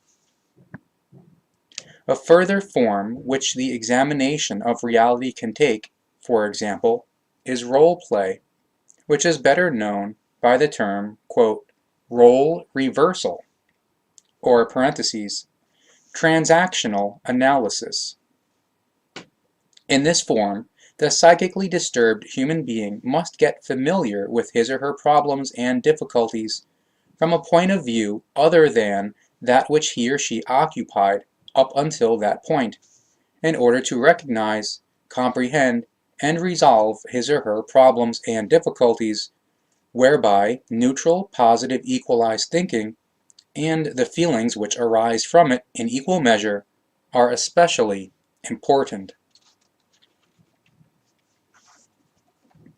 A further psychotherapeutic and often effective method is the deliberate exaggeration of all burdening factors, whereby the confused nature of the wrong thinking and of the wrong feelings becomes obvious, if everything is correctly handled, and if this method, which is called, quote, "paradoxical intervention," is appropriate. If everything is precisely considered, then, first and foremost, the thoughts must be changed, which, however, is quite difficult, and is associated with manifold methods. Also, the whole thing is thereby accomplished only extremely slowly, and is consequently also a difficult and slow process, which, as a rule, is also marked by many setbacks, and allows a result to often recede again into the distance, and indeed exactly when the hopes for success seemingly begin to be fulfilled. And one thing must thereby still be said, indeed many times over. A self-psychotherapy is only appropriate when the psychical disorder is still mild and can be overcome by means of one's own knowledge and one's own powers. However, if the disorders and disturbances or illness of the psyche are already too excessive to still be treated and healed by oneself alone, then in any case one must consult a psychotherapeutic specialist who has at his or her disposal the necessary knowledge and abilities to work out and use methods specific to the illness. And in each case, one must bear in mind that a psychotherapeutic treatment is always to be seen in the context of a longer-term learning process and the process of reshaping the thoughts. Consequently, no short-term treatments and retraining processes are therefore to be expected, because valid here is the saying, quote, "Good things take time." If one gets a successful psychotherapy behind oneself, then that not only means a complete change for one of one's consciousness and subconsciousness, rather it also means that one gets a very painful phase behind oneself in which one often calls oneself into question just as much as one is called into question by one's fellow human beings. But, joyfully, one slowly, increasingly perceives that one's consciousness and subconsciousness, as well as nerves and other physical autonomic reactions, have changed for the better and for the good, just as have one's strategies for overcoming problems. And, last but not least, one also recognizes and accepts that one's thought reactions and feeling reactions and convictions, which previously determined one's life, undergo a new evaluation and equalize themselves neutral positively. In conclusion, what should still be said on this theme is that the task here cannot be to go into detail regarding all possible psychical disturbances, disorders, and actual illnesses, and to describe the individual psychoanalytical and psychotherapeutic ways and methods. The sense and purpose of the descriptions provided should solely be to point out that which is necessary in regard to a healing of a tormented and suffering psyche. As has often been explained, parentheses, see The Psyche, the book by Figu, with milder disorders and disturbances, self-analysis and self-therapy can be used and can lead to satisfactory results, whereas with more serious cases, it is absolutely appropriate that a psychotherapeutic specialist is consulted. In fact, it is thus. Whoever has really profound psychical problems should not allow himself or herself to be led by obscure self-healing methods to experiment on himself or herself. Rather, he or she should turn to a reputable psychotherapeutic specialist who has, at his or her disposal, the necessary schooling, knowledge, and lived practical experiences. Page 138, Part 10. The circumstances from which suffering grows in the human being are the product of the might of his or her thoughts, and are thereby also the product of his or her own mental disharmony, which is expressed through his or her thoughts and feelings.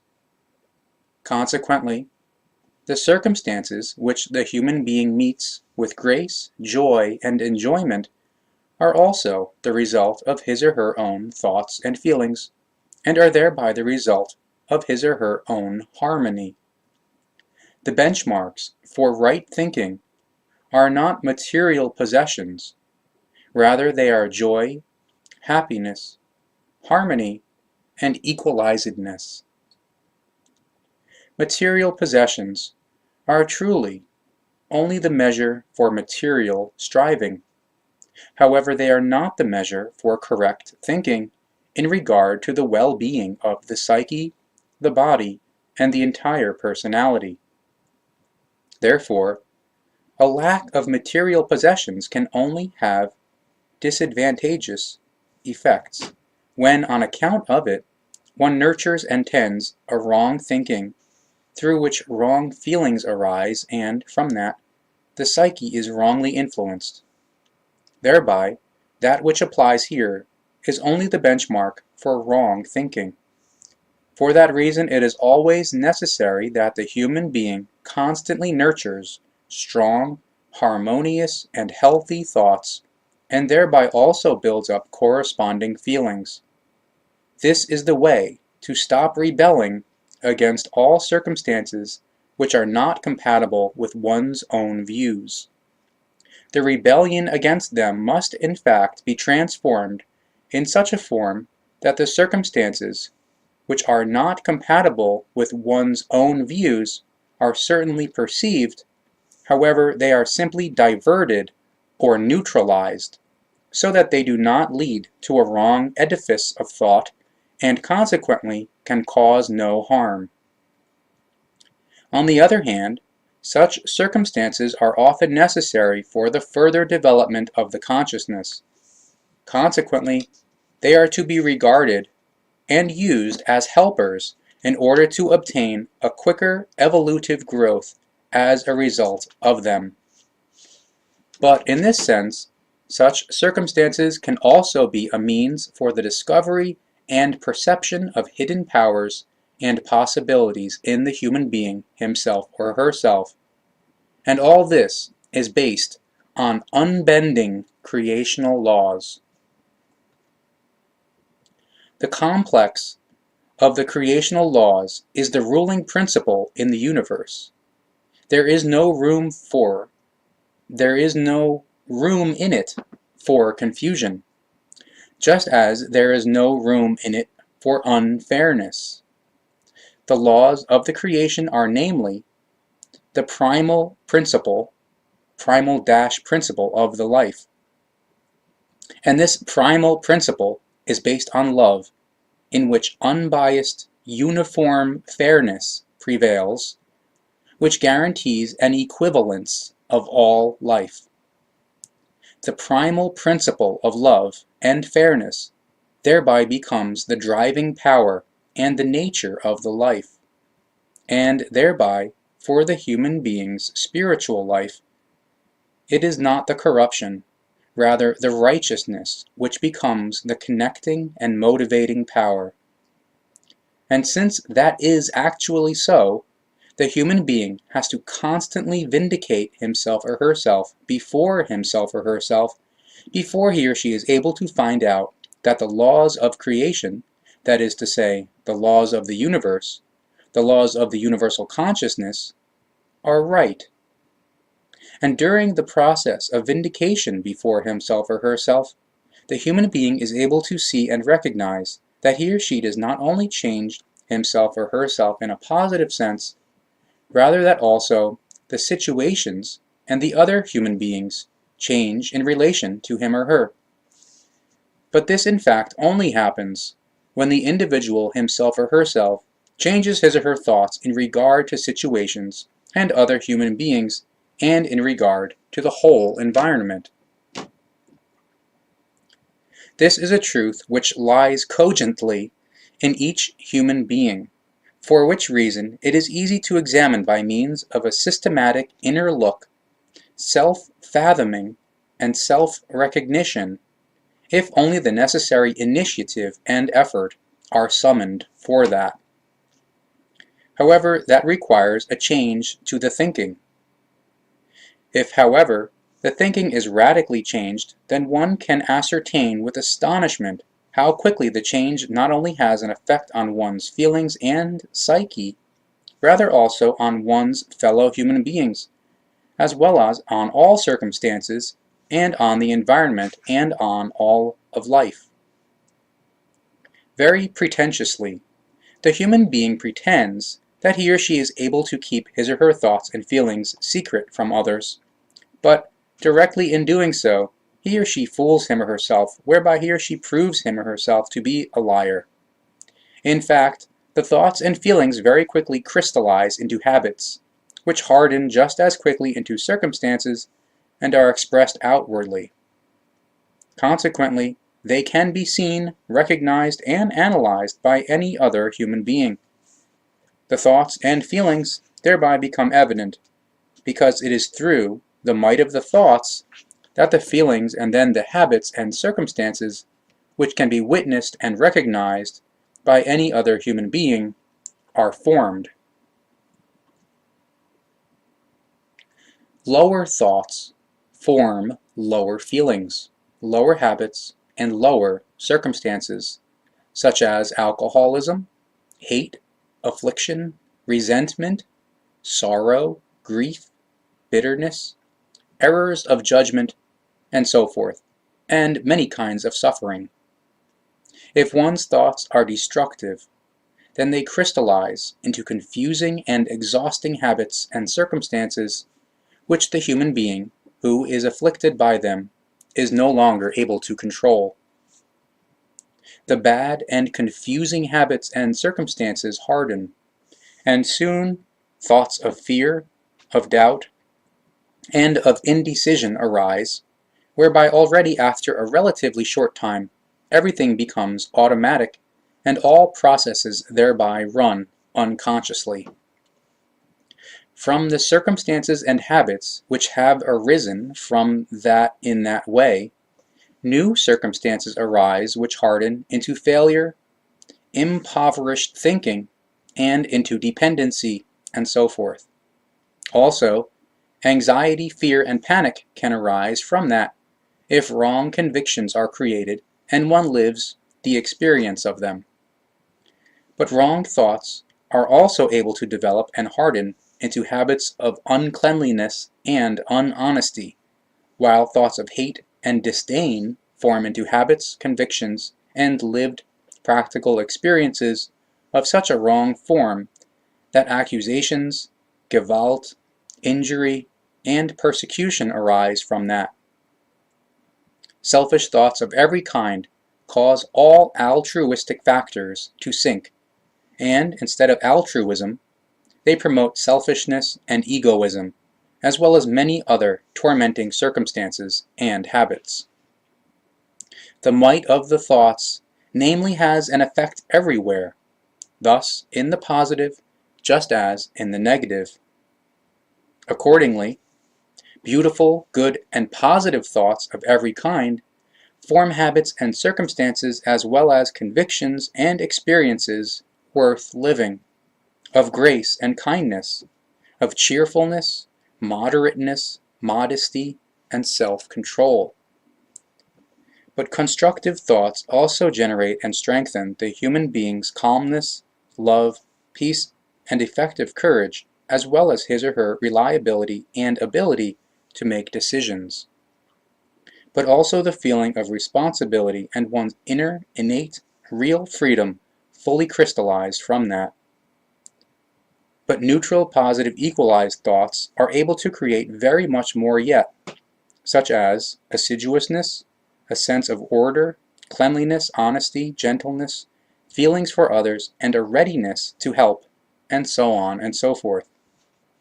Thus, good, healthy, positive thoughts harden into circumstances and convictions, as well as into lived experiences of an all-embracing and uncommonly manifold well-being, and into lived practical experiences of real riches, which are not to be found in material goods, rather in the truthly values of effectively being human.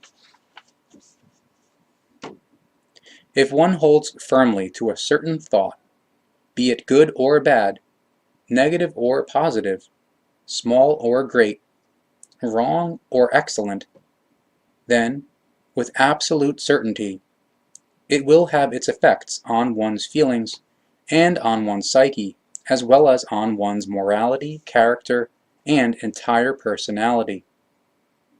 As a rule, the human being cannot directly choose his or her entire circumstances of life.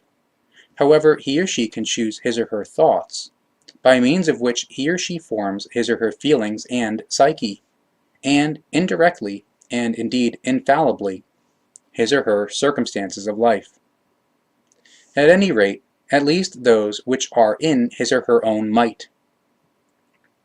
Even external effects on the individual's circumstances of life can be at least partly influenced by the might of the thoughts, such that they correspond to the individual's wishes and ideas in one form or another, and to a greater or lesser extent.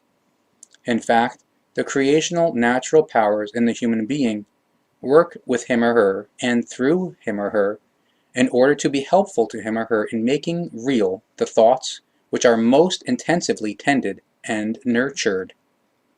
And this is both with thoughts which are negative, as well as with those which are positive or neutral positive equalized. Naturally, opportunities are thereby offer themselves for everything to be brought to the surface as quickly as possible, so that, from the causes, effects arise, each formed according to the form of its origin. Therefore, regardless of whether the causal thoughts are constructive or destructive.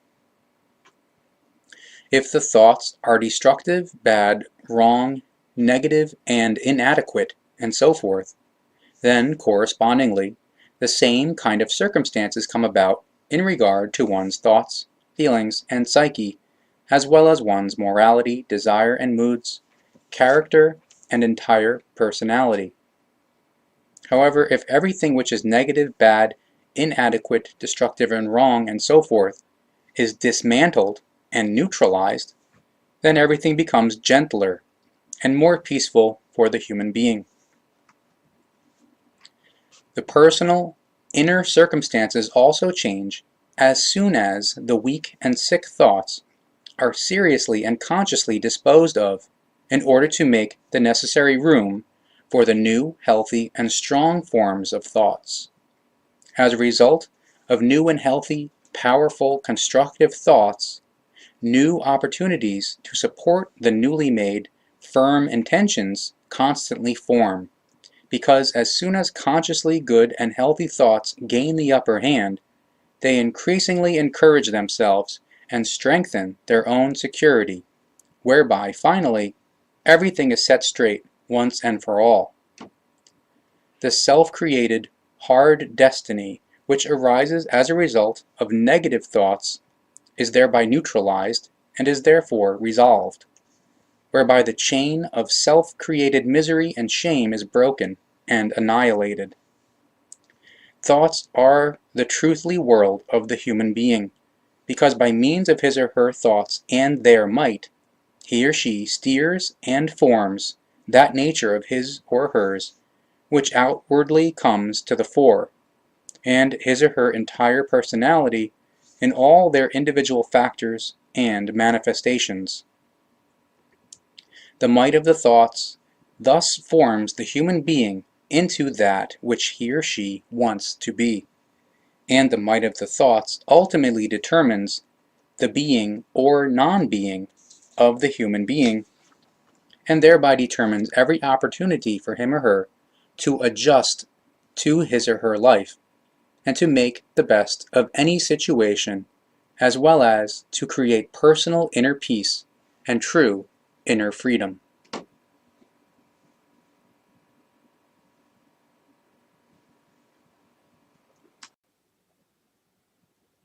Page 146, Part 11.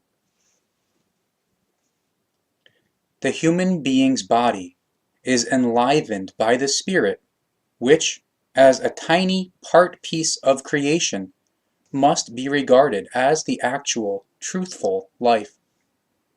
However, the spirit is only the body enlivening principle which also contains and stores true evolution in itself, which is achieved consciously as well as unconsciously by means of the material consciousness and the overall consciousness block.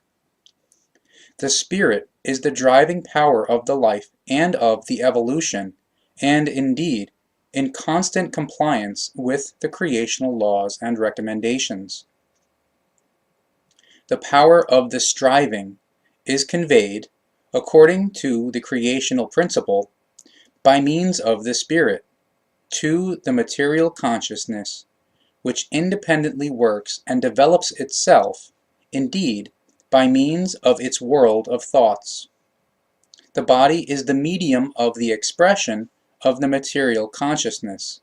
Consequently, the body obeys the orders and processes of the material consciousness, regardless of whether these processes are expressed consciously and intentionally, or unintentionally, or quite simply automatically, unconsciously. The consciousness determines its own health in intelligent and rational form by means of the might of its thoughts. But it furthermore also extensively determines the health of the body or its decline, and indeed again by means of the might of the thoughts. What thereby first and foremost comes to the fore is the state of the psyche, which is formed from certain feelings, which in turn are based upon corresponding thoughts.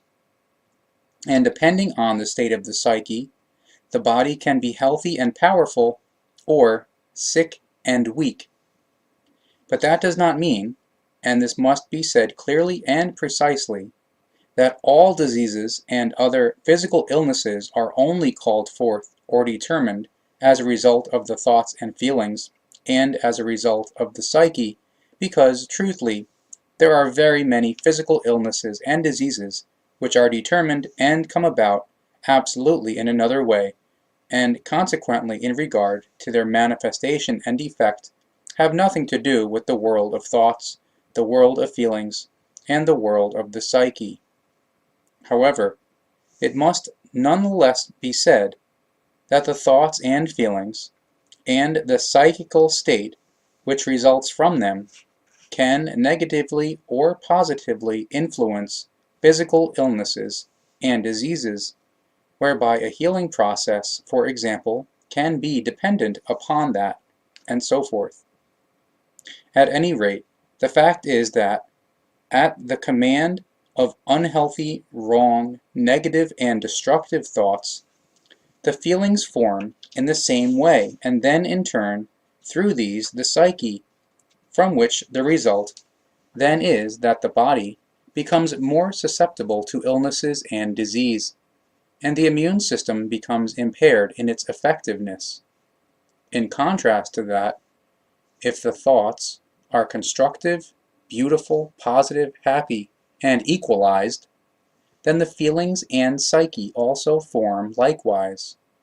And as a further consequence, the immune system is thereby strengthened, and the body is as if interwoven with a kind of protective energy.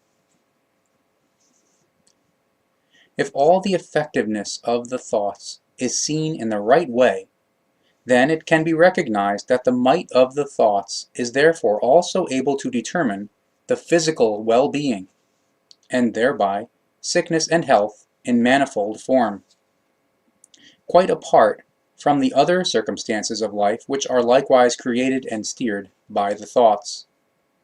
The majority of all human matters have their roots solely in the might of the thoughts. That means that sick, bad, negative, and destructive thoughts express themselves in the same kind of unvalues which relate to the feelings and psyche, as well as to the body's state of health and to the state of one's morality, character, and personality, in which the state of one's consciousness is also anchored. But all external material circumstances of life are also thereby influenced. If, for example, thoughts of anxiety or fear arise, then they are able to kill just as quickly as a shot from a firearm, if a corresponding action is undertaken. But also under other circumstances, anxiety and fear continually kill thousands of human beings just as certainly as does a deadly material weapon, only just not as quickly. And that is the case when human beings live in a state of anxiety, fear, and terror, which they are not able to overcome and are not able to neutralize. Solely anxiety or fear about something can have the effect that it makes this real.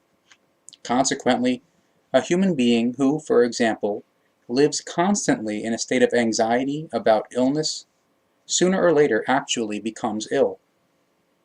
The might of the thoughts weakens one's physical health and the resistance of one's immune system. Consequently, illness which is anxiously fought in one's thoughts, suddenly appears. Negative, weak, sick, destructive, and wrong thoughts are able to create many kinds of terrible things, and indeed, in every regard, in and on the human being, himself or herself, as well as in his or her external environment, with work, in commerce and politics, in nature, and with interpersonal relationships, and so on and so forth. Anxious thoughts have a demoralizing effect in every regard, and indeed on the feelings and psyche, as well as on one's morale, mood, and disposition, and on one's entire personality. However, one's physical body, as well as the circumstances of life and the environment, are also affected. With time, impure, wrong thoughts of every kind also shake the entire nervous system, and indeed also when the thoughts are not given expression physically. If the thoughts are strong, pure, neutral, positive, equalized, healthy, and happy, as well as of a free and loving form, then vitality and resistance against everything negative and destructive are built up by means of their might. Protected thereby is also the body, which, as a sensitive and plastic instrument, immediately reacts to the kind of the thoughts which the human being tends and nurtures. This is another reason why the human being should not allow a habitual thinking to take the upper hand too much, because in very many regards this leads to extremely negative effects.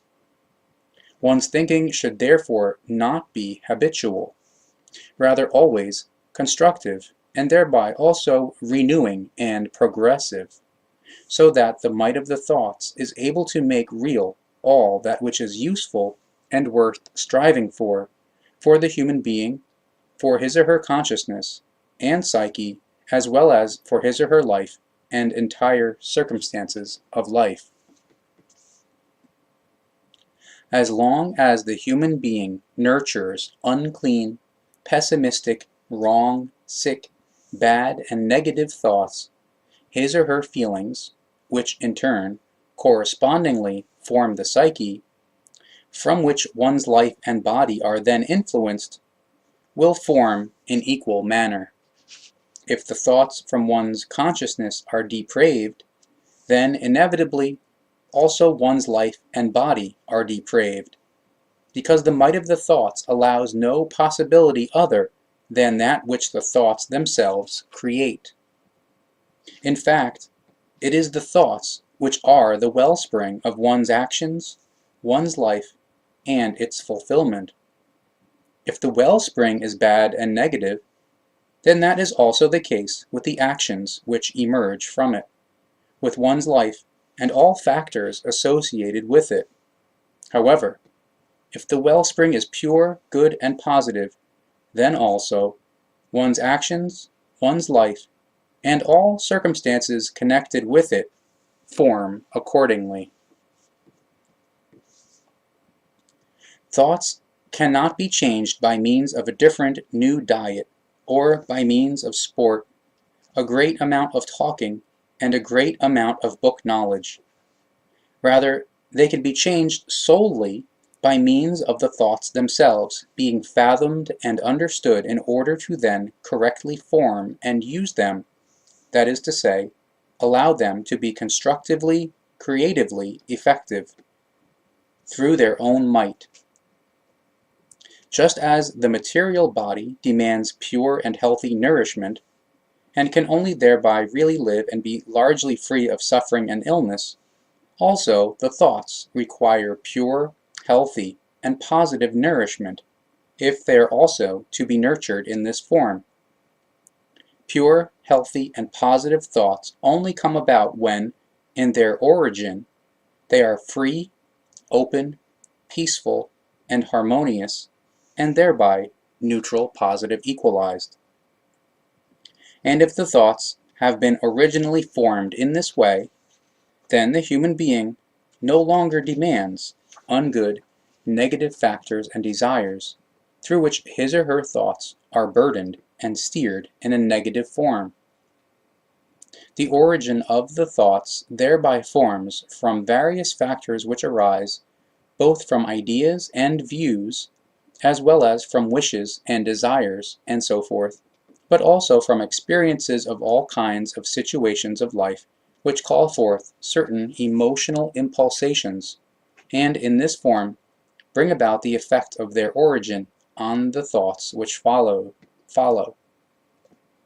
Therefore, it is necessary to control the very origin of the thoughts, in order then, in a controlled manner, to form the thoughts from that, and to steer them in such a form that their might really only makes real all that which is healthy, clean, good, right, and positive. A clear, clean, neutral, positive, equalized thinking leads the enormous might in it to create neutral, positive, equalized habits, from which also new, healthy, positive, valuable ideas, wishes, and determinations constantly arise, which altogether have an evolutive effect. Human beings in whom clean, good, and positive thoughts are inherent, and who have decisively strengthened these thoughts, are practically impervious to influences which harm the psyche, because the might of their healthy, pure, positive thoughts, in fact, does not allow any kind of attack which could not be averted. Therefore, if the human being wants to keep his or her psyche and physical body in top form, and wants to relatively absolutely fulfill himself or herself according to his or her possibilities, then he or she must care for his or her consciousness, because from it arise the ideas and wishes and so forth, from which, in turn, thoughts are created, which then let their might come into play and form everything as is demanded by the kind of the thoughts.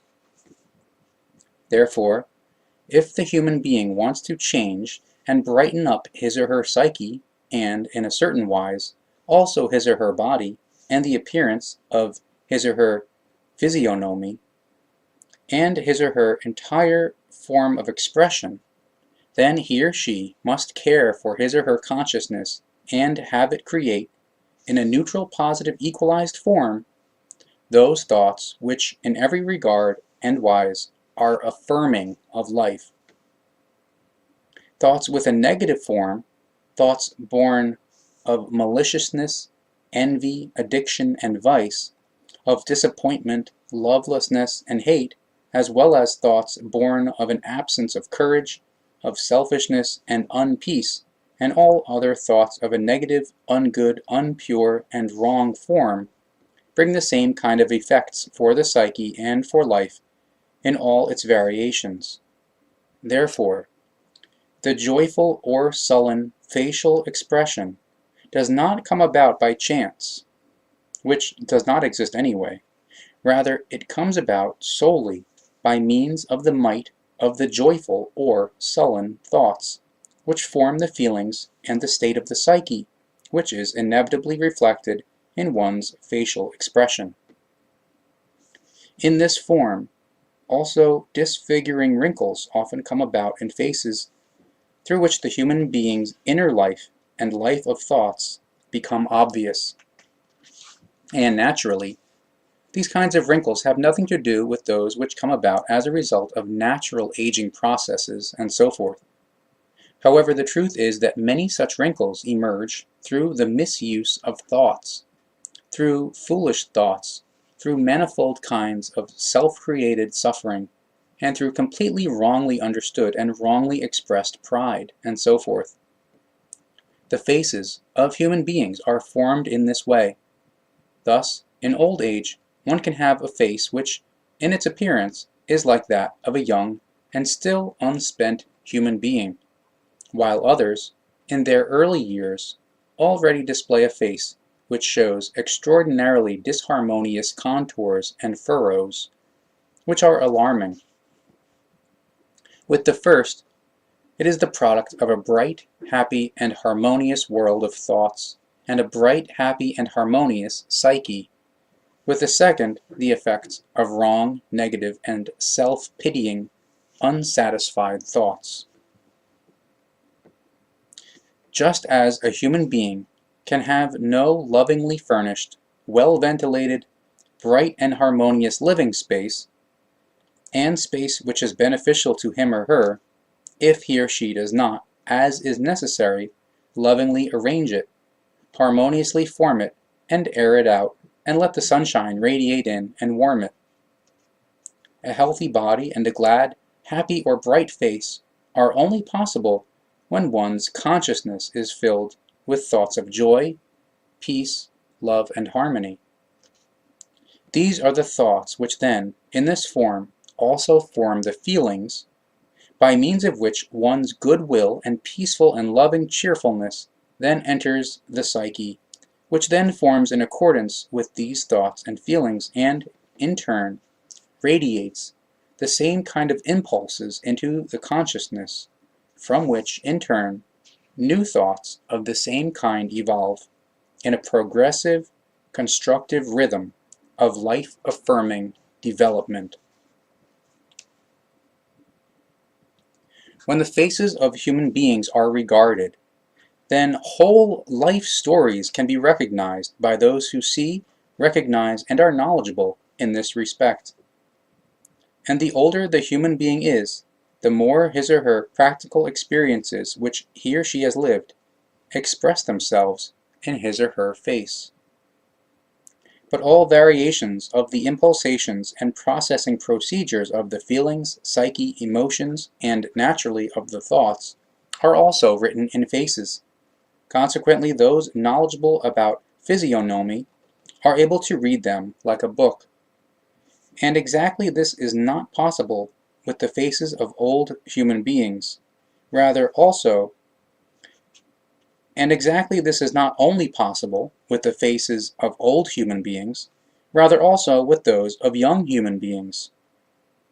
On and in faces, there are not only wrinkles, rather also extraordinarily varied features and quite specific physiognomic characteristics which reveal to the knowledgeable human beings the life and lifestyle of the other human being, along with his or her morality and character, and so forth.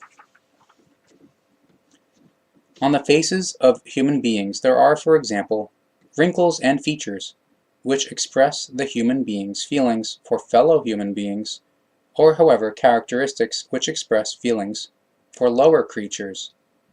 There are faces which are imprinted with strong and pure thoughts, and others in which negative emotions, negative thoughts, wishes, desires, and feelings, and so forth, are expressed in an extremely alarming wise. And often one who observes these faces does not have to be knowledgeable in reading faces in order to be able to determine the differences and signs and so forth, and in order to gain definite cognitions from them. Based on the signs in faces, every layperson can distinguish between a life which has been lived well or badly, that is to say, negatively or positively. But most human beings barely or only superficially regard the faces of their fellow human beings. Consequently, they do not recognize the life events of the other human being, which are recorded therein. If a human being reaches old age and has lived righteously, and in peace, love, joy, freedom, and harmony, then his or her period of old age is also calm, peaceful, harmonious, and equalized, exactly like a magnificent sunset. And dying will also be that way when the period of terrestrial life ends. Such a human being is only old in years, and he or she dies as peacefully and harmoniously as he or she has lived in his or her thoughts and feelings, in his or her lived practical experiences, and in his or her knowledge and wisdom. It is not only for life, that healthy, positive, equalized thoughts of love, peace, freedom, and harmony are of enormous importance because one's entire path of life is determined by them. Rather, such thoughts are also of immense significance for dying. For the moment when the human being lies on his or her deathbed and prepares to cross over into the realm of spiritual light, into the other world, and indeed, as peacefully and harmoniously as he or she has lived in his or her thoughts, feelings, and all other values which are associated with them. There is no better doctor for the human being than his or her healthy, fresh, pure, and neutral positive equalized, peaceful, loving, and free, harmonious thoughts. This applies quite especially to the psyche, which is dependent upon the kind of thoughts which determine its state via the feelings, which are influenced and formed by the thoughts. However, the thoughts also have an influence on purely physical illnesses, because in certain forms they are able to influence a healing as a result of their might. Naturally, the thoughts do not in every respect have absolute control over a physical illness, because often enough just some natural or orthodox medicinal remedy, or even operations, are able to help. However, the thoughts also thereby play a very important role, and indeed in regard to the ill human being's attitude. How he or she mentally reacts in regard to, or rather towards, the illness. It is this attitude which determines one's disposition, that is to say, one's mood, and exactly that represents an important factor for the healing process. Therefore, if the disposition/mood/attitude concerning the illness is negative, bad, and negating, then a healing is thereby negatively influenced and delayed. However, if the attitude/disposition/mood is positive, good, and constructive, then accordingly healing proceeds in a better way and more certainly. Naturally, whether the illness can be treated at all, or is incurable, is always decisive in this. But even with incurable diseases, reality proves time and time again that there are cases in which positive and constructive thoughts and feelings have made healing which appeared impossible possible, because the might of thoughts was victorious for life. If a human being wants to dissolve shades of grief, sorrow, unpeace, or misery or lovelessness, then he or she finds the only right comfort solely in his or her thoughts and in the feelings formed as a result of them. The form of one's thoughts has only to be steered in correct kind and wise in order for them to flow along in friendliness, love, and peace. However, to that end it is necessary that the actual truth is seen, recognized, and understood, because it alone creates peace, freedom, love, and well-being in the human being's thoughts. Therefore, whoever, in knowledge and wisdom, recognizes, while in distress, grief, sorrow, unpeace, lovelessness, unfreedom, and misery, and so forth, the truthly truth, love, effective peace, real inner freedom and harmony, and forms his or her thoughts accordingly, will clearly recognize the victory over himself or herself, and thereby also over his or her thoughts and feelings. However, whoever constantly tends, nurtures, and correspondingly lives thoughts of negation, of bad will, of stirring up trouble, of selfishness, as well as of egoism and egotism, mistrust, envy, cynicism, thoughts born of being a wiseacre, imperiousness, vice, and any other Ausartung, enslaves himself or herself and confines himself or herself to a self-created imprisonment. But any human being who, above all, thinks, tends, and nurtures that which is good, right, positive, peaceful, and joyful, free and harmonious, and who is friendly in the correct measure to each and every one, brings himself or herself the abundance of the peace, the love, and joy, and the harmony itself. Whoever patiently learns the truth in correctness and makes the effort to form knowledge and wisdom in himself or herself, and to find also that which is good and positive in all things of life and in all situations and events, as well as deeds and experiences and so forth, will acquire altruistic features, as a result of which the gates of heaven open to him or her, as the old saying goes. And whoever thinks of peace, love, joy, freedom, and harmony for his or her fellow human beings and all creatures every single day will ultimately bring all these values to himself or herself in great abundance.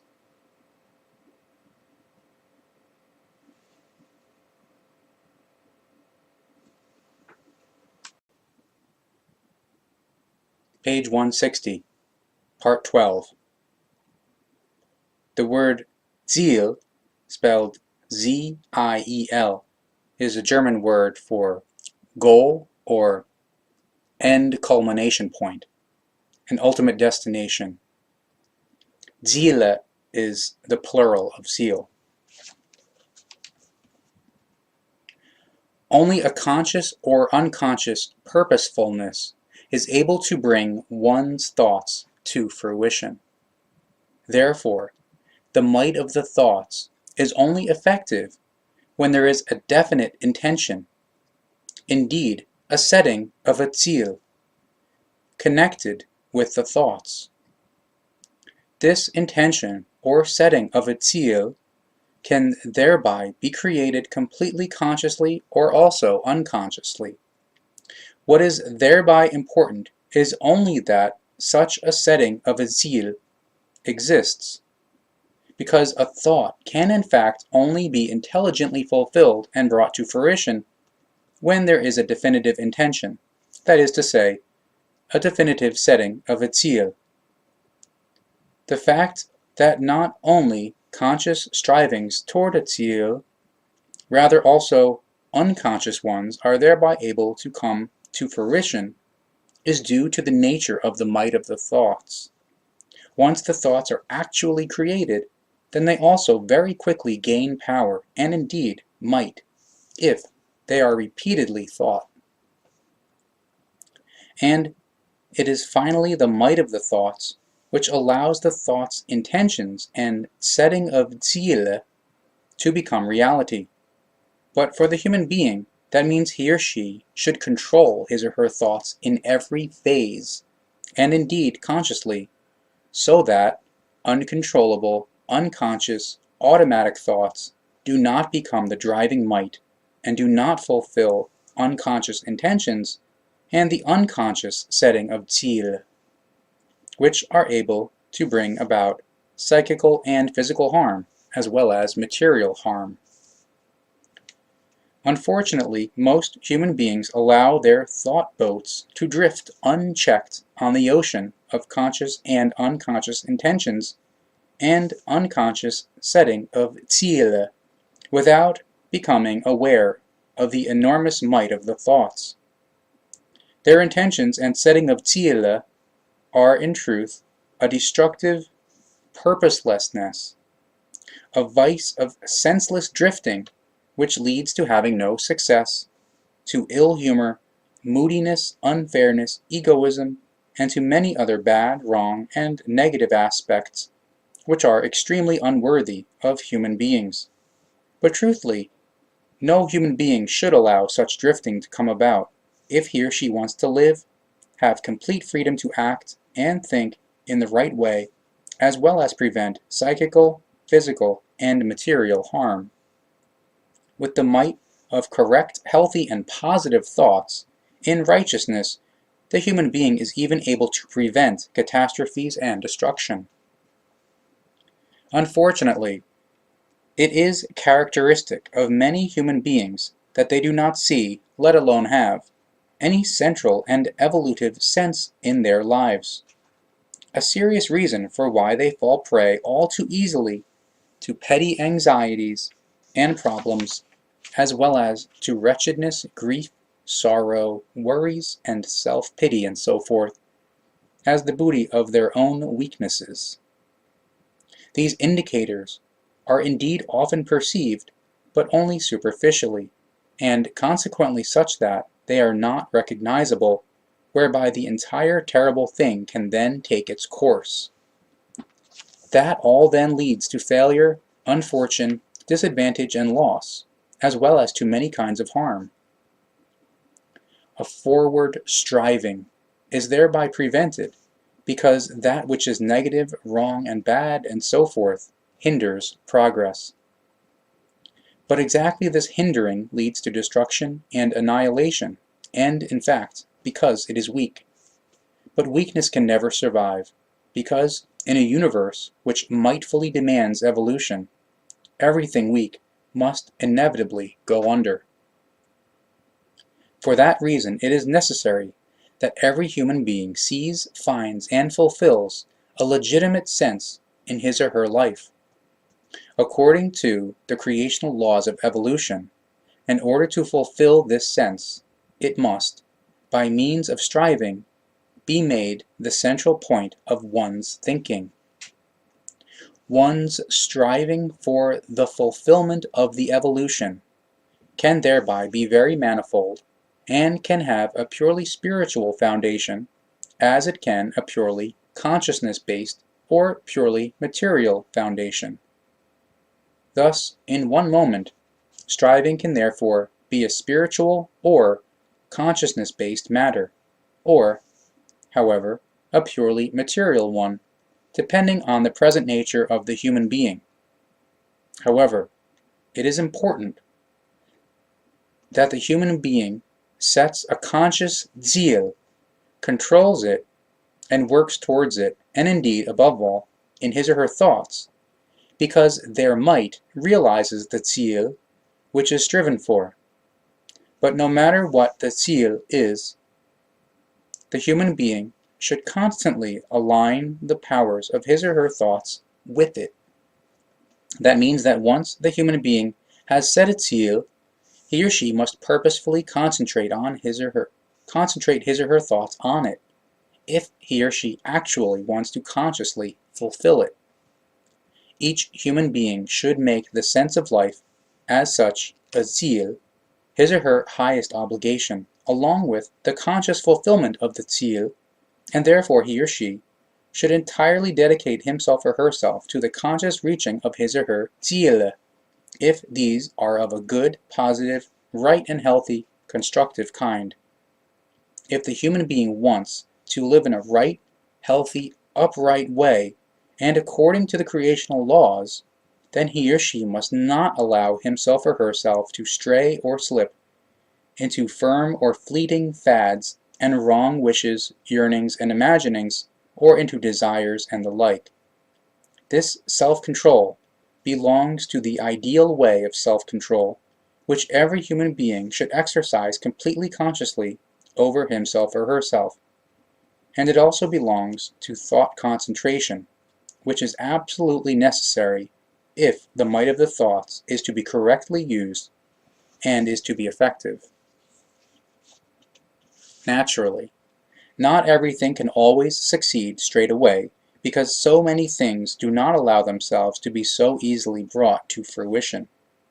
Sometimes the external circumstances are simply to blame for that. However, sometimes it is also one's own ideas and setting of Ziele which are perhaps not quite correctly formed. But even if one repeatedly fails while striving toward a Ziel, that does not necessarily mean that the Ziel is unreachable, because often the failure only occurs because the right way has not yet been found, or that the effort was not carried out intensively enough, nor with sufficient concentration, nor constructively enough. Therefore, failing to immediately achieve a life Ziel often means only a momentary failure which must necessarily arise because one's own errors and weaknesses must first be resolved and overcome. But if the effort is constantly, consciously driven onward, then there is also a strengthening of all required qualities, as a result of which a success is guaranteed. Along with many other values, newly gained character strengths become the benchmark of true success, and these will form new starting points for the future strengths and the future triumphs, from which new Ziele are striven for and fulfilled. Human beings who have not yet achieved a willingness for creating a smaller, bigger, or great life Ziel, or are simply not yet capable of it, should equip their thoughts with a sense of striving for the fulfillment of their human and evolutive responsibility. That means that one's own thoughts must be concentrated on a flawless carrying out of the creationally given obligation. Whether the worked out and set task is significant or insignificant plays no role thereby. Of sole importance is the Ziel, which is to be grasped and fulfilled, regardless of whether it thereby deals with a secondary Ziel or primary Ziel, that is to say, with a lesser, more important life Ziel, and only by gathering and focusing the thoughts into a useful striving for a setting of a Ziel can a resoluteness also arise for following through and for the achievement of the Ziel. And only thereby does the enormous energy in turn develop, which as the might of thoughts actually realizes them and from them allows the achievement of the Ziel to come to fruition. And once this step is completed, there is actually no longer anything which could not be achieved by the human being by means of the might of his or her thoughts. But directly underpinning that is the truth that true strengths can only be developed through effort and practice. In this sense, even the intellectually weakest human being is able to become strong and grow when he or she consciously concerns himself or herself with his or her progress and makes an effort with it and takes upon himself or herself all required efforts and practice which are necessary in order for one to recognize the knowledge about one's own weaknesses and strengths and to resolve them, and indeed also in the assiduousness of the effort to recognize and realize oneself. Even the human being who is the weakest in every form can become strong in himself or herself and grow, if, in the knowledge about his or her own weaknesses and strengths, and in the knowledge about the real existence of these, he or she is assiduous in adding one effort to the next, one realization and one strength to another. If he or she forms and expands his or her patience, and builds up a willingness for real modesty which counters megalomania and every excessiveness, and creates the cognition that no human being ever learns all there is to know. Truthfully, every human being has time to learn in each of his or her lives and to never stop doing so, because it is his or her obligation, task, and sense of life to develop and therefore to evolve, such that his or her spirit form evolutively climbs to such heights that one day it can become one with creation itself, that is to say, it can unite with it. Just as physically weak human beings can build themselves up and strengthen themselves physically and even psychically by means of an intentional, patient, and careful physical training, also, human beings with weak thoughts are able to strengthen themselves and build themselves up if they form their thoughts correctly and form the absolutely necessary setting of Ziele for the life. But that means that weaknesses and purposelessness must be combated and dismantled, and a new start has to find its place in one's thoughts. The new thoughts must be formed with the intention to strip away that which is old and inadequate, and only to acknowledge and follow that which is progressive, powerful, and strengthening. New setting of Ziele must be carried out, and failure must only be accepted on the way to the reaching of the Ziel. No achievement of a Ziel can be attained without forward and backward steps, without failures and successes.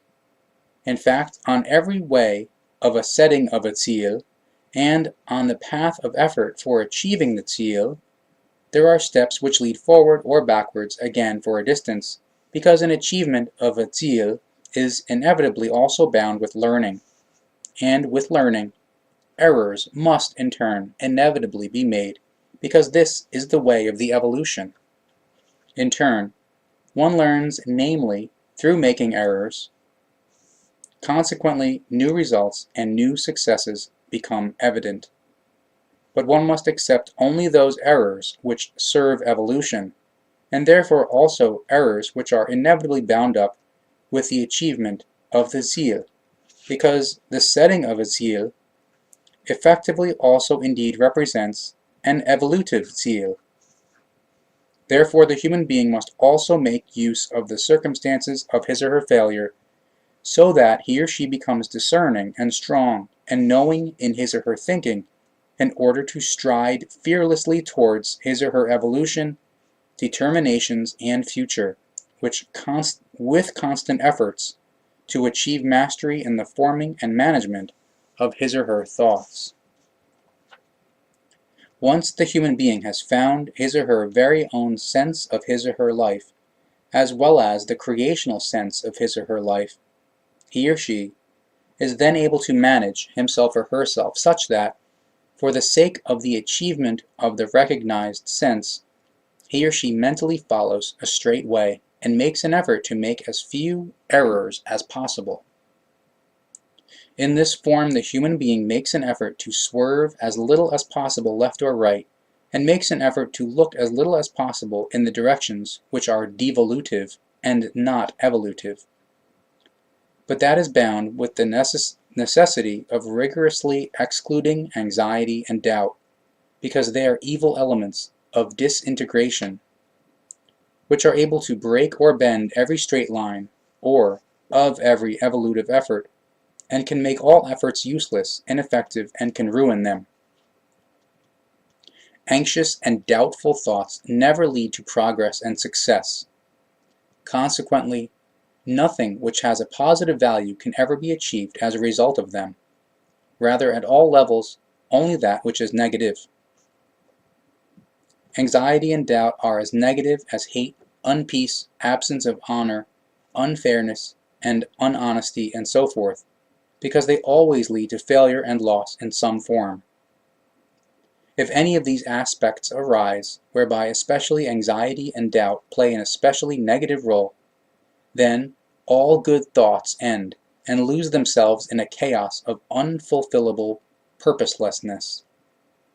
Even strong thoughts end the moment anxiety and doubt creep into them.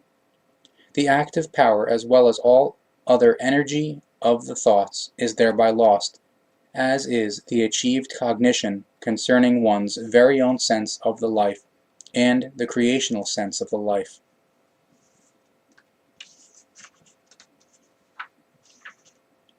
The human being's will to act is anchored in his or her knowledge, in the knowledge that he or she can always do and not do whatever he or she likes. But if, in this knowledge, anxiety and doubt arise, then everything gets into a state of turmoil, and gets to the point where it is erroneously thought that the human being is a plaything of unknown powers and mights, which he or she is not able to control. But the knowledge is thereby blocked, and consequently, inevitably, also the will. From that it follows that anxiety and doubt are the greatest enemies of knowledge, and if they appear, they are able to destroy and annihilate everything which was laboriously achieved and built up.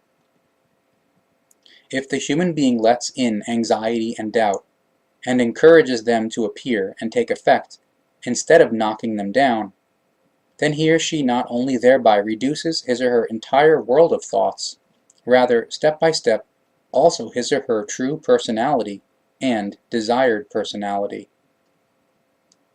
But if a human being overcomes his or her anxiety and doubt, then he or she thereby also overcomes his or her failures in regard to himself or herself, and regarding the life and the environment.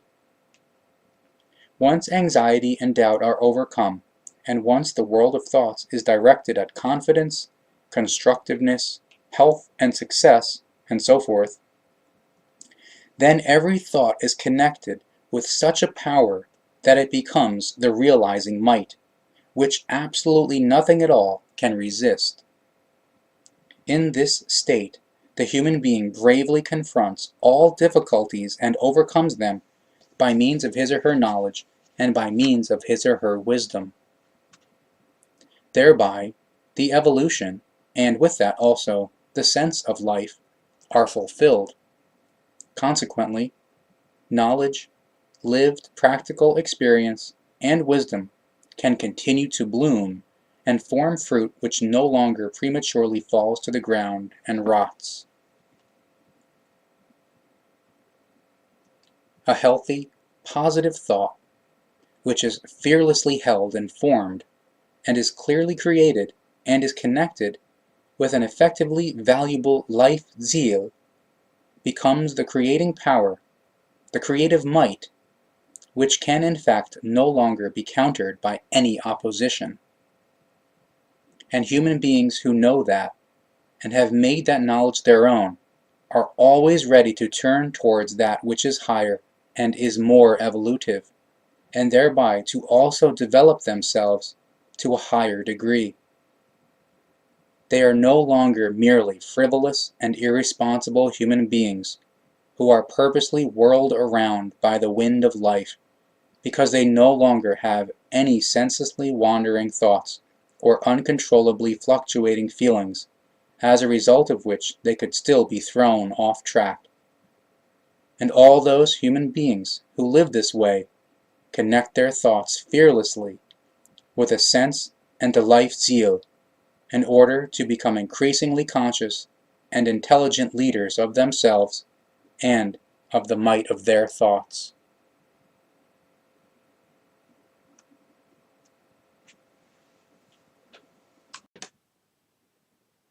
Page 170. Part 13. Everything that the human being is able to achieve, and everything that he or she is not able to achieve, is the outcome of his or her thoughts, and the outcome of the resulting efforts, or of unachieved efforts, which are brought to fruition by means of the might of the thoughts. Once all the manifold details of the universe, which is regulated fairly, are considered, then it can be recognized that a total destruction and annihilation would come about were there a loss of the universal balance. Therefore, this balance must be absolutely fully developed in the form best achievable according to the conditions.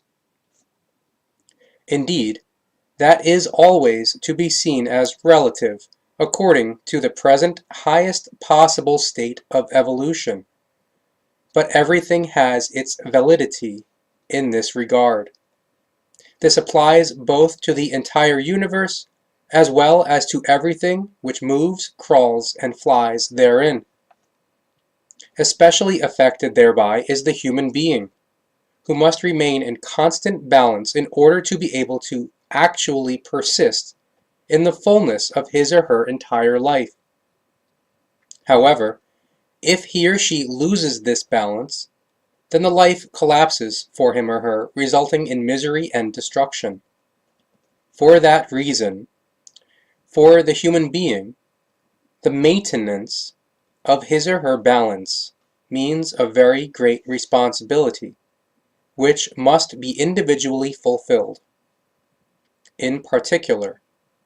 Consciousness-based balance and the resulting mental and feeling-based balance must be kept in order, because only when these factors agree and are equalized can one's individual responsibility be observed, followed, and fulfilled.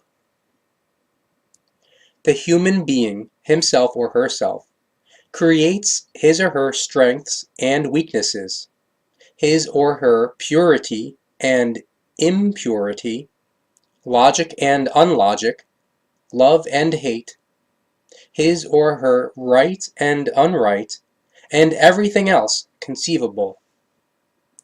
Everything belongs to him or her alone, and nobody else, because he himself or she herself created and brought about everything by means of the might of his or her thoughts. Therefore, the only human being who is able to alter everything and actually change it is that human being who also brought about the relevant things by means of the might of his or her thoughts. Therefore, things which are created by oneself by means of the might of the thoughts can never be changed by other human beings when it deals with immaterial kinds of factors, such as matters of the feelings and psyche, character and morality, as well as disposition, desire, and mood and personality, and so forth, of the relevant human being who suffers from it, or who can thereby enjoy life.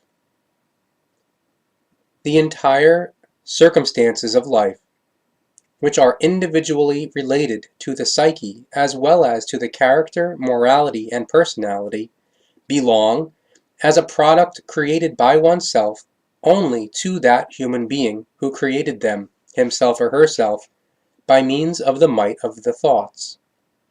Never do they belong to another. Joy and sorrow, love and hate, as well as all other things by which the human being is controlled, come solely from his or her own inner nature. The human being forms himself or herself by means of his or her thoughts. Consequently, he or she becomes, and is, just the way he or she thinks. And if he or she changes his or her thinking, then he or she becomes just as he or she thinks in the future, and he or she handles and forms everything from this thinking. A weak human being can never be helped if he or she does not allow himself or herself to be helped, and does not want to recognize and accept the truth of the might of the thoughts. Thus, stronger or even very strong human beings are, in fact, only able to help a weaker human being when this human being grasps the helping hand stretched out to him or her. Yet it is not done with that alone, because, truthfully, the weak one must become strong himself or herself and pull himself or herself up in order to make a positive step, so that an improvement and strength, which maneuver him or her out of his or her misery, can take hold of him or her. The improvement and strength must be developed as a result of one's own efforts, because it is not possible to simply be given these by others who are strong and healthy, and are admired because of that. The only human being who is able to change his or her circumstances and deplorable states, which relate to his or her physical self and psyche, as well as to his or her character, morality, and personality, is always solely that human being who has created them, himself or herself, by means of the might of the thoughts. Naturally, many moments arise in life in which external influences play a decisive role in the way in which the thoughts, feelings, and psyche, as well as the entire formation of the character, morality, and personality of a human being form. Because this human being allows himself or herself to be influenced in his or her thinking and actions by the particular external circumstances and effects. From that it follows that the one who is influenced by external circumstances is therefore, in this form, also master of his or her own thoughts, and can form and handle them according to that which he himself or she herself wants. Therefore, once a human being allows himself or herself to be bewitched, impressed and persuaded, and so forth, by external influences, then he or she thereby oppresses his or her own will and self-responsibility and becomes dependent upon the external influences. Consequently, he or she directs his or her thoughts onto them and lets his or her thoughts increasingly spin until they control him or her, and he or she is no longer capable of his or her own creation of thoughts in a positive and equalized sense. Thereby, an oppressor, for example, gains might over a human being who allows himself or herself to be oppressed, just because he or she begins to think and to manage his or her life according to the external influences. In this form, the oppressed one begins to unknowingly cooperate with the oppressor, although both seemingly suffer because of the other. However, the suffering truthfully does not occur because of the other. Rather, it takes the form that the oppressed one, as well as the oppressor, effectively suffer because of themselves.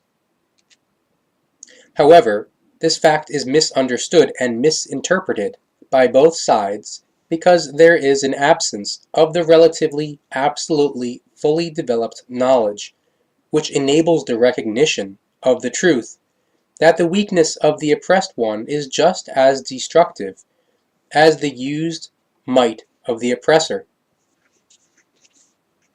Both the oppressor and the oppressed behave fallibly and against all natural creational laws of balance and of responsibility which must be individually borne.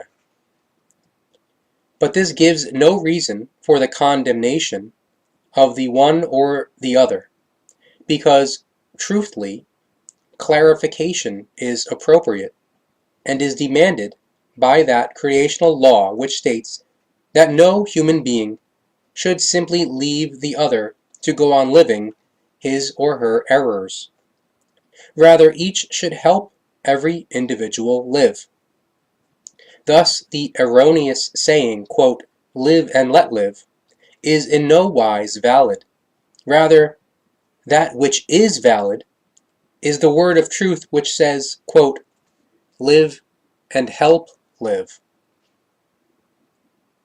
But that means, for both the oppressor as well as for the oppressed, that appropriate feelings for others and the necessary humaneness must be raised, as a consequence of which also necessary instruction, in the form of presenting the truth in regard to all occurring circumstances, has to result, and must be called for, in order to show the truthfully right way.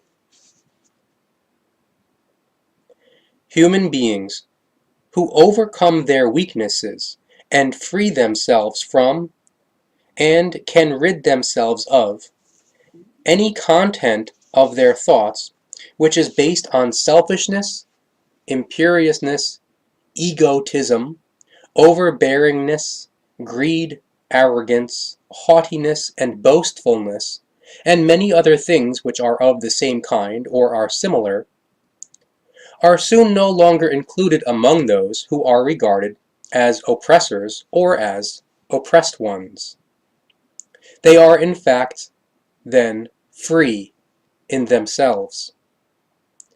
And in this state the human being is neither able to debase himself or herself, nor raise himself or herself in an egotistical form above himself or herself or above others.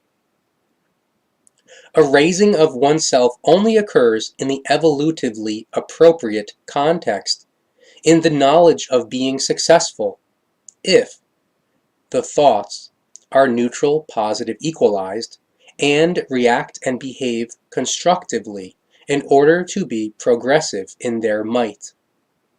But human beings who do not overcome their weaknesses and do not free themselves from the contents of all their negative and destructive thoughts remain weak, wretched, and miserable, because their refusal to raise their thoughts brings increasing inner and outer unfreedom, which finally ends in affliction, illness, and ruin. It is the nature of the thoughts that, by means of their might alone, every conceivable thing can be brought to fruition. However, before anything can be achieved and brought to fruition, the thoughts must raise themselves above any extreme immoderateness, and therefore eliminate it in order to make the necessary room for healthy, positive purposefulness. That means, in order to be successful, the human being must renounce his or her selfishness, which, as a rule, degenerates into immoderateness.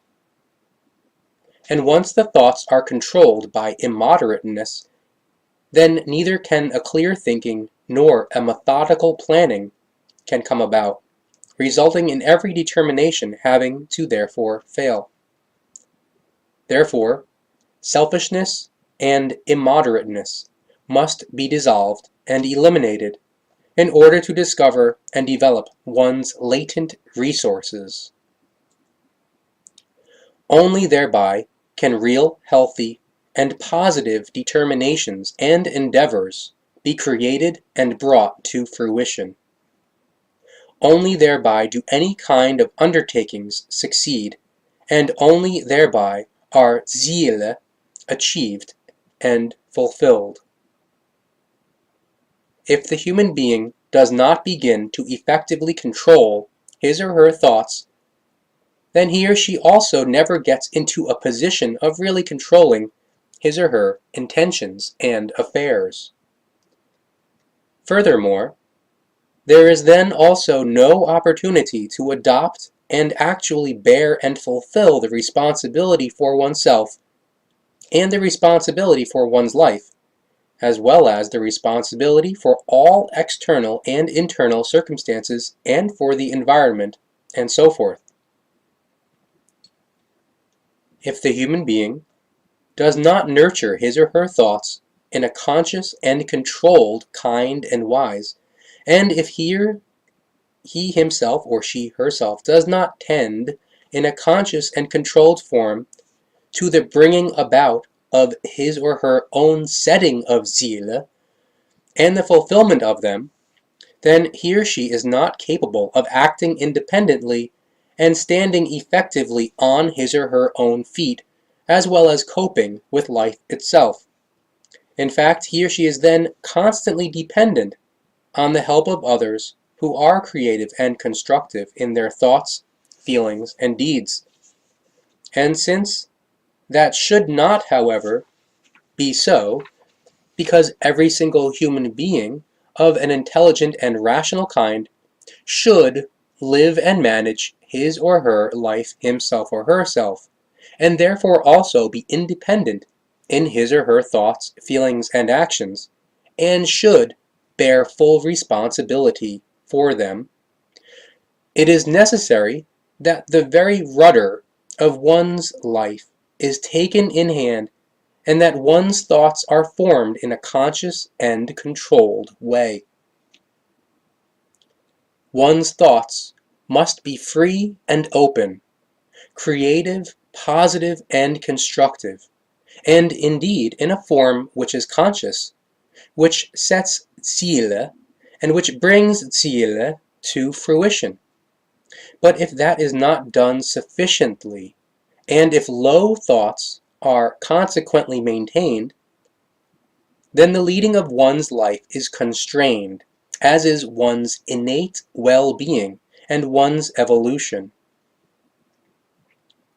The human being's world and life are limited by his or her thoughts, and indeed as a result of their kind and wise, how they are formed and how they are tended and nurtured. As a result of the might inherent in the thoughts, they are brought to realization, and as such, they determine the prosperity and adversity of every individual. Therefore, the life always forms according to the thoughts which are chosen, tended, and nurtured. The way of the progress is generously paved with errors. However, errors are necessary so that one learns from them. This is the path of the evolution. Therefore, without an appropriate quantity of errors, there can be no achievement and no progress. With that, it is also clear that there is no human being who would be without errors in his or her efforts toward the evolution. Even the most knowing human being, with all his or her lived practical experience and his or her ability, must continue to make errors in order to be progressive and to be able to continue to learn. A human being with less knowledge, or even one with no knowledge, must therefore make errors all the more, and take them on all the more if he or she wants to continue his or her education and make sufficient progress. Therefore, errors must not be seen as hindering success and evolution, because only through them do success and progress come about, and indeed as a result of them being recognized, understood in their structure, and resolved.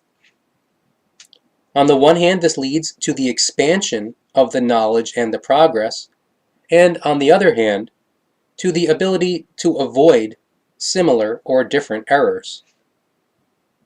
Making mistakes therefore brings forth cognition, cognizance, knowledge, practical experience, and living experience, which altogether ultimately form into wisdom, in which ability is also an important factor.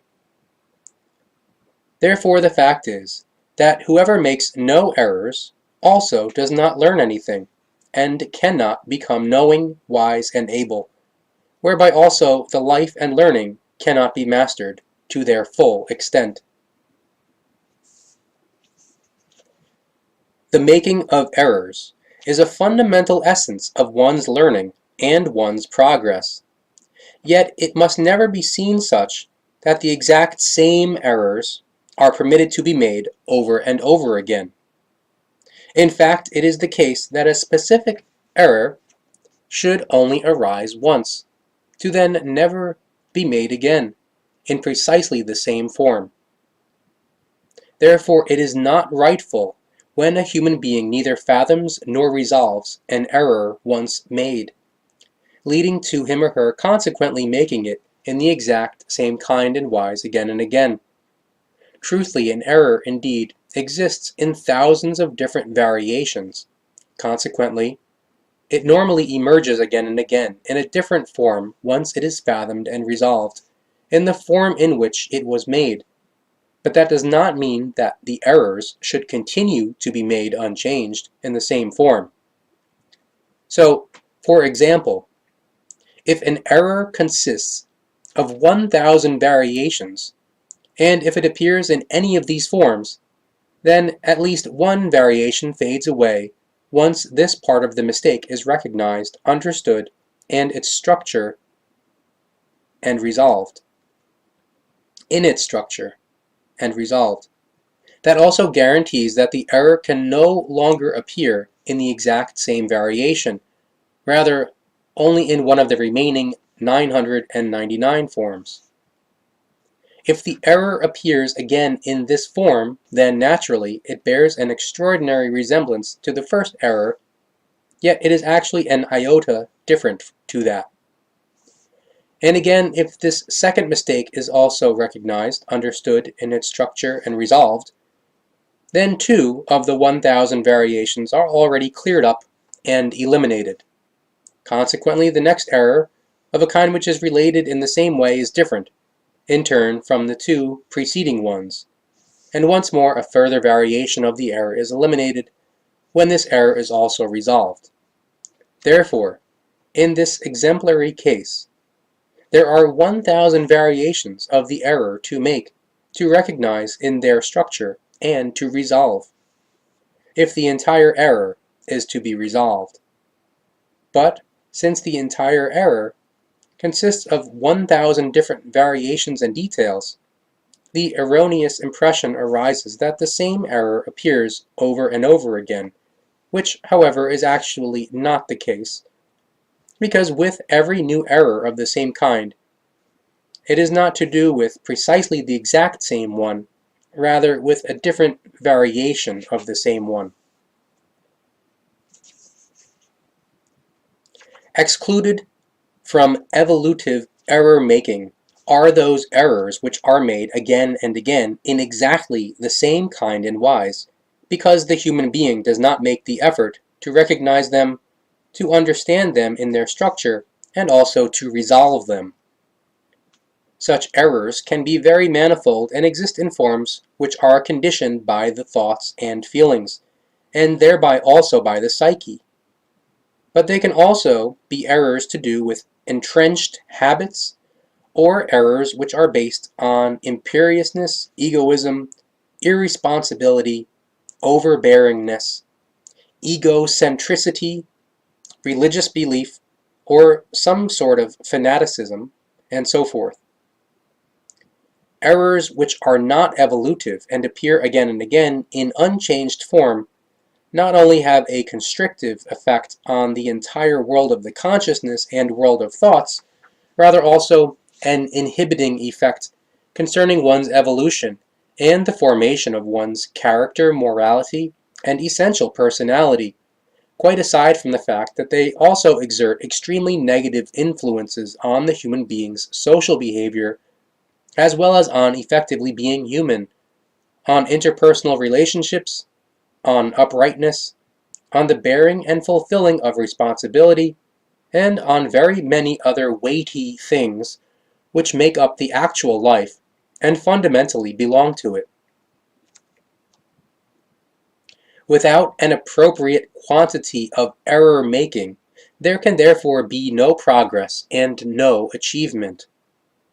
But the recognition and resolution of immoderateness and selfishness, and various other things of a negative-bad type, is connected with making errors and the resolution of errors. The result of that is that every success, whether it has a worldly nature or personality-related nature, grows in proportion to the degree to which selfish, egocentric, imperious, egotistical, overbearing, and arrogant, as well as excessive and other habits, qualities, fads, and characteristics, and so forth, are overcome. Thereby, the powers of the consciousness, and therefore the thoughts, must be concentrated on the development of the grasped zeal, setting, and plans, and one's power of decision and self-confidence must be strengthened. The higher the human being raises his or her positive, healthy, good, creative, and constructive thoughts, and tends and nurtures them in an equalized form, the more successful, upright, progressive, and righteous he or she becomes. Thereby, the good, positive, and idealistic values and endeavors which are worth bringing to fruition also increase, from which finally success is also achieved as well as lasting accomplishments. The human being, himself or herself, advantages or disadvantages himself or herself in every form when factors which arise from the might of his or her thoughts are concerned. And exactly this has nothing to do with unhonest, unjust human beings being able to acquire material might and wealth, and so forth, for themselves. Truthfully, in spite of their might and their material wealth, such human beings are poor and are the losers throughout the line of their evolution. They are actually, namely, devoid of all those values which constitute the quality of being human, and which determine the real inner happiness as well as the true love and the inner freedom and the equalized harmony. But they are also devoid of the consciousness-based and spiritual progress, and indeed in the measure in which these are neglected and disregarded. Therefore, human beings of this kind are truthfully poor and are the actual losers in life, because the universe, that is to say, the universal consciousness and its creational laws, never favors greed, hate, unhonesty, lust for might and revenge, licentiousness, exploitation, thievery and cheating, addiction, villainy and laziness, and so forth, even when this may appear otherwise from time to time, when superficially viewed. The fact is that the creational natural laws and recommendations give their help in rightness to those who are magnanimous, virtuous, studious, honest, and fair, because they alone evolve in conscious form according to their pre-existing striving and effective sense of life, while the others, the fallible ones in the matters of evolution and the resulting fulfillment of obligation and observation of responsibility, fail and fall prey to pure material values which bring no success in the form of consciousness-based and spiritual progress. And although it may appear otherwise from time to time on the bare surface, that indeed corresponds to nothing more than appearances and deception. This truth can be presented and taught in different kind and wise, yet at its core it is unalterable. Therefore it can also be recognized, proven, and followed in various ways, yet every way thereby requires that one works at it incessantly to become more virtuous and discerning of the truth and to become a true human being. But being a human being does not only mean allowing humaneness to prevail, rather that all creational natural laws and recommendations are followed and lived, which also means that the creation-conditioned striving for evolution must be fulfilled. But the fulfillment can only be achieved by means of one's thoughts, the might of which is able to bring everything to fruition when the human being deliberately makes the effort for that. Intellectual achievements and successes are also the result of the might of the thoughts. And everything beautiful and true in life, as well as all cognitions, all knowledge, and all wisdom, lead back to thoughts. Even the formation of the nature and the world quite simply leads back solely to the might of the human being's thoughts, because every form of formation is based on one previous thought or an entire series of previous thoughts. Certainly, many such formations and achievements are sometimes based on ambition and vanity, but they are nevertheless not the product of these qualities. Rather, they are the result of correct, positive, clear, constructive, and creative thinking. Such achievements therefore emerge from a natural series of long and laborious efforts pertaining to the consciousness thoughts, and from pure, clear, selfless, constructive, and progressive thoughts, as they should be correctly maintained by every human being.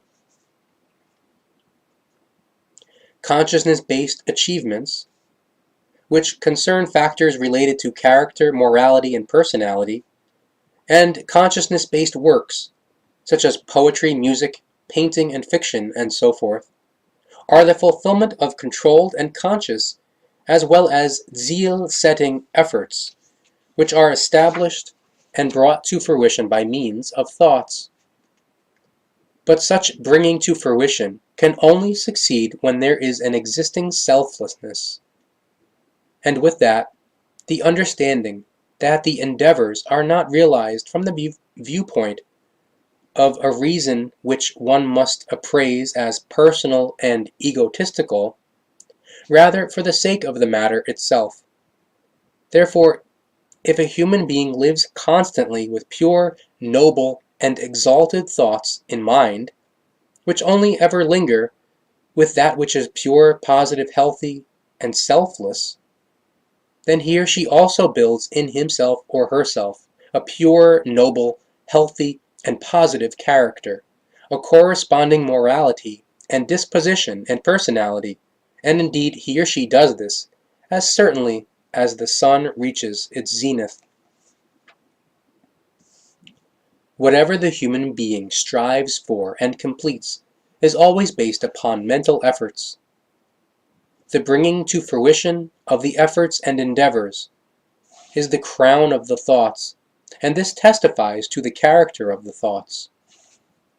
If these are directed at zeal and are embedded in a conscious striving for bringing things to fruition and are embedded in a decidedness, self-control, and righteousness, then the self-worth of the human being increases, just as do all values of the factors conditioned by evolution.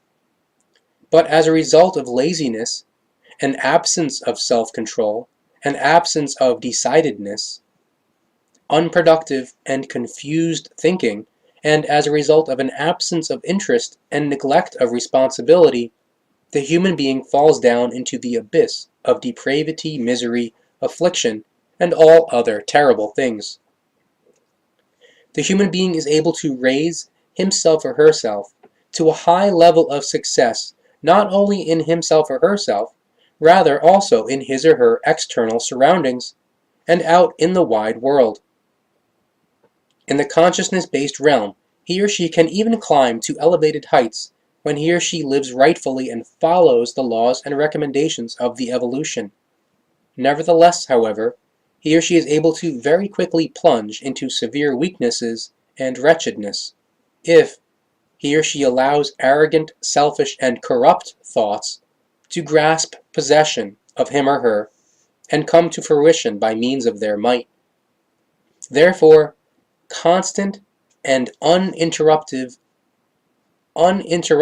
attentiveness and control is necessary so that the product of weak, bad, and negative thoughts cannot arise and gain the upper hand. Victories can therefore only be attained and retained when they are given the required watchfulness. But if that is neglected, even when success appears to be so certain, then everything very quickly falls prey to negation and failure. Everything that the human being is ever able to achieve, regardless of whether it is in some sort of material-intellectual or purely coarse-material kind, such as in the form of businesses or some sort of works and products, and so forth, or in values which pertain purely to the consciousness, character, morality, attitude, and personality, is solely the result of clear, pure, positive, healthy, and zeal-directed thoughts and their might, by means of which they are brought to fruition. But the laws which are innate in this truth also apply to that which is purely negative and bad, when, namely, the thoughts are correspondingly formed and steered. The same laws which, through their governance, lead the positive, pure, and healthy thoughts also steer those which are unpure, wrong, bad, unhealthy, and negative. Consequently, in this regard, the method is therefore the same. The difference lies solely in the form of the thoughts and in their zeal. Whoever wants to achieve much must also take much on board in terms of efforts, errors, and arduousness, in contrast to those who want to achieve little because they are shy of efforts, errors, and arduousness. Whoever wants to achieve that which is high must take even more efforts, errors, and arduousness upon himself or herself. And whoever strives for the very highest must take upon himself or herself the greatest arduousness as well as the most errors and efforts. The more one wants to achieve, the more there are demands of all kinds which one must deal with. For that reason, only the human being who maintains his or her thoughts in healthy, righteous, striving-based, positive, and conscious form, and makes the necessary setting of tzila in order to bring them to fruition, is able to achieve that which is great, that which is higher, and that which is the highest.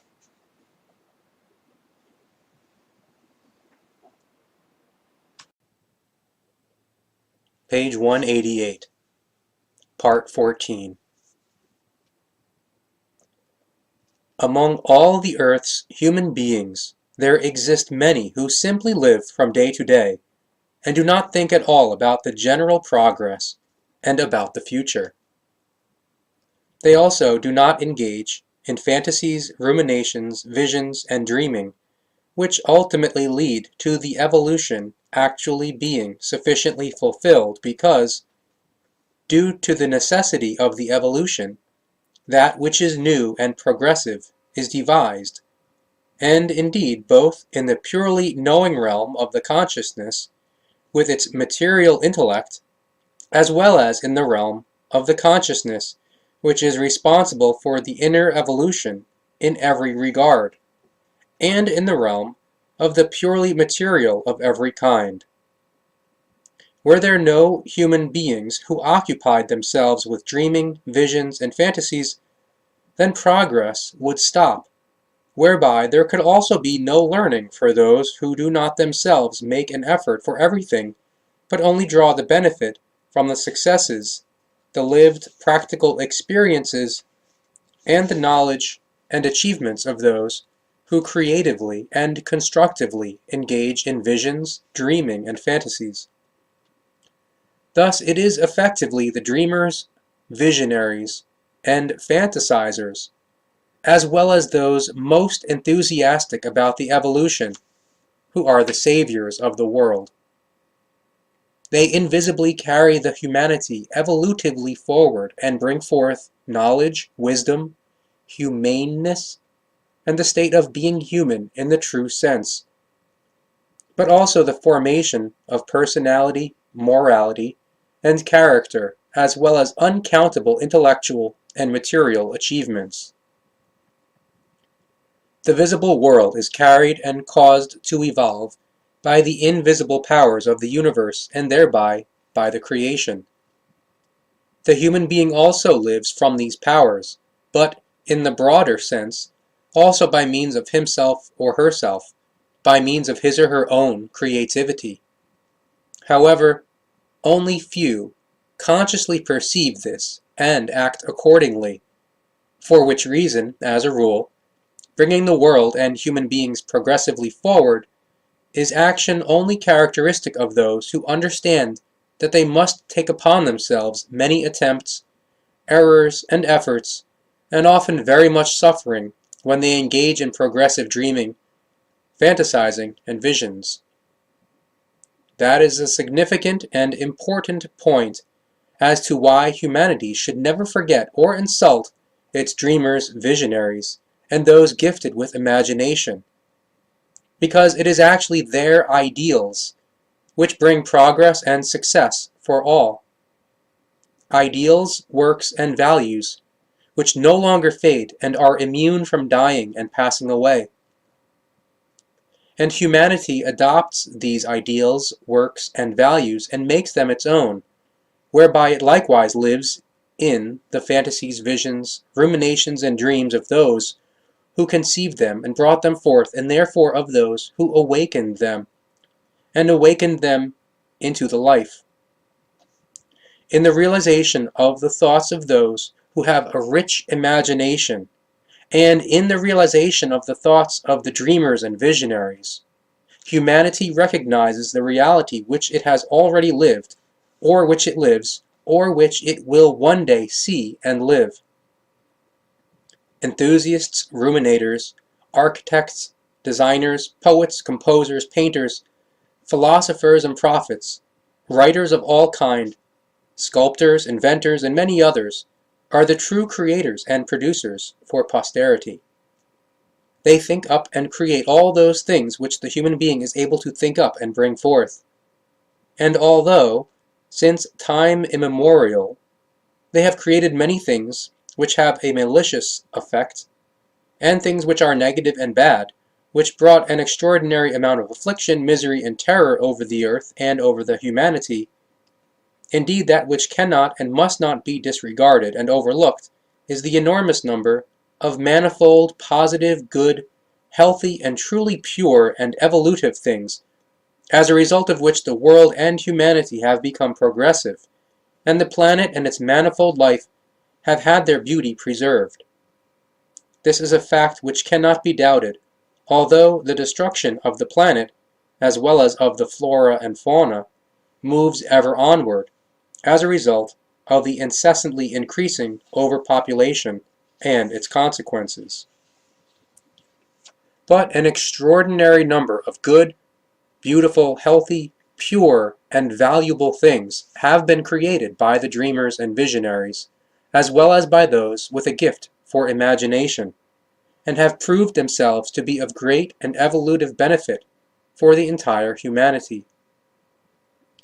The world and the life of the human being have become beautiful because of those with a gift for imagination, and because of the dreamers and visionaries. Had the visionaries, dreamers, and imaginative ones not lived, humanity would never have reached its current state of evolution, and would have already passed away long ago. Dreamers, enthusiasts, ruminators, visionaries, and those with a gift for fantasy are therefore the real bringers of progress, because they are humanity's truly creative and constructive thinkers. It is they who create architecture, designs, poetry, compositions, paintings, prophecy and philosophy, literature, inventions, works of sculpture, and many other things, and bring them to humanity, which thereby profits in every regard, and thereby becomes progressive. Human beings who know how to nurture beautiful, good, positive, and progressive visions, dreaming, and fantasies live with elevated ideals, which they are one day able to bring to fruition by means of the might of their thoughts, alone, and with their own means, or together with others, and with the help of their means, depending on how the vision, dreaming, or fantasy is formed, and how it can be brought to fruition. But what is thereby important, above all, is that the visions, the dreaming, cognitions, and fantasies are tended and nurtured, because in them lies the origin of creativity and constructiveness. For that reason, the human being should never disregard his or her positive ruminations, visions, fantasies, and dreaming. Rather, he or she should make an effort with these and nurture them. All good, healthy, pure, and positive ideals must be nurtured, as must harmonious music, beauty, love, and peace, freedom, the magic which envelops the best and most creative thoughts, the muse of the art of poetry as well as the striving toward progress and all-embracing harmony, and so forth.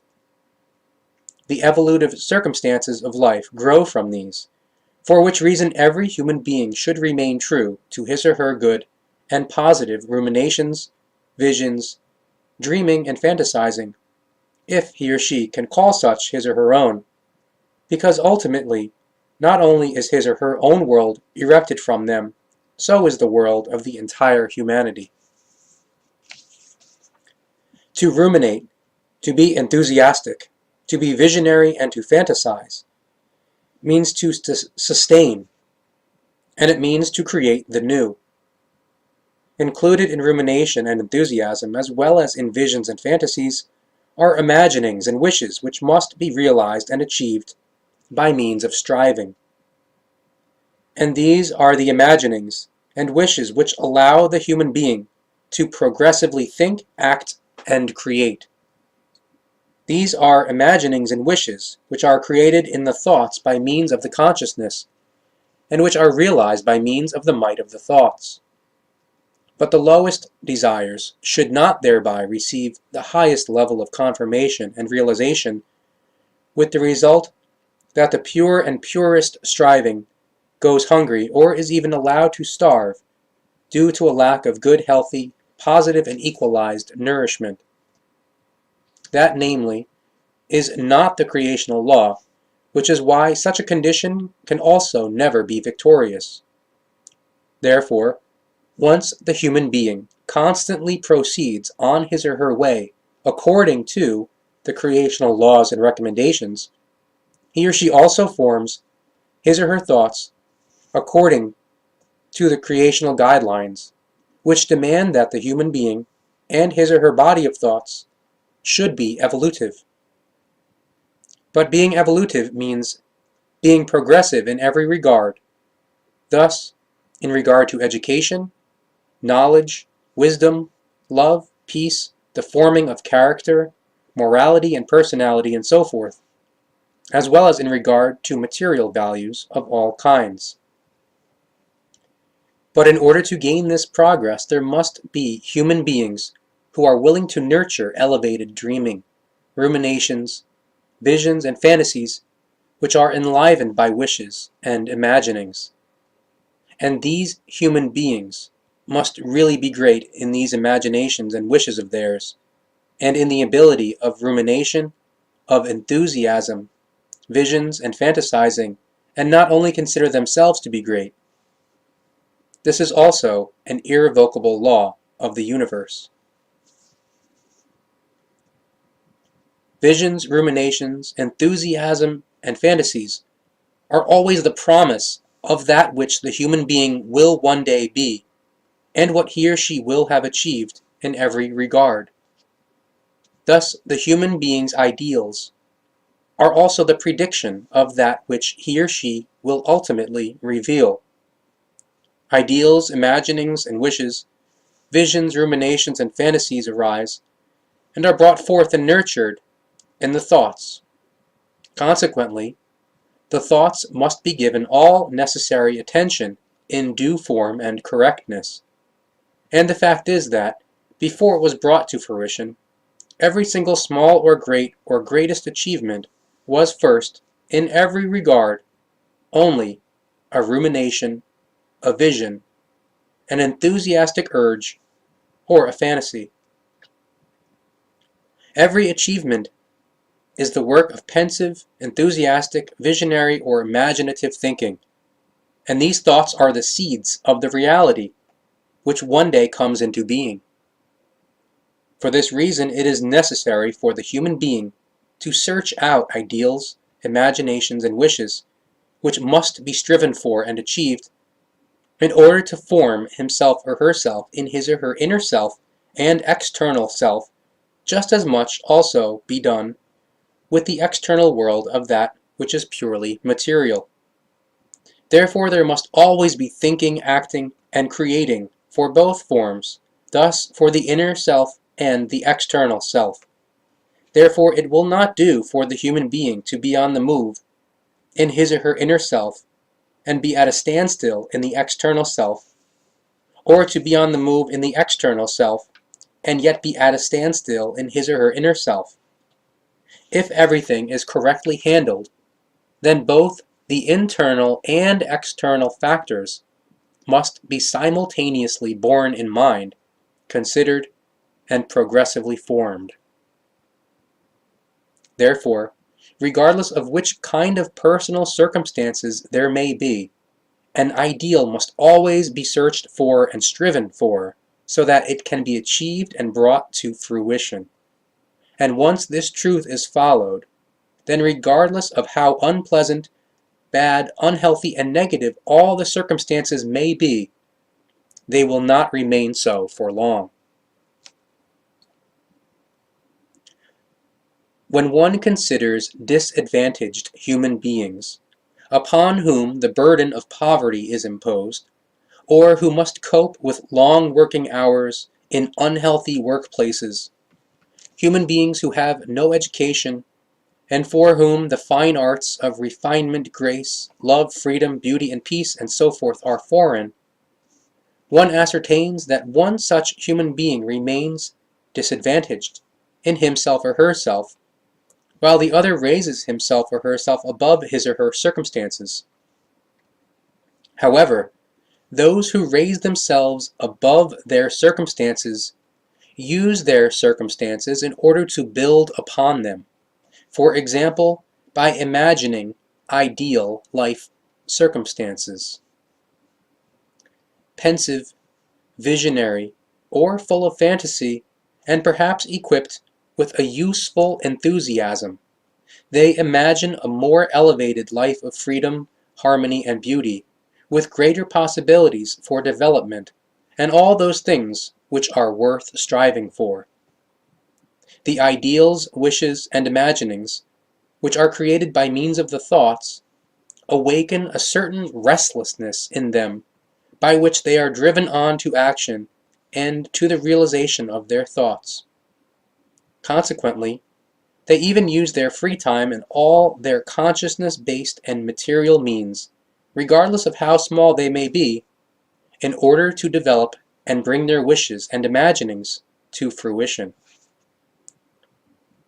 Naturally, thereby also coming to the fore are all the hidden, latent powers and resources, which the human being only recognizes and experiences when he or she uses the might of the thoughts in order to bring everything to fruition.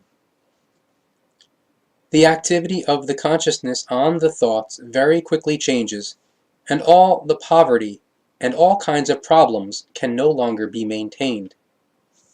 The discrepancy between the poverty or problems and the consciousness-based mental attitude quickly becomes so great that all the problems, the poverty, or the other burdening things vanish from the life of the thoughts, exactly as if something unusable is thrown away. With the extent of the thoughts increasing powers and might, they, and the human being in his or her entire personality, grow quickly beyond everything which burdens. It may take months or years, but one day these human beings appear as free, mature human beings, who, in their own individual and unique kind and wise, have their consciousness and their thoughts masterfully under control, and exert influence in their family and in their circle of acquaintances, or even in an enterprise, or perhaps worldwide.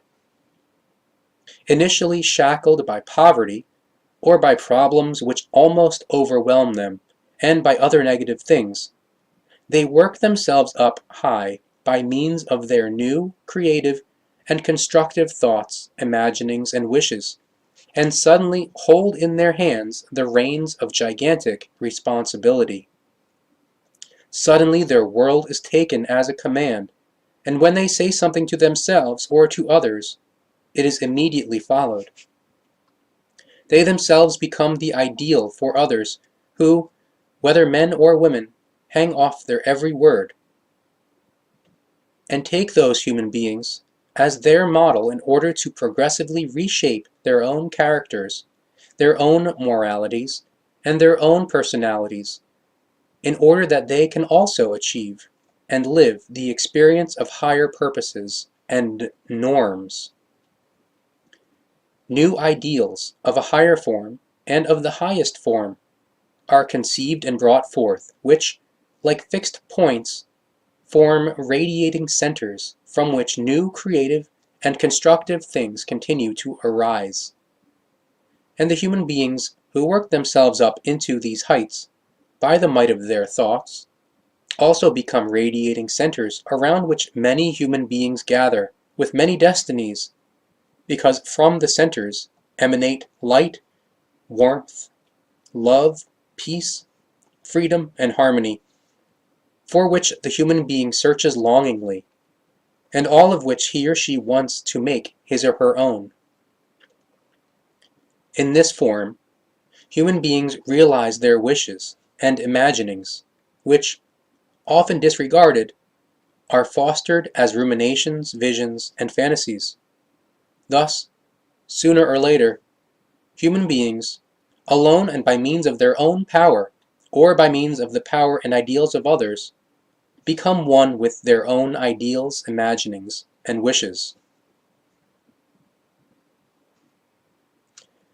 No productive, creative, and constructive imaginings and wishes exist in an idle nature. No ideals which are to be followed or realized. In idleness, only that which is unproductive, uncreative, and destructive arises. However, with assiduousness, everything progressive, ideal, constructive, and successful, and so forth, arises. For that reason, the human being should bring to fruition that which is assiduous, positive, progressive, and promises success. Indeed, regardless of whether the striving for realization and the imaginings and wishes are low or are high or are a mix of the two, the fact is that the human being is always attracted by and brings to fruition that which he or she consciously or secretly loves and strives for. Thus, that which comes into his or her hands is always the precise product of that which his or her own thoughts create. In this form, he or she always receives that which he or she actually earns, no more and no less.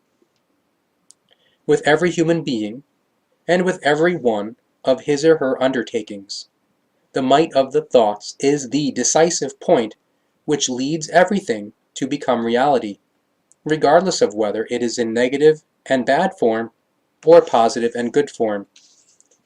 This fact alone should be enough to cause the human being to live purely according to the truth and in line with the creational natural laws and recommendations, in order to only create thoughts in a positive equalized sense, and to bring these to fruition, so that the striving, predetermined by creational law, for the creationally correct evolutionary norm is fulfilled. Regardless of how the human being's present situation and surroundings may form and may appear, they will always be in accord with his or her thoughts, and he or she, and thereby also his or her world, stands or falls precisely with his or her thoughts, as well as with his or her ruminations, visions, fantasies, ideals, imaginings, and wishes. It is the thoughts which create and sustain everything, which allow everything to remain, which raise it into high or the highest heights, or which allow it to vanish. The human being is always as small as the desires and lower demands which control him or her, and he or she is as great as the high and highest positive, good, healthy, and pure strivings which he or she allows to dominate in himself or herself and in his or her thoughts. Once the human being consciously takes on the responsibility for his or her thoughts and for his or her life, then he or she soon enters that sphere of existence which remained closed to him or her until then, and which did not allow his or her true ideals to be realized, because he or she compulsively held himself or herself out of this sphere. Suddenly his or her eyes open and see, and the cognition dawns that there is still very much to learn during the entire remainder of life. On one hand, from one's achievement of one's own knowledge, and on the other hand, by means of the help of others who are knowledgeable. It is thereby true that something can even be learned from human beings who are stupid and foolish, if only the will, the capacity, and understanding are summoned for that, and if no thoughts and impulsations are tended in conceit, which advise against it, and give room for the opinion that one is too superior and too dignified to accept the healthy, positive thoughts, and a word of the same kind, or a gesture, from a human being who stands below one's own level of evolution. Even human beings who are stupid and foolish speak words of truth. If the human being who is capable of normal, relative rationality and intelligence refrains from disregarding those who, compared to himself or herself, are not very bright in knowledge, wisdom, and consciousness, if he or she at least refrains from disregarding them concerning learning from them, and instead also acknowledges them as poles of the knowledge which is to be worked on and gained, only then will he or she become the true master over himself or herself, and over his or her world of thoughts and his or her impulsations. But that is far from meaning that he or she thereby becomes a master of knowledge and wisdom, because to that point it is still a very long way, the end of which must be achieved with great effort, and in which reside true love and freedom, as well as true peace and effective harmony, by means of which the human being, in knowledge and wisdom, first becomes the real master of the life. Once he or she has reached that point, he or she then endeavors to use the entirety of the achieved product of his or her evolution, not only for himself or herself and his or her further education alone, rather also for the consciousness-based and material progress of his or her fellow human beings, and even for the entire humanity, and connected with that is also a renewal of the world and all its events and achievements. Know-it-alls, negative critics, human beings who are thoughtless, those who are lazy, and those who are ignorant, and so forth, never see and recognize the effective reality. Rather, they see and misunderstand only the apparent effects of things, however not the things and their actual reality. In this context, they then speak of happiness and prosperity, and of fate, chance, and cognition, and so forth.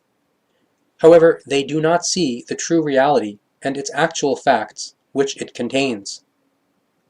Thus they presume to judge and speak in a way which does not correspond to the actual circumstances, and which is only a reflection of their wrong thoughts.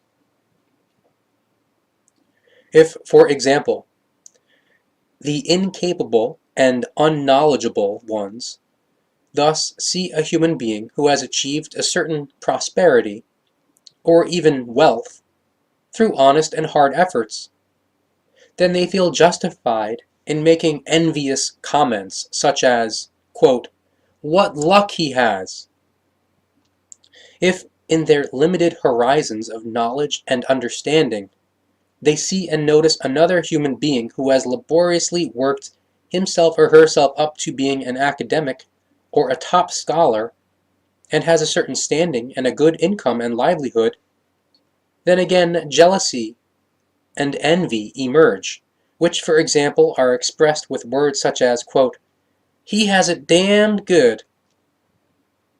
Even if a human being steps into their view who is of good morality, good character, and is always in a good mood, and has a superior personality whereby he or she has great influence and is honorably treated and respected, then they assert with brash impertinence that this human being has been strongly influenced through and through by a, quote, "good spirit," or, quote, "the devil himself." In fact, all these confused, incapable, and unknowledgeable, as well as resentful and erring human beings, do not see the fact that all these human beings, who they envy and insult, have voluntarily taken upon themselves failures, errors, and battles, as well as efforts and hardships, in order to give their lives a ziel, and to work themselves up high and gain lived practical experiences in order to move forward and to achieve that which they have conceived and created as imaginings and wishes in the form of the setting of ziel. All the resentful ones do not know the great commitment which the successful ones had to bring, and have to bring, and they do not know about the efforts and undauntedness which are required in order to just conceive a ziel at all, and in order to then actually also reach it. They do not know about all the effort behind the imaginings and wishes, which every zeal-striving human being must take upon himself or herself in order to overcome the apparently invincible, and which is necessary so that the vision, the rumination, or the fantasy can be brought to fruition. Those who are envious, those who are resentful, those who are incapable, those who are without knowledge, those who are erring, and those who are confused, do not know the psyche's abysses and darkness which can come about when a ziel is striven for, and often recedes again into the distance as a result of errors made. In fact, all these erring human beings, and those who have no initiative of their own, only see the victory of the successful ones as well as their light and joy, and they then call that, quote, luck. They do not see and recognize all the efforts and afflictions, all the many and often grave errors which must be made, recognized, understood, and resolved, and which act like painful piercing thorns on the long and strenuous journey to the success and zeal.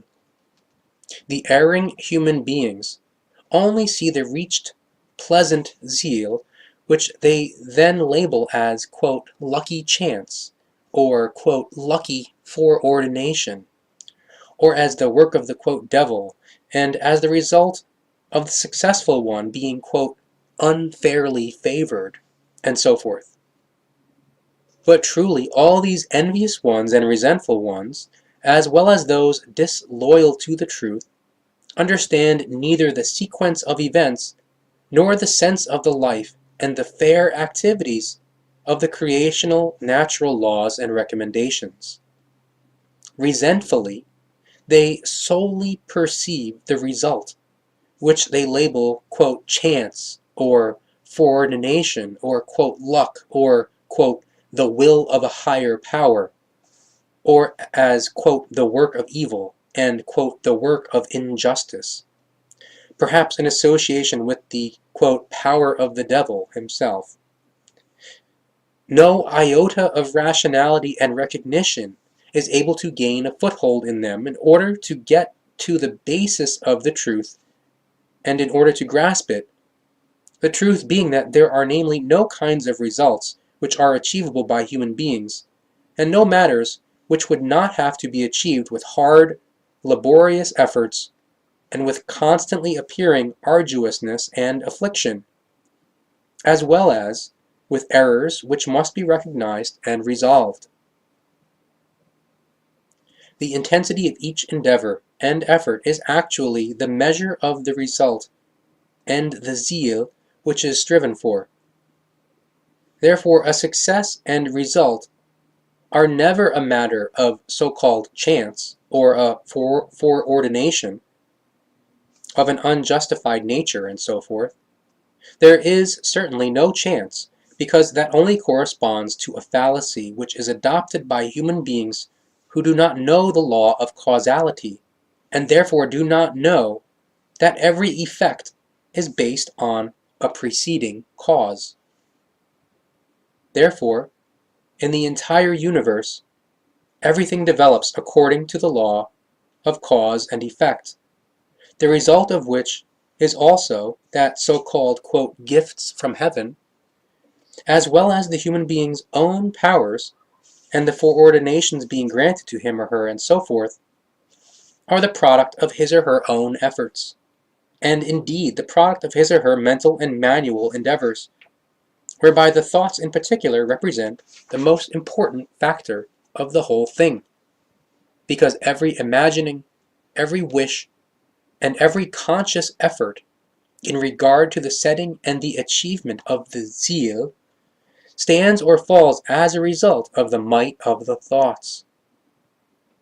Thus, purely intellectual possessions, as well as purely consciousness-based and spiritual possessions, are the fruits of the achieved efforts, and these possessions are the fruits of the thoughts, which are just as complete in themselves as they are in their effects, when everything is brought to fruition by means of the might of the thoughts. And it is therefore indisputable that all things which the human being is able to create by means of visions, ruminations, and fantasizing are made real, or can be made real, by means of the might of the thoughts. The rumination, the vision, or the fantasy, the ideal which the human being mentally creates by means of his or her consciousness, determines his or her life, because that which is tended and nurtured as an ideal is important for the life way, the circumstances of life, and the evolutive progress.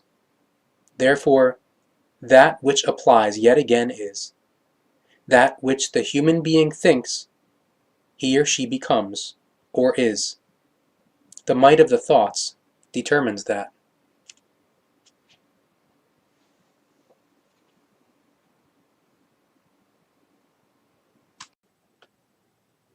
Page 206, Part 15.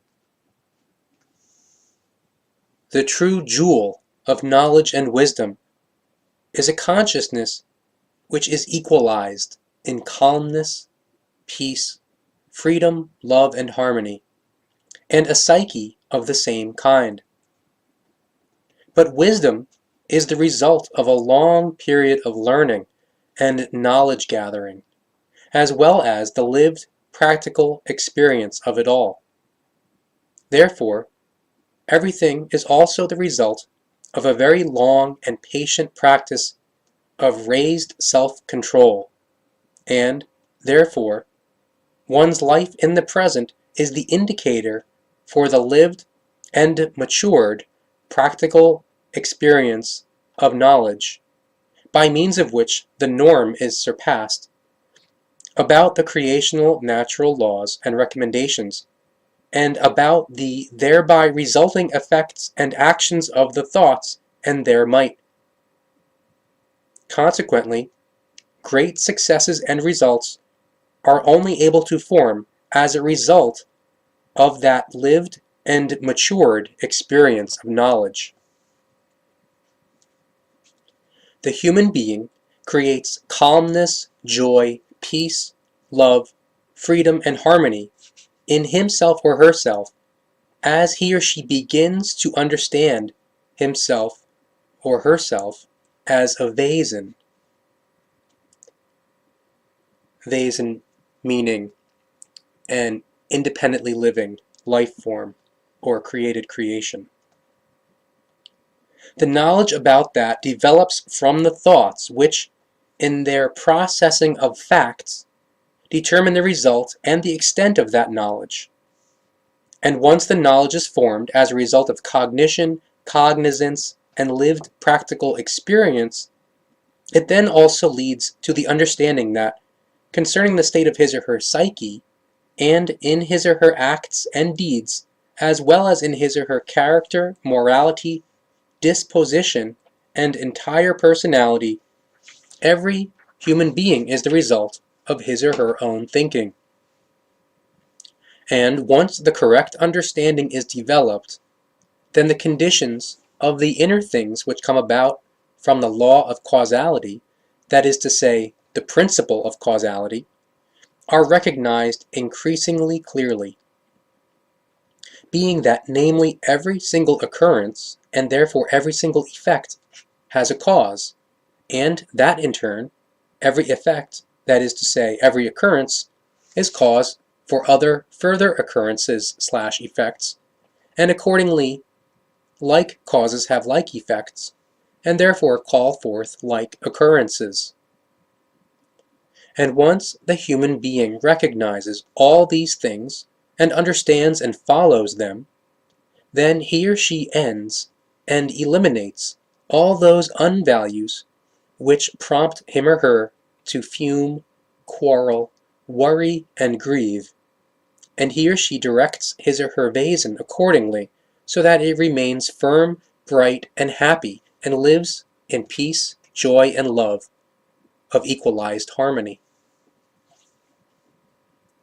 The human being must basically learn to lead, guide, and govern himself or herself, and he or she must learn to adapt himself or herself to all things, situations, surroundings, and circumstances.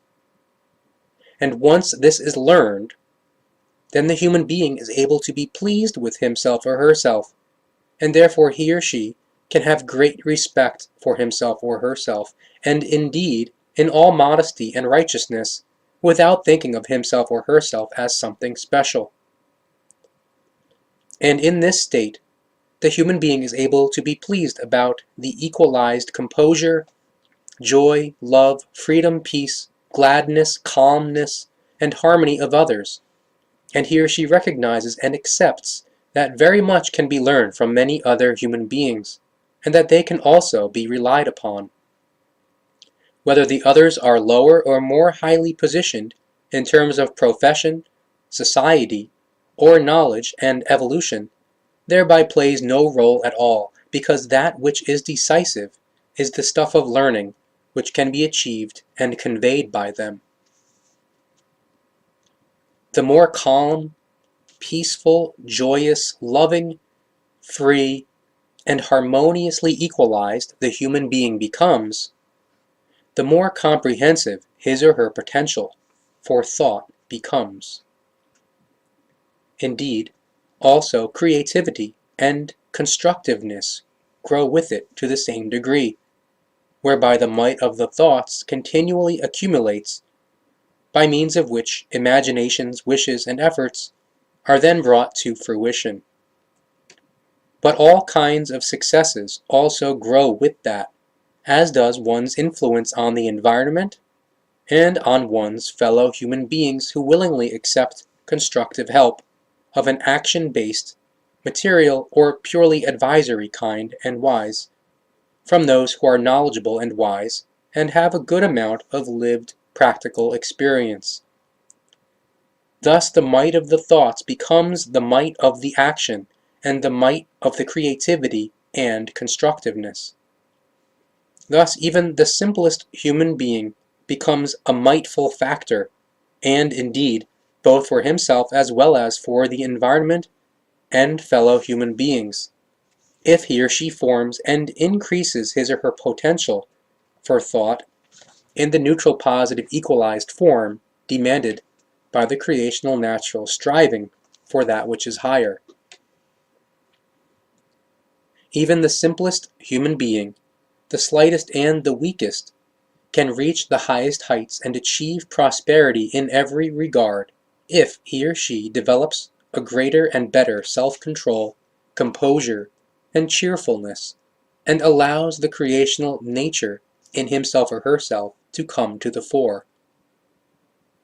One's own inner progress in the matter of character, morality, disposition, and personality quickly takes on forms which, on their own accord, are evolutively effective and strive for that which is higher. Consequently, a success cannot fail to occur. This is then not only perceived by oneself, rather also by those fellow human beings who have their eyes and senses open, and it is these very ones who prefer to maintain contact with human beings who, in every regard, make evident a basin of equalizedness and whose behavior is pleasant and harmonious. The fact is that strong, calm, knowledgeable, and wise, peaceful, joyous, loving, open, and freely thinking human beings who are equipped with lived, practical experiences are loved, respected, and deferentially regarded by the absolute majority of humanity, because for those who respect them, they are not only an incentive to be the same way, rather they are also a wellspring of the adherence to the creational laws and recommendations. For those who are searching and thirsting for the truth of the life, they are as trees which provide shade, which are flowering green and bursting with life, with their own small well in an endlessly dry, hot, and desolate land.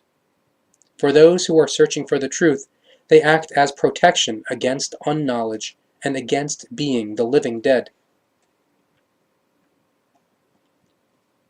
What rational, evolutively thinking human being does not wish for himself or herself an equalized psyche, healthy, powerful, positive, and creative thoughts, as well as an effectively equalized life? Truly, there is certainly not one single human being who would not wish this.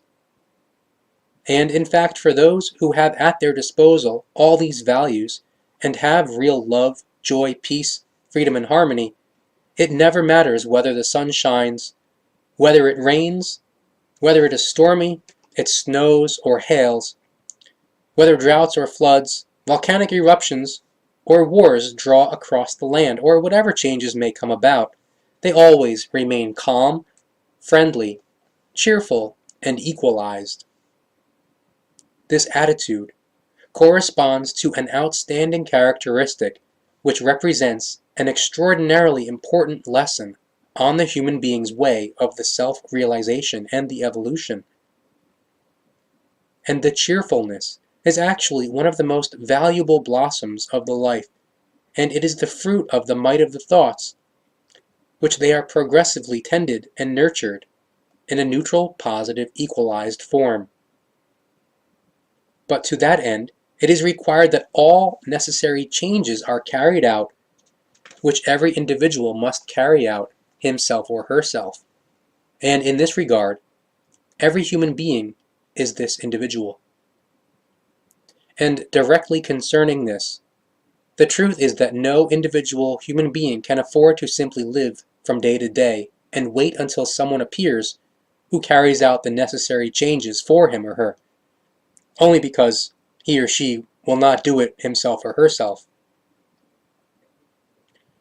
Carl Jung also recognized this ancient wisdom and put it into the following words, quote,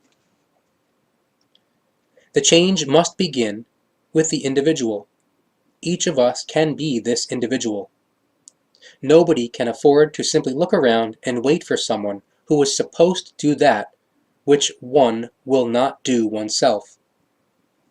End quote. Therefore, for the human being, there is no salvation teaching, as is claimed by sects and religions, gurus and divinities who appoint themselves through their own grace, and sublime ones and exalted ones, and all kinds of misleading societies and so forth, all of whom would have their followers and faithful believe it. There is no salvation teaching, and therefore such a teaching also cannot be supported, because truthfully, every single human being creates his or her own salvation, himself or herself, from his or her own thoughts and their might, as well as through his or her feelings and acts and deeds, and according to how he or she confronts the obligation of his or her responsibility, and lives and manages his or her life in accord with this.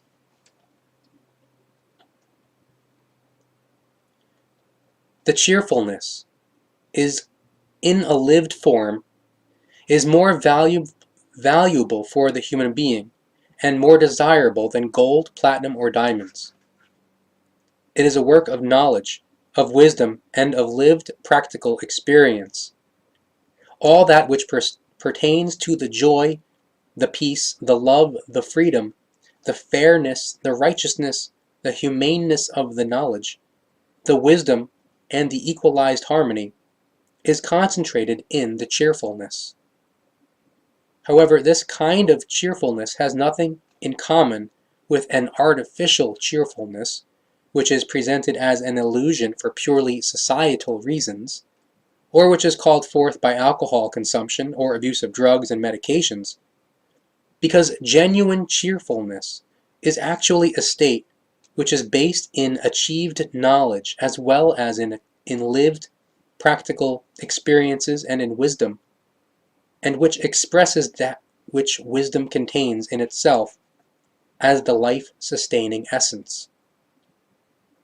How pathetic and insignificant the forced or artificially called forth cheerfulness appears in comparison, as well as mere money-earning and material craving for pleasure, as well as all the human being's vices, desires, and addictions. The true cheerfulness is a circumstance of life which is based in the ocean of truth in which the waves endlessly keep everything in motion, and yet they preserve calmness and peace deep below, where beyond the reach of the storms, the life is created and maintained in an unimagined degree of diversity. Instead of making life a joy, very many human beings make it the exact opposite. Grumpily, they waste their lives away, ruin their lives as a result of explosive outbursts, and thereby destroy everything which is beautiful and splendid, which broadens one's horizons, and which is enlivening in every regard.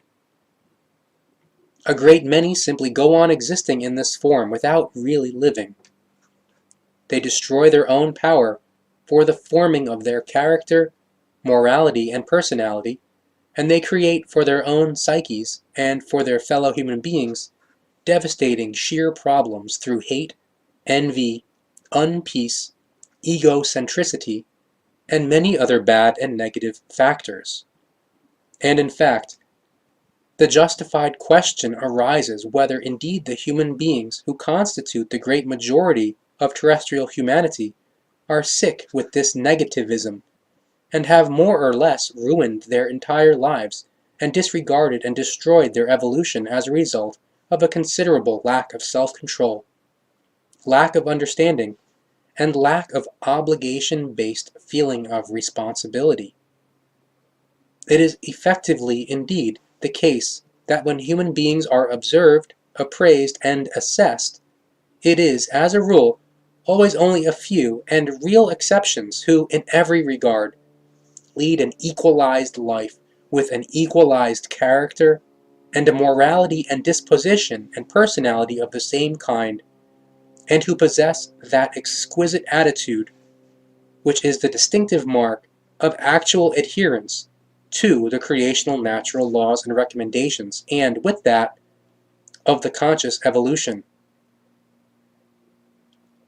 It is that life-determining attitude which can be achieved solely by means of correct, healthy, neutral positive, and progressive thinking according to predetermination of the determining laws and recommendations, and which can be brought to fruition by means of the might of the thoughts. Unfortunately, the truth is that the majority of humanity simply lets itself go and lives in a state of uncontrolled vexation. Uncountable human beings are driven by uncontrolled, ungoverned sorrow, as well as by untamed passions, desires, and bad habits, and so forth, whereby also anxiety, fear, and doubt surge and abate, and with malicious turbulence form the life. This majority of human beings stands in contrast to only a few really wise ones, a handful of knowledgeable ones who, as the absolute minority, take on the responsibility for the continued certainty of the progress and existence of the earth human beings. Since time immemorial, the destiny of humanity has lain in their hands and in the might of their thoughts. as it also does for all of the future. But unfortunately, there are only a few of them, which is why there exists the absolute requirement that the human beings of the great mass wake up and begin to think and to act with the minority of knowledgeable and wise ones, so that a conscious evolution can take hold collectively. But to that end, it is necessary that the individual in the entire mass of humanity begins to think clearly and consciously, and creates, by means of the might of the thoughts, all that which leads to peace, freedom, gladness, love, knowledge, and wisdom, from which finally, as special values, equanimity and inner, all-penetrating cheerfulness emerge. But only human beings who are able to control, keep pure, and use their thoughts and the might of their thoughts in neutral, positive, equalized form, subject the winds and storms of their unchecked, untamed, and uncontrolled desires, wishes, passions, habits, and other terrible things to a consciously controlled obedience. Therefore, all human beings who are negatively buffeted about by storms, be advised, regardless of wherever and whatever you are and under whatever conditions and circumstances you live, do not ever allow yourselves to drift on the ocean of life. Rather, take the helm in hand and steer that ship of the life to solid ground. Always hold the helm firm in your hands and do not let any waves rip it away from you.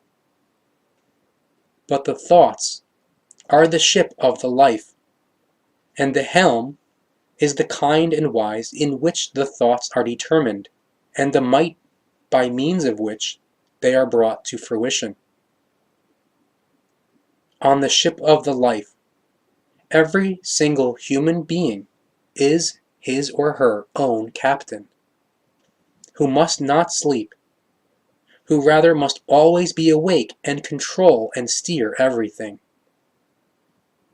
But that means that a considerable self-control has to be present in the captain of one's own ship of life, because it is the strength which leads to the thoughts being correctly managed and their might being correctly used, and indeed with the greatest mastery.